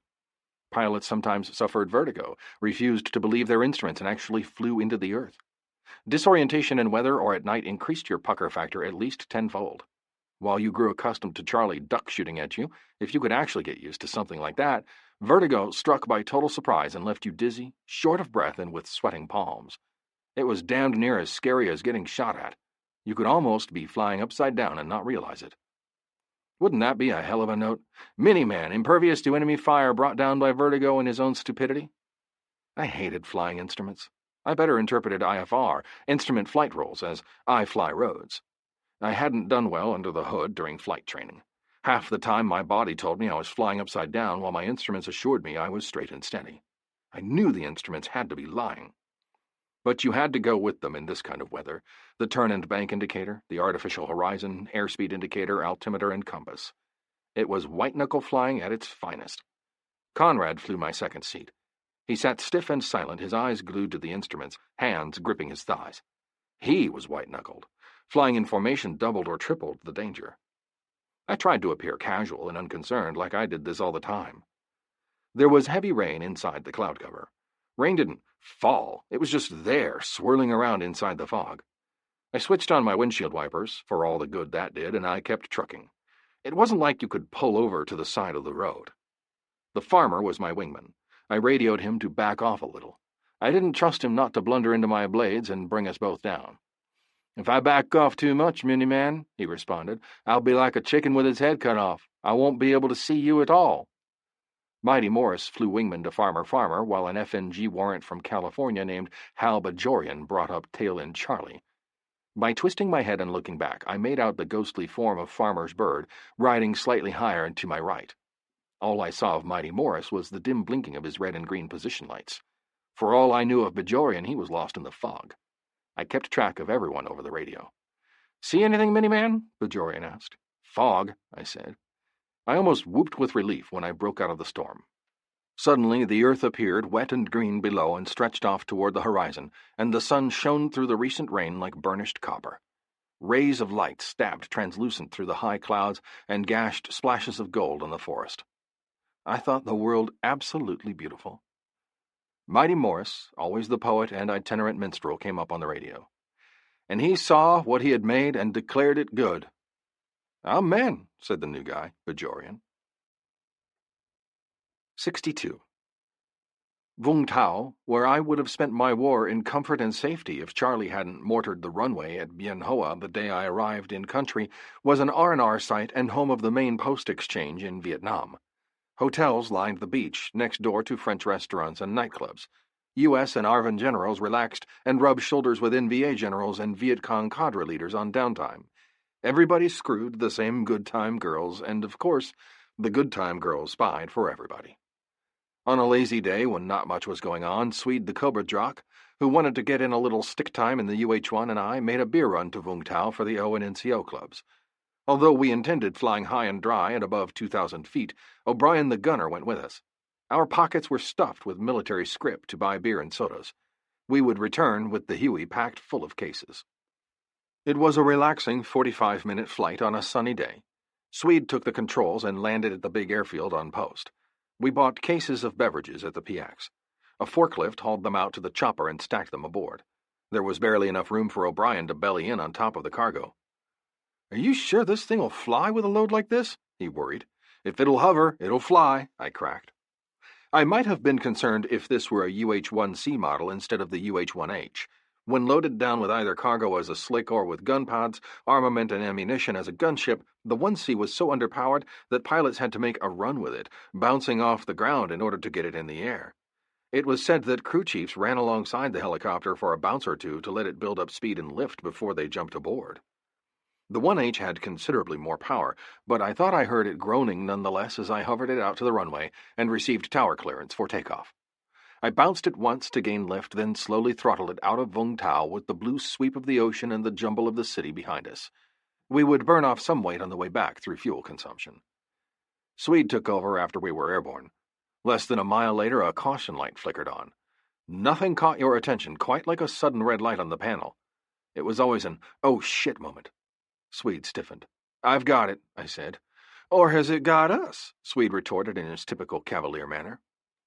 I went through the segment lights in the console, checking for specific problems. Sometimes the problem lay in the instruments, not in the machine. Standard emergency procedure called for recycling a switch in order to test it. The hydraulics light blinked twice, then went out. The Huey seemed to be flying okay. I shrugged. "Bad switch," I said to Swede. "It looks that way." 30 seconds later, the hydraulics caution light came back on, glaring at us. It was for real. There was definitely trouble somewhere in the hydraulics system. The "oh shit" moment turned to "oh god."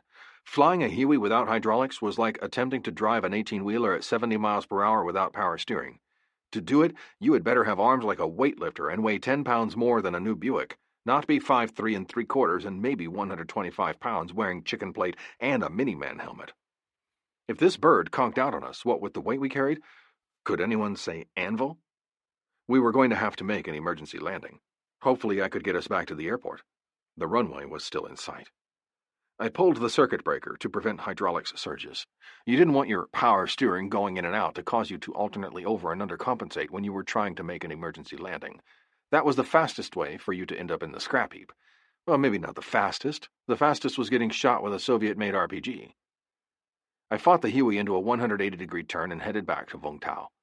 "Are you declaring an emergency, Miniman?" "Roger that, Tower. I have hydraulics failure. Request permission to make a straight-in approach on a running landing?" Since you couldn't hover without hydraulics, you had to make an approach like a regular airplane and slide in on your skids. You came in low and slow, holding only enough speed to maintain transitional lift, and greased the chopper in at about 40 knots. Because the controls were stiff, it took both pilots on the sticks to manhandle it to the runway and keep it going straight after touchdown so it didn't swerve, catch a skid, and flip over. "Make your 180 and come straight in, Miniman," Tower advised. "We're waving off other traffic. Do you want crash rescue standing by?" "It might not hurt, Tower," I said. It was just like in the movies. Ambulances and crash trucks raced out to the runway to wait for us. Lights flashed and blinked all over the airport. On his side of the cockpit, Swede gripped Cyclic and Collective and had both feet on the pedals. Together, straining with muscles in arms, legs, and backs, we battled the Huey to line it up with the runway. I could never have done it alone. Sweat from tension and exertion poured from our faces. I felt like I was sitting in a sauna. The procedure for landing either a hydraulics-stricken Huey or a Cobra was the same up until the skids touched the earth. Then the procedure changed. You attempted to keep a Huey going straight ahead on the runway, but because of the Cobra's high center of gravity and its tendency to roll, you took the controls with it whichever direction it went. You didn't fight it. If it veered to either the right or left, you not only let it go there, you helped it. I didn't realize that while I was thinking Huey for the emergency landing, Swede was thinking Cobra. For the type of landing we made, it was perfect, directly in the center of the strip. Sparks crackled from the skids. Metal howled sliding against concrete. The chopper drifted to the right. I compensated by pulling controls to the left to keep it moving straight on the runway. At the same time, Swede the Cobra Jock pulled controls to the right. Each of us fought the machine desperately, little realizing that we were also fighting each other as well as the helicopter. I thought the controls must have frozen up. The aircraft continued to skid to the right no matter how hard I struggled to rudder and cyclic it left. Swede was a big man with bull shoulders. He was simply stronger than I. The Huey swerved off the strip and began clipping off the heads of running lights in the grass alongside. It finally came to a standstill. By some miracle, it remained right side up. I killed the engine and systematically turned off all switches. Then I collapsed in my seat as the blades slowly ran down. Muscles quivered. I was too spent to move. Swede looked equally drained. O'Brien held on to the top of the cargo like a cat on a screen door. He expelled breath in a great sigh of relief. No one said anything for a long moment. Ambulances and crash trucks rushed to surround us. "Whew!" Sweet exclaimed at last. "Damn! I thought the controls had completely frozen. I thought I was never going to get it to turn right like I wanted to." I stared at him. "You mean you—" Then it struck him what he had done.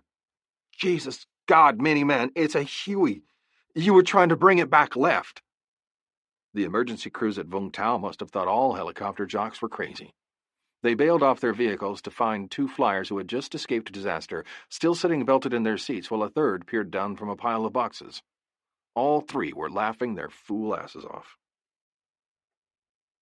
63.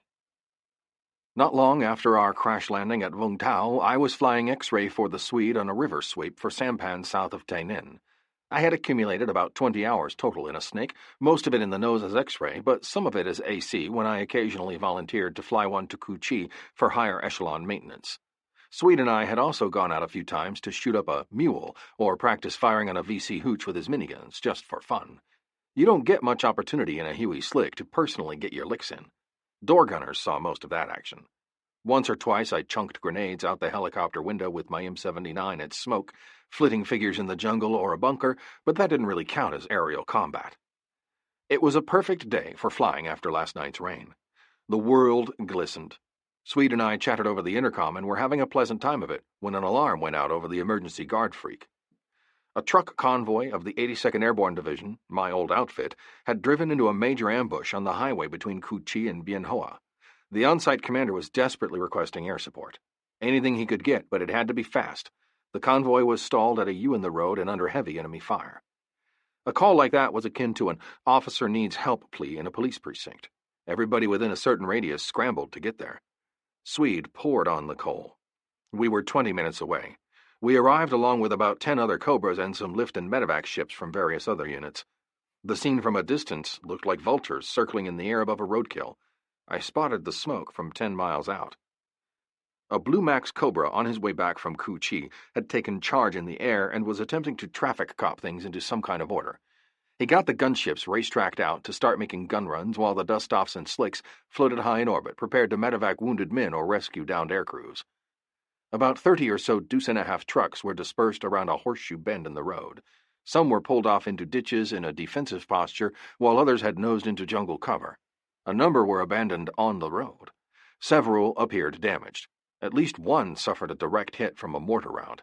It looked crumpled like an empty tin can. Flames leaking from its engine coughed oily black smoke high into the air.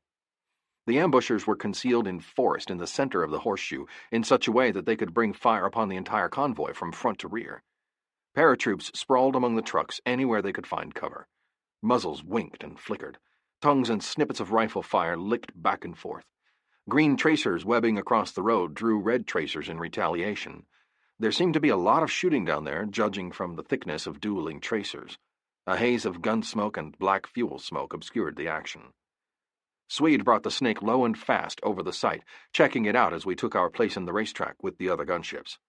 Flying front seat in a Cobra was like being inside a plastic bubble stuck out in the sky with a wide-open view of the entire world. The road passed below my feet.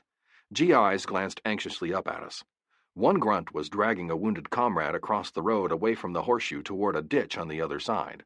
A few green streaks traced across the sky in the midst of the massing helicopters. I heard nothing of the battle, of course, because of the vibrations and roar of our aircraft and the excited chatter of radios in our ears. Blue Max was talking to the guys on the ground, asking them where the hottest fire was coming from. "Where?" he asked. "Where do you want us to shoot?" "Them, Blue Max," the convoy commander snapped back. "Shoot them! They're in the woods!" I was really pumped up for this.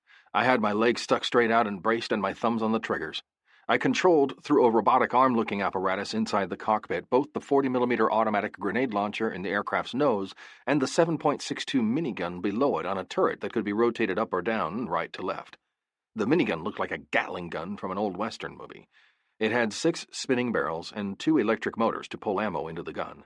It fired 6,000 rounds a minute, making a low wailing sound as it did. The pilot had sole control of the 3.5 rockets. When he fired a rocket, it overrode the other weapons systems. Swede edged our snake into the racetrack pattern with the others, all one behind the other at intervals, like sharks closing in on a kill. The lead chopper dived and made its run with the long axis of the convoy to reduce the chance of erratic fire. It was fast and nimble, cutting through the air at around 200 miles per hour. Rockets emitting smoke contrails stabbed toward the trees with their tails blazing. Tracer tracks from the minigun resembled a red laser beam that arced delicately as it chewed through the tree line like a tornado, blasting timber and vegetation. Pure destruction gnawing pathways through the jungle. When it came our turn, Swede poised the Cobra an instant at its highest apex of the racetrack as though gathering himself for the attack. Then he dropped it out of the sky to build speed for sweeping past the enemy position. "Hold on, Miniman!" Earth rushed up at me with dizzying swiftness. I glimpsed a black-clad figure below, darting, then disappearing. The rats were in there. I lay on the minigun trigger. A minigun for Mini-Man. I heard the low groan and purring sound of the Gatling-like barrels turning. That was the only sound of firing inside the cockpit. I ate at the forest with my red laser beam. My God, that gun was awesome. Swede released a brace of rockets. His interrupter switch cut off my guns when he fired to keep me from nailing our own rockets in the air. Rockets streaked in twin flames into the thick foliage. They exploded with white resounding puffs, silent to us, and brought down trees. My gun cut back in, startling me. My thumb was still pressed on the button, and both hands gripped the aiming and firing mechanism. I led off as the helicopter's nose began to rise. "Say hello to Ho Chi Minh for me," Swede cracked as we sailed by, ascending out of the action on the other side and crossing above the road in the burning truck. Smoke left an oily film on the windshield. "Ho Chi Minh is dead," I shouted back through the intercom. "When did that happen? A couple of months ago? Damn, I wanted to shoot him myself." Adrenaline surged through my body. Aerial combat was a hell of a high. I was so excited, I almost forgot to be scared for a change. Swede brought the snake back up onto the apex, all the birds flying around and around in a tilted elliptical circle like a twisted merry-go-round, smoking the dinks. I looked back and down in time to watch the next chopper in line make its run. Trees toppled and the forest filled with smoke, like a textile comb clotted with wool. A couple of green tracers searched for it but didn't even come close. They sailed high into the sky until they burned out and vanished. We made a second run. I chunked 40mm grenades in a mini arc light. As we broke out on the other side, I glanced off to my left and spotted a strange Cobra racing to join the fun. It was painted flat black and bore no markings or numbers of any kind. It sailed across our bow so near the X-ray gave me thumbs up. He and the pilot wore international orange flight suits in contrast to the dull green ones we wore. "Rooster One," intoned the new arrival, coming up on the air to Blue Max with his call sign. "You guys need some help?" "Rooster, this is Max. What do you got?" "I got pods full of 8-pounders with flechettes." "Flechettes?" Max sounded cautious. "We got friendlies near." "I see that, Max. We can put flechettes into the eye of a needle." "If you can do it, welcome to the party, Rooster One." The black Cobra swept down and screamed past the target lower than any of the other birds, releasing rockets. As each rocket detonated, it scattered smaller charges, which themselves exploded, to deliver about 10,000 razor nails into anything within its radius. Big pink clouds hovered in the aftermath. "Max, let me make 3 more quick passes," Rooster One requested. He jumped rotation and made his runs. He climbed out of the fray after expending his munitions. "See you later, Blue Max," he said. "I hope we were some help." "Who was that masked man?" Swede quipped. We had heard rumors of unmarked CIA Cobras running clandestine attack missions across the border into Cambodia. The only thing we could figure was that it had to be one of them. It was the only Cobra of its kind I ever saw in Vietnam. What with a half-score of shark-grinning snakes working out on enemy positions, the center of the horseshoe was reduced to smoldering wreckage within a few minutes. How could anyone live through a pounding like that? Them goddamn gooks will never learn napalm sticks to kids. After exhausting a cool, accumulative $1 million or so of ammunition, the original Cobras took off for home while other Cobras took our place and continued thumping Charlie.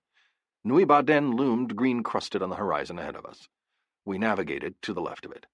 Swede gave an exaggerated sigh. "Another day at the office, Miniman," he said. I sighed back. "Yeah, we could always be one of them poor bastards with a stuffy 9-to-5 job. Ain't we lucky?" 64. October 1969 to January 1970. In late 1969 and into the first months of 1970, as part of President Nixon's Vietnamization efforts, selected units of the 1st Air Cav mated up with ARVN airborne brigades to develop the South Vietnamese Airborne Division into an air-mobile strike force. Pressure was placed on the Cambodian border in 3rd Corps in an effort to neutralize the enemy and level the playing field for eventual ARVN takeover. The 1-9 became especially busy with screening operations, traveling light and fast in the air and on the ground to interdict foot, bike, cart, and truck traffic on the interlocking maze of the Ho Chi Minh Trail. Division patrols penetrated deep into uncharted territory to scout out the trails and bunker complexes and report on enemy movement. Behind the air and foot patrols came air mobile companies and platoons of the division's brigades, many of which were integrated with ARVN paratroopers. They established temporary fire bases as launching points for deeper penetrations. Once ops were firmly established, the fire bases were closed and fresh ones opened in new territory. The goal was to run the NVA and VC completely out of 3rd Corps, especially in the northwestern area and its corridors leading to Saigon. It was dangerous business, pushed forward underneath an umbrella of B-52 bombers, fighter bombers, aerial artillery, and helicopters. 65. It was the strangest damn thing, everybody said so. George Gerard in his loach spotted them. He was sniffing around on top of triple canopy as lowbird for a purple team that included Hal Bajorian and me in the lift and Mad Dog in the Cobra. He suddenly interrupted a long exchange of mostly bullshitting on the radios. We had been out an hour so far without seeing anything. "Apache Red 2-2," he said to Mad Dog, his voice suddenly gone tense. "There's something shiny down in the trees. We can't tell what it is, but it's big." "Want me to make a run on it, George?" Mad Dog asked. "Nobody's shooting at me. It's just there. It's not moving." The sighting warranted enough interest at talk that our CO, Major Powdrill, decided to put the blue platoon on the ground to check it out. It was a 3-bird insertion onto a clearing less than 200 meters away. I took my Hueys to the nearest FSB to await developments. The platoon worked its way to the location without encountering resistance. Soon, it came upon a cobra that had crashed through the jungle canopy and come to rest inside the moist womb of the forest. Finding a crash site in 3rd Corps wasn't that big a deal normally. There were dozens of helicopter wrecks scattered about. What made this one different was that it was not plotted on any of our charts. It was a bird from Bravo Troop that had been MIA, missing in action for about a month, along with its pilot and X-ray. Jungle vines and lianas grew and crawled all over it. Another month, and it would have been completely overgrown and probably never found. Other than the blade having been sheared off, the cobra appeared virtually intact. There were no bullet holes in it. GIs climbed up on the stubby stabilizers and looked inside the cockpit. What they saw startled them. A Cobra cockpit was air-conditioned and airtight. That seal had not been broken in the crash. Insects and animals had therefore not gotten to the corpses. They looked to be dried out by the heat and remarkably preserved, almost like mummies. They sat in their seats, still wearing helmets, hands on the controls and open eyes staring straight ahead. Some of the grunts said it was the eeriest thing they had ever beheld. I carried out the body bags. They had no odor or anything. The mystery continued to grow and was a topic of conversation and speculation at the O Club for many weeks. Nobody could figure out how the jocks died or what caused the crash. The aircraft seemed to have simply mushed in. It was solid and not broken, not blown up or shot up or anything. At least one of the pilots should have survived. The impact didn't appear to have been that violent. Swede speculated that they had made a gun run, failed to pull out in time, and flew the snake right into the jungle. But what killed the pilots? They weren't shot, cut, smashed, or broken. It was a heart attack, Wappa guessed. Both of them at the same time? Mosby countered. You explain it then. Swede got up, went to the fridge, and got himself another brew. He came back to the table and popped the top as he sat down. There's only one explanation, he said in his crisp accent. It could happen to any of us. Whatever occurred out there, it was enough to scare them to death. They died of fright. 66. Statistically, you were more apt to get killed during your first 60 days in combat than during the rest of your year's tour. You went through 3 separate phases. To begin with, there was the F&G phase, when you were so green you didn't know what was going on and you were most likely to get creamed. During the middle period, you did your job, did your time, and tried not to think much about anything else. And then came the last phase, when you were a short-timer. That was when you got cautious and paranoid. You no longer chuckled over the short-timers making their bids on the private bunker at the volleyball courts. You even thought of making a bid yourself.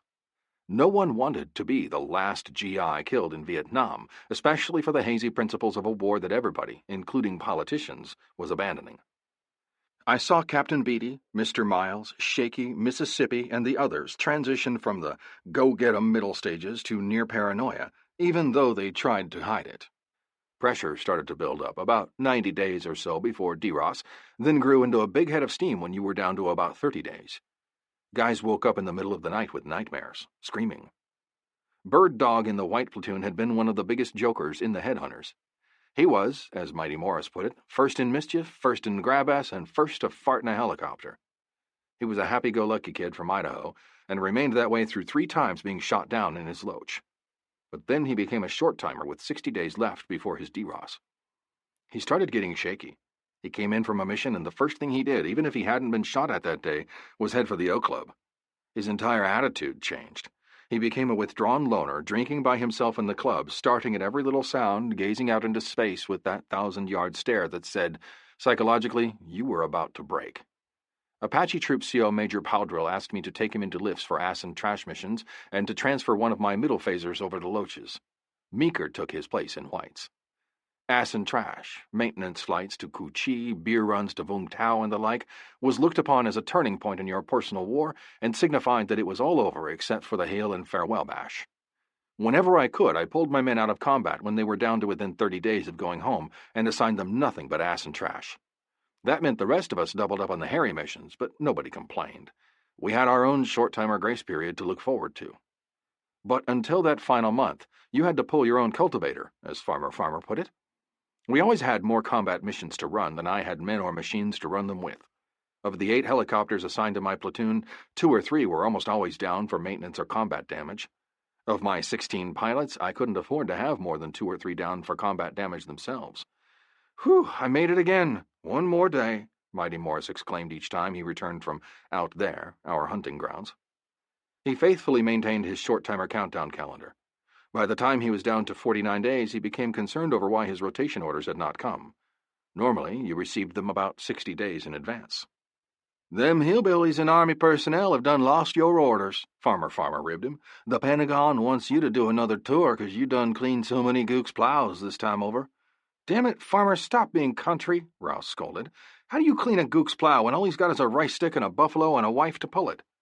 "See what you can do, Captain Miniman," Mr. Morris pleaded, taking me aside. "I'm having my mother contact our senator about it. They have forgot me and lost my orders." The more beers Mighty Morris drank, the more mournful his song at the O Club. "If I die in old Vietnam, please write a letter to my mom. Tell her I died with a grin, bringing smoke on Ho Chi Minh." Farmer and Swede and a couple of other jocks pulled chairs around a table into which a couple of generations of pilots had carved pithy sayings such as, "Fuck Charles." At first, there were the usual rowdy exchange of stories. Swede had shot up a VC truck, which was his term for water buffalo, and chased its owner across a rice field. Conrad and Bajorian buzzed a bunch of nude Vietnamese girls bathing in the river and shot at a VC peeping Tom hiding in the bushes, ogling the girls. They used their handguns, getting in some target practice, leaning out the Huey's windows and banging away at the crazy, scared Gook until he reached the jungle. "We missed that cocksucker every round," Conrad said, laughing. "It was his lucky day." Somewhere during the evening, the conversation turned more weighty. It began when Mighty Morris laid aside his guitar and joined us at the table. "The VC are still winning because we're losing," he said. As a short-timer, it wasn't nearly as much fun as he used to be. Big Swede glared at him. "What the fuck you talking about, Morris?" "Oh, we're kicking ass on the VC and NVA, all right, but the people are taking the beating. That's why we're losing. These poor dinks are born, grow up, and die in the same cruddy little ville." "Something like Farmer," Gerard said to lighten the mood. It didn't work. Mighty Morris continued. "Hell, they don't own nothing except a grass, a rock hut, a couple of pigs, a dog, a water buffalo, some chickens and geese, a vegetable garden and a rice field." "Look around," Gerard challenged, still trying. "It's more than we own. They see us flying over, us Americans up there with all our godlike power. So we come down from time to time and smite their water buffalo, tramp through their vegetable gardens, scare their daughters and blow up their hooches. We're really winning hearts and minds, aren't we?" "Old Charlie does worse than that," Swede pointed out. "VC come in and butcher their chickens and take half their crops for taxes. They hang the village chief up by his heels and cut out his guts as an example not to cooperate with the Americans." "True, but Charlie is one of them and not a foreigner. Besides, they're politicians who do that, and everybody knows politicians are scumbags. You expect them to take your rice and butcher your geese. That's what politicians do." Swede shook his head and gazed into his beer. Gerard got up for another suds. Farmer, who hadn't fucked up a helicopter in more than a month, said, Morris, you're getting a short-timer's attitude. I ain't getting. I already got. He looked around the table. The best thing that could happen to any of us, he said, is the same thing that happened to shitbird Captain Williams from West Point. Remember him? The best thing could happen to any of us is a minor bone wound. Conrad winced. Fuck, I heard he lost his whole fucking leg. Maybe they'll call off the war first for lack of interest. I'm serious as a dead pilot, Morris went on. Tell him, Captain, you're our next short-timer. Swede snorted. Many man has always been a short-timer. When are you leaving, Captain? When's your D-Ross? They'll have to run me out of Vietnam, I joked. I eat this shit up. Think about it, Captain Alexander, Mighty Morris persisted. You can't keep doing what you're doing and not finally get hit. It's gonna happen sooner or later. Best thing for you when it happens is you get a bone wound in the hand or foot or arm. You're out of here just like that. He snapped his fingers. I was already getting paranoid over this charmed shit anyhow. I even took the C4 out from underneath my seat and started eating my sea rats cold. One thing you didn't need in a helicopter was an ejection seat if a round happened to hit the explosives. I still stood my rotation like everyone else, ran more missions than I asked of any of my men, but I also thought things through more carefully than I had before. The law of averages was bound to catch up to Miniman one of these days. Sooner or later, I was going to take a round that would dump me in the jungle with Charlie and the snakes. Lately, I had started having more and more nightmares. Sometimes when it rained at night, I sat up suddenly, so soaked with anxiety sweat that I thought the roof was leaking. It was astounding for me at this phase to think that I had once, in the middle phase, considered extending my tour, that I had actually enjoyed being hero of the oppressed and champion of truth, justice, and the American way.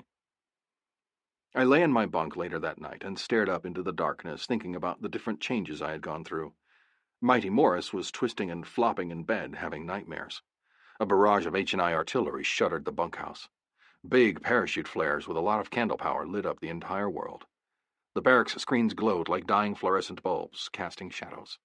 Shadows oozed through the room like hooded ghouls, tiptoeing over sleeping men and appearing, disappearing, and reappearing like dark ghosts in a graveyard. Jesus, was I flipping out or what? After nearly a year listening to artillery, sleeping as we were right next to it, I had long ago learned to distinguish between incoming and outgoing rounds. I heard a high-pitched whine that grew rapidly louder until I thought I would explode first. I sprang out of bed. Incoming! Mighty Morris heard it in his sleep. He had recently come to believe that the enemy was out to get him personally. He was the first out the door and into the bomb shelter pipe. He crouched in the very dark center of it. I hunkered next to him while a few mortar rounds crumped and cracked around the base. The enemy's version of H&I. There was something about cowering in the darkness like a rat in a sewer that bred all kinds of negative thoughts and feelings.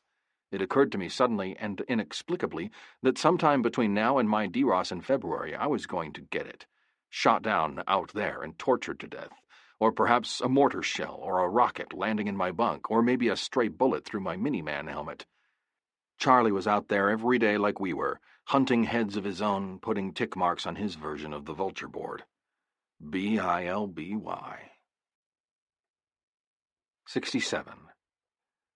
Lerps were commonly inserted just before dark to give them time to set up and camouflage in a listening post before the lights went out and cockroaches started scurrying about.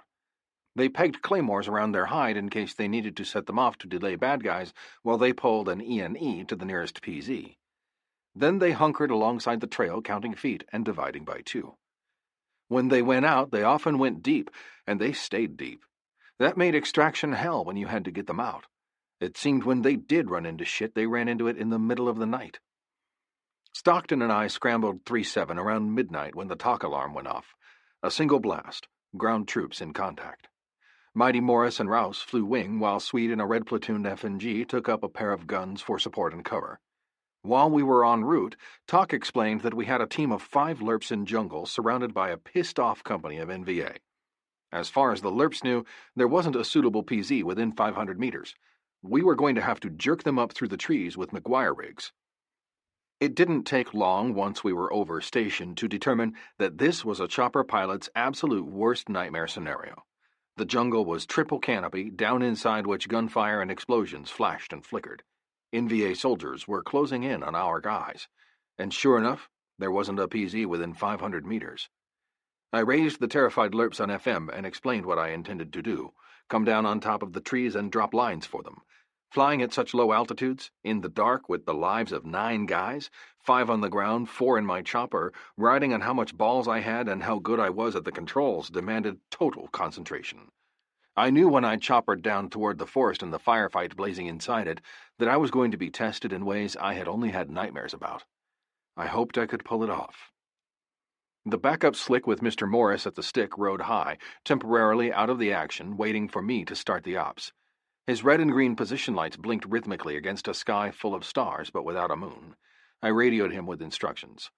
Apache 3-2? I felt the edge in my voice, felt it cracking and rough in my throat. I'm going to drop 3 lines and pull 3 of them out. 3 lines were all I had aboard. I want you right on me, coming in low and slow. I'll inform you when I'm through. You come into the same place and drop your lines for the other 2. Roger that, Apache 3-2? Roger that, Miniman. The other slick shifted in the sky. Its lights floated swiftly down and toward me from the rear. In the darkness, I eased the chopper toward the forest roof above the firefight. Red tracers told me where our troopers were dug in on the defense. I tried not to think about how the night snapped and cracked with rifle and machine gun fire, and how green tracers streaked silently past as I tapped the Huey's skids on the black forest's leafy roof. It required cooperation and concentration and luck from everybody if we hoped to yank our guys' asses out of there before the bad guys overran them. I looked out over the black ledge of the instrument panel or peered intently down through the chin bubble at my feet, where foliage swirled dimly violent in the glow of my position lights. Sweat rolled from underneath my helmet and streamed down my face. My gunner and crew chief, O'Brien and Rinko, each took an open doorway and dropped down on his belly to act as observer, helmeted head stuck out into the darkness. I instructed them to drop the McGuire rigs. The 2 supporting snakes rolled into racetrack mode, one behind the other, their miniguns sparkling and laying streams of red eating into the trees as they dived to the attack. 4-1, the lines are down, I reported to the ground patrol leader. Get on. We can't! Their voice was strident, accusing, desperate, threatening, and terror-stricken, all at the same time. They're too short! The ropes are about 10 feet above us! You gotta get lower! Lower? How? I already had the chopper nesting in leaves and limbs. Frantic thoughts raced through my mind. Options. Plan B. There was only one way. One chance. Maybe. I'm coming down and under the trees, I radioed. Throw a trip flare out in front of me so I can see. 68. Rotor tips whirred back illumination from the flare. Ahead of the helicopter and down through the trees toward the flare appeared a tunnel-like opening whose leafy walls were in turbulent motion from rotor wash. Staring through the chin bubble at my feet, I fixed the flare as my goal. I had to concentrate totally on one thing, getting us down inside the trees, inside the tunnel by another 10 feet. It didn't sound like much, but that was the height of a 1-story building. I eased cyclic forward and nudged the collective. As intended, the chopper responded slowly, inching through the explosive air and descending in a careful hover. Tree silhouettes rose on all sides, blocking out the horizon and stars except for those directly above. It was like floating on a dark sea while you gradually sank. Mr. Stockton remained frozen. I wasn't sure he was even breathing. He undoubtedly wished he were somewhere else. He sat, as instructed, with his hands clasping his thighs and his feet pulled back from the pedals. I couldn't take the chance of 4 hands on the controls. One slip on the cyclic, a little too much rudder, an instinctive, unintended grasping of the collective or throttle, and we faced the worst kind of fiery disaster. It was a one-man job where there was no room for error. My legs felt iced in position on the rudder pedals, heels necessarily off the deck because my legs were so short. Even with the seat pushed all the way forward and the pedals extended, I was unable to brace my elbows on my knees for needed support. I was free-flying. I tried not to think of how a few inadvertent inches moving the helicopter one way or the other meant we were all goners. The 4 of us in the chopper, and probably the 5 lerps directly below. Had I more strength in my hand and arm, I might have crushed the cyclic handle out of my intensity. It was impossible to completely ignore enemy tracers bouncing all around inside the tunnel. Pilots who had been hit before said you heard this loud tick when a bullet penetrated an aircraft's skin. So far, I hadn't heard it during my months of combat flying with the headhunters. Tonight, I thought, would determine whether or not I really was charmed. I sat in my own sweat and flew where a helicopter had never flown before. I let the bird slowly settle. The machine seemed alive and nervous at being trapped inside the wind tunnel. I eased forward until my blades were underneath the sprawling branches of a jungle giant directly in front. I settled bit by bit, inch by inch, and the noise of it all roared in my ears with the rush and pounding of my blood. We were actually flying inside the forest. O'Brien kept breathless watch out one cargo door, Renko at the other. I was almost disappointed that Shaky had left and missed this one. Renko's voice whispered hoarsely through the intercom as though a louder tone might startle me into catastrophe. "Don't bring your tail to the right," he warned. "Why not?" My own voice sounded equally hoarse. "There's a tree about 6 inches from the tail rotor." "Don't go left," O'Brien put in. "Your tail boom is about a foot from a tree on this side." Holy Jesus! I had brought the tail boom down between two trees. For just that instant, I almost panicked. I thought my heart was going to leap out of my chest and take off. It was nasty, nerve-wracking business. A single slip of judgment, and the aircraft beat itself to death, spraying pieces of metal and human flesh for 100 yards in all directions. The instant passed. I found myself once again in that strangely detached auto mode in which I performed mechanically while seemingly out of my body and watching from a distance. I knew I had a good chance of pulling this thing off, if I could stay in that state of mind. My entire world of the moment composed itself around me inside that tunnel. Engine sounds magnified in the close confines to deafening proportions, near total blackness softened only by my position lights and the flare burning dimly below, blades reflecting back the flare's sputtering light, green streaking tracers, dim tunnel leading down into eternity. My aircrew continued providing guidance through the intercom. "Easy, easy, you can go down a little more, but don't wobble the tail boom. We're cutting limbs on the left with the rotor. Miniman, you got a foot or so on this side. We've got limbs sticking through the chopper door." Tree limbs and leaves and bark filled the air, banging and swirling frenetically as in a storm. "I'm going to return fire," O'Brien barked. "Have at it," I said. The dinks knew where we were anyhow from all the noise, the flare, and my position lights. I couldn't believe the bastards hadn't already shot us down. O'Brien raked the jungle in the direction from which most of the green basketballs originated. The machine gun banged, clapping against my eardrums. I heard O'Brien yelp with sudden insight. His spray of bullets worked almost like a machete in clearing up foliage around us. He gave up on the enemy and concentrated instead on cutting jungle with the M60, enlarging the tunnel. "Smart boy," I complimented him. "Mr. Morris is going to owe me a beer," he said over the rapid clapping of his machine gun turned machete. The worst part of this entire maneuver was that we had to do it twice. Even if I succeeded in reaching the lerps, there was no chance of pulling all 5 men up through the trees in one trip. Not from a vertical climbing hover. Far too much weight. Besides, I only carried 3 McGuire rigs. For the grunts, it was a lottery situation. 2 of them had to remain behind. Their lives depended on Mighty Morris and Rouse duplicating my effort. O'Brien's discovery that he could enlarge the tunnel contributed significantly to 3-2's chances of a repeat success. The odds against 2 choppers descending into the jungle like this in one night decreased from impossible to only improbable. I came to a stationary hover. Any lower into the second, thicker canopy meant certain suicide. Were we low enough? I gave the order to drop the McGuires. The radio almost exploded with shouts of exultation. "We got 'em! We got the ropes!" They suddenly realized there were only 3 lines. "Miniman, there's 5 of us!" I calmly explained that a second chopper was right behind me, ready to pick up the remaining 2 men. Captain Beatty had once encountered a similar situation involving panicked Vietnamese Arvin. They all wanted out on the same ship. They damned near pulled down the helicopter with everyone trying to crawl up the same ropes. The crew chief cut the lines to avoid crashing. Americans were different. It always astonished and humbled me how self-sacrificing American GIs could be. Guys really did throw themselves onto grenades to save their buddies. "Okay, Miniman, we're rigging up. Go! Get us out of here!" The extraction had to be accomplished swiftly. Enemy soldiers attempting to move in on the remaining 2 lerps banged away, filling the force with their deadly insane fireflies and basketballs. The withdrawal with recon men dangling on the ropes, swaying the chopper, proved almost as stressful as the approach. Renko guided me out while O'Brien resumed clearing timber with his machine gun. I talked myself through it. "I'm backing up, watch me. Watch the trees. Okay, hang on, I'm clear." We were above the forest suddenly, out of the tunnel. Stars appeared astonishingly bright compared to from where we had just surfaced. I continued up and forward, dragging the poor lerps through the canopy. They swung wildly on their tethers, bouncing off tree branches until they were suddenly jerked into open air, bursting out of the leaves and branches. It was a rough ride, but a welcome discomfort compared to what the enemy had in store for them. "Miniman, I'm coming in on your tail," Mighty Morris radioed. Although O'Brien had blown down a bunch of branches, making the tunnel larger again by half, it was still no LZ in there. Apache 3-2 showed no hesitation in taking over the nest as soon as I vacated it. I was so damned proud of Mr. Morris. Here he was, a short-timer, but still doing his job.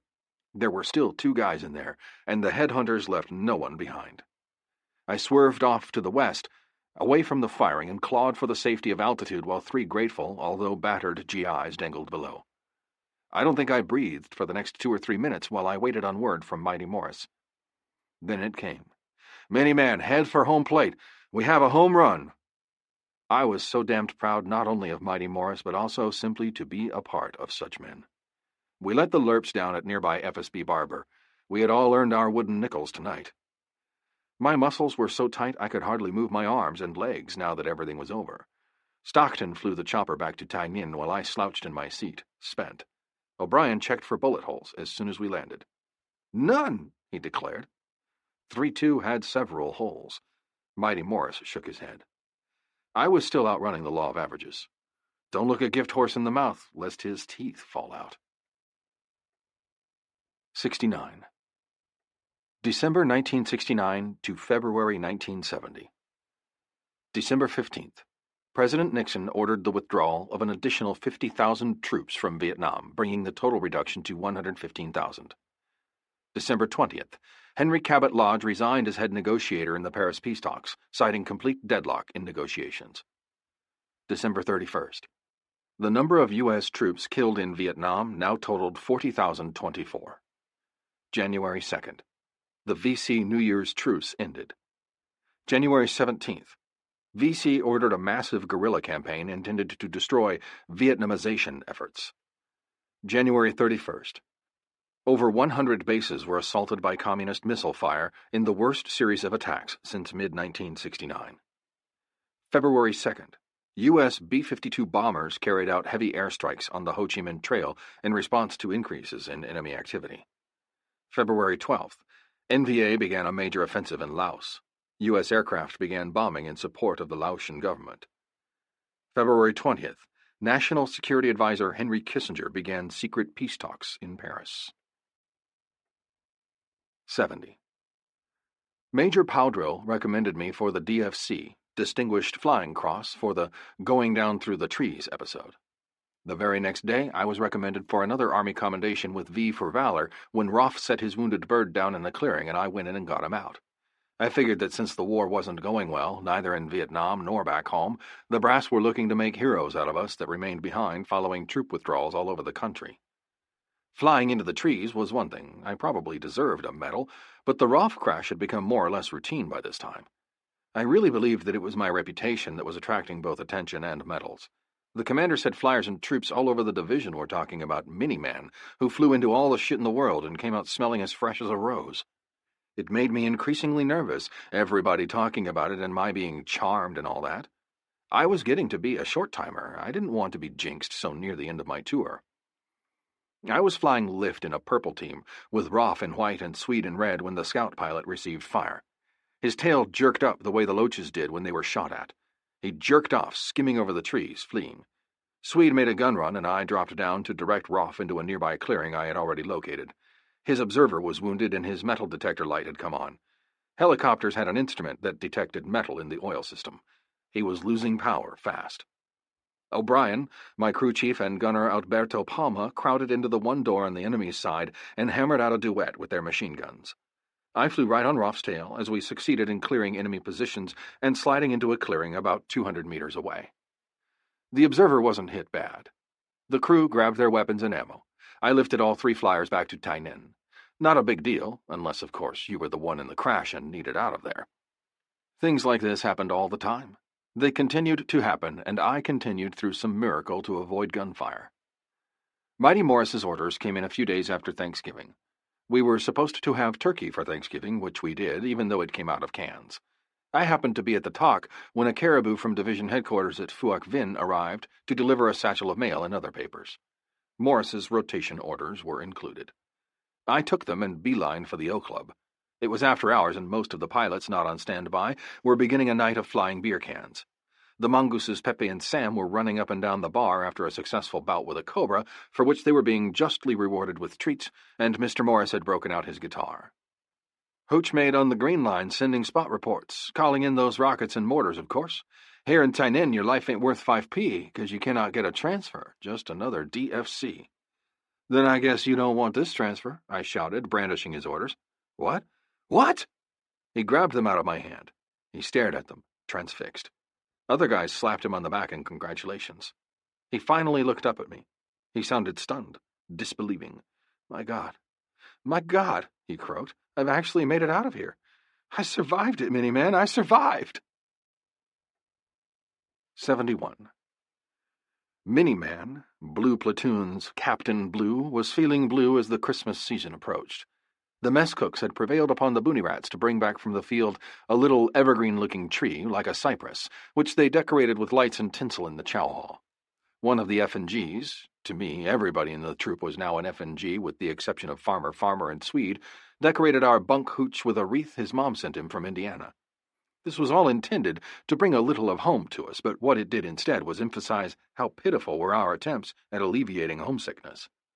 I have always been a gregarious guy, a party mouse, as Sandy put it, but lately as my DROS approached I found myself pulling a bird dog, or a Mighty Morris, and sticking more and more to myself. If Mighty Morris had bequeathed me his guitar when he left, and if I could have played it, I would have been singing sad songs in the O Club at nights and drinking beer. About all the old guys were gone. Most of them had DROS'd stateside after their normal tours of duty expired.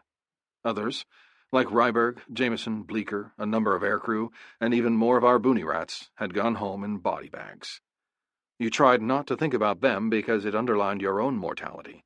You almost forgot their names until you became a short-timer yourself. Then you started to think about what had happened, and what could happen. If Charlie had his way, there would be many more of us going home in body bags and silver coffins over Tet, the Vietnamese New Year's season. A lot of rumors, sometimes disguised as intel, floated around about how the enemy planned a Christmas and New Year's present for us. Everybody in our AO expected massive attacks along the line of the 1968 Tet. Something was definitely happening out there. All through December we encountered more enemy traffic than during any month since the summer. Bicycles, motorbikes, those little goofy French-looking trucks that could almost travel on footpaths, and people. Trails were beaten down. We found more rice caches. It appeared Charlie was forwarding supplies so he could make another deep surge towards Saigon. If I weren't platoon leader with the responsibilities that entailed, I might have let down and looked forward to my 30 days of ass and trash beginning in January. As it was, however, I continued to take on many of the most hazardous missions myself. I couldn't let my men get killed while I watched from the sidelines. In November, Major Powdrill had summoned me to headquarters to introduce me to a stocky Lieutenant F&G with a rusty crew cut and deep lines around his mouth. He looked to be about 25, a little older than many new pilots, but still fresh and innocent-looking and scared and naked with his bare upper lip. "Captain Alexander, this is Lieutenant Joe Douglas," the major said. "I'm assigning him to your platoon. Take care of him." Other than me, Douglas was the only commissioned officer in the platoon. All the other pilots were warrants. That meant one thing. This guy was my replacement, provided he proved himself capable. I took him under my wing like, in the homespun argot of Farmer, a fat duck on a pond with a new duckling. Like Captain Beatty had done for me. "I'm not asking you not to let me down, Douglas," I said. "I'm ordering you not to let me down. And, Douglas, you're in the cavalry now. Grow a mustache." Lieutenant Douglas was coming along. Major Powdrill took me aside for some one-on-one counseling. "Ease off on yourself, Captain Alexander," he advised. "You've done more shit than most. You've got medals you can't even carry home. Don't you think it's about time you abandoned the Miniman character?" I had been in country 10 months. Miniman still hadn't been hit. He had served me well. If I survived 2 more months, I was out of here and going home. That was when Miniman retired. 72. Former Blue Lift pilot Meeker, whom I had sent to Loaches in exchange for Bird Dog when Bird Dog started getting shaky at the end of his tour, got shot out of the sky up near the Cambodian border. It was his second time being gunned down. Neither he nor his crew were injured. The extraction was more or less routine. We were all used to the procedure by this time. Lieutenant Douglas flew my right seat. He had yet to come under fire. Consequently, none of this was more or less routine to him. We dropped off Meeker and his bunch at Tainan, where we picked up 3 more lift ships and our platoon of blue infantry to provide security while maintenance hooked up to the crashed Loach and pulled it out. Charlie prowled the area, and I wanted to make sure we had sufficient firepower to keep him back. The maintenance Huey hovering over the Loach during the extraction provided a juicy target. Meeker had gone down at one end of a large clearing. Maintenance guys hooked up to the Loach, slung it underneath, and tugged it swinging into the sky. Just then, at the other end of the clearing, Boonie Rats on security encountered a concentration of NVA forces on its way to the scene. By the sustained crackling of the firefight, it was obvious the force was of some size. Of course, we couldn't hear the shooting from altitude, but we saw the stabbing blinking of muzzle flashes, smoke, and tracers. Our guys, overwhelmed by the odds, retreated across the open field, running like a football team after the kickoff. They dug in their heels in the opposite tree line, whereupon the fight resumed with the gooks in one tree line and our guys in the other, exchanging fire across the clearing.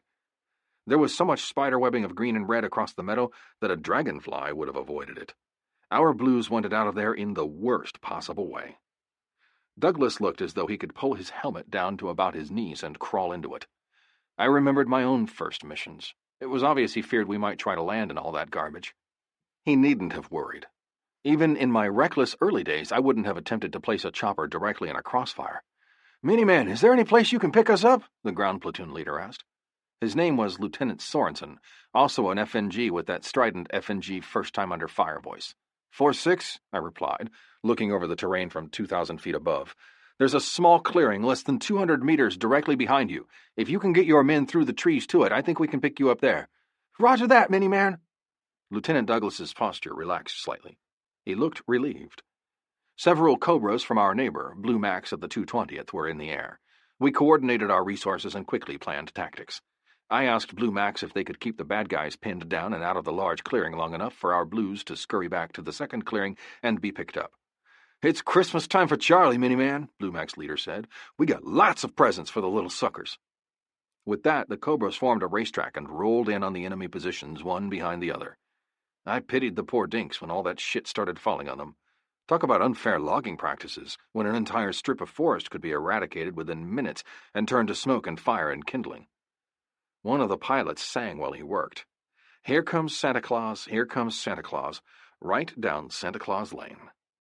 "Jesus, God, what's wrong with him?" Lieutenant Douglas cried over the intercom. "That lunatic is singing." "He enjoys his job." "What kind of men are these?" I didn't have time to explain it to him.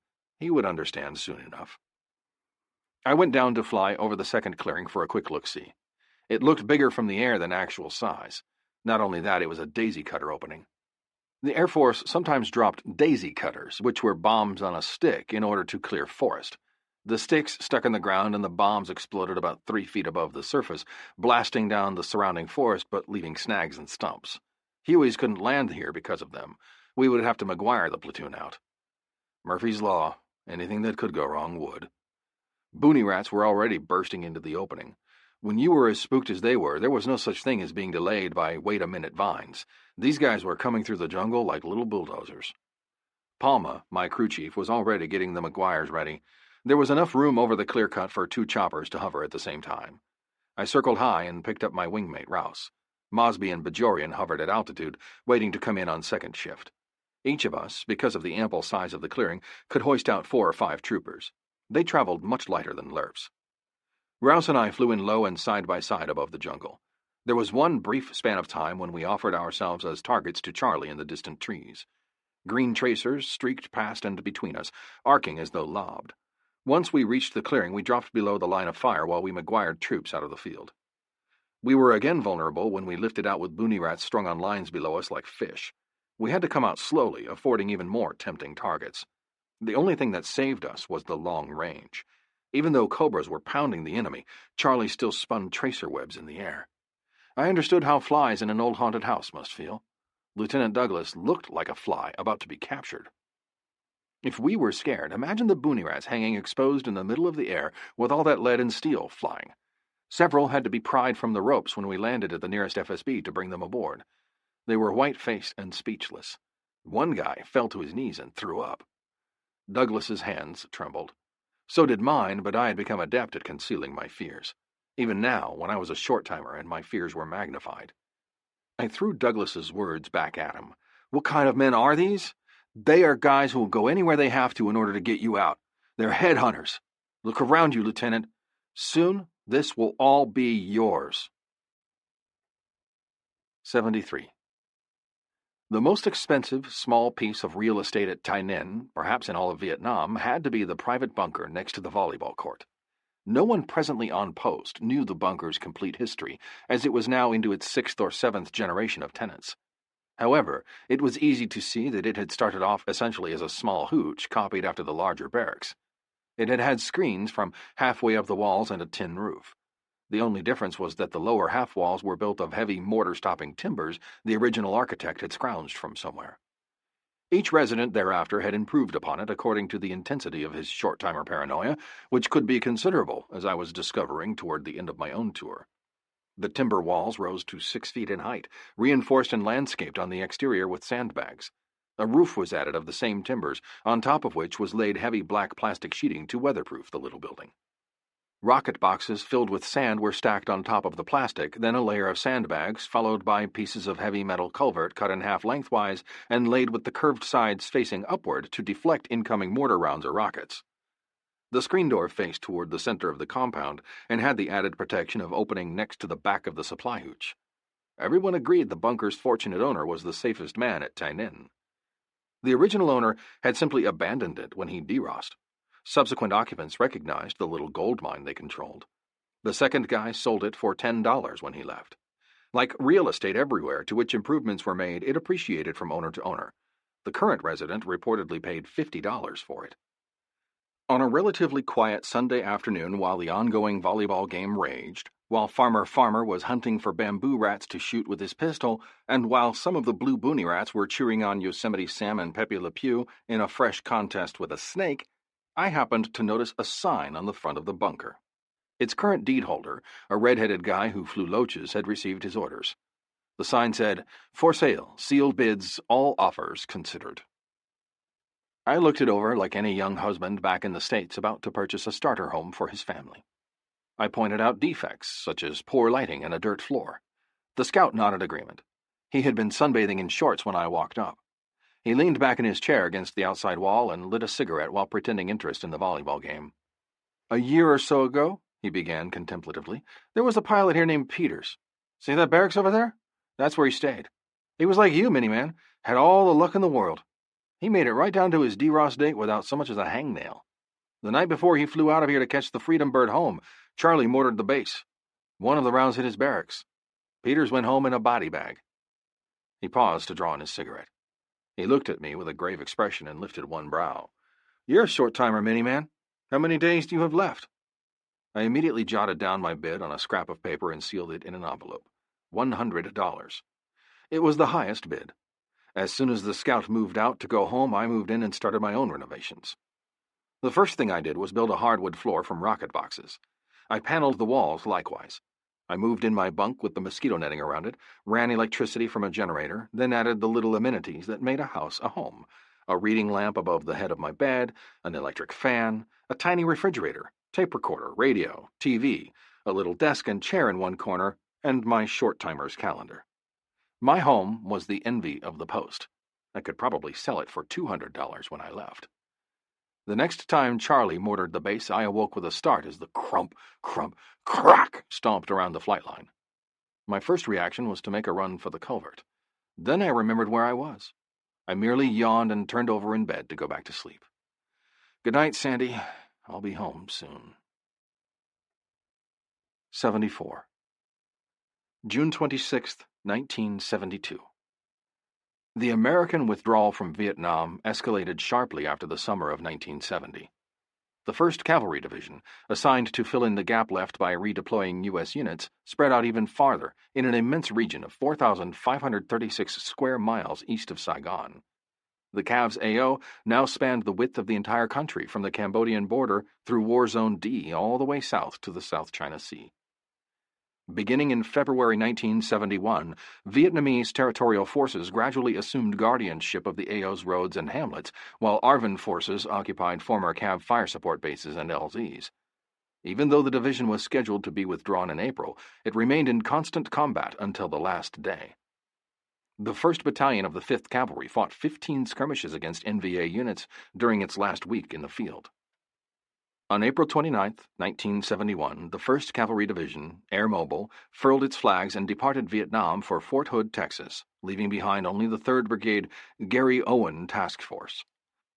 The 3rd continued ops as a mini-division until June 26, 1972, when it was also redeployed from South Vietnam to relink with the rest of the division at Fort Hood. The 1st Cavalry Division had sustained almost constant combat from September 18, 1965, until the last of the 3rd Brigade left South Vietnam on June 26, 1972, more than 6.5 years later. General James Gavin's vision of modern aerial cavalry had been tested and proved in Vietnam's helicopter war. Afterward. U.S. Army Captain Ron Alexander, call sign Miniman, rotated out of Vietnam on February 20, 1970. He returned to the United States as one of the most highly decorated helicopter pilots of the Vietnam War, having been awarded more than 40 medals. Yet during 12 months of combat, not a helicopter he flew in action was so much as touched by enemy fire. It was a remarkable record, only short of being miraculous. He flew truly charmed. Not before or since has a pilot flown warplanes so extensively in action without being hit at least once.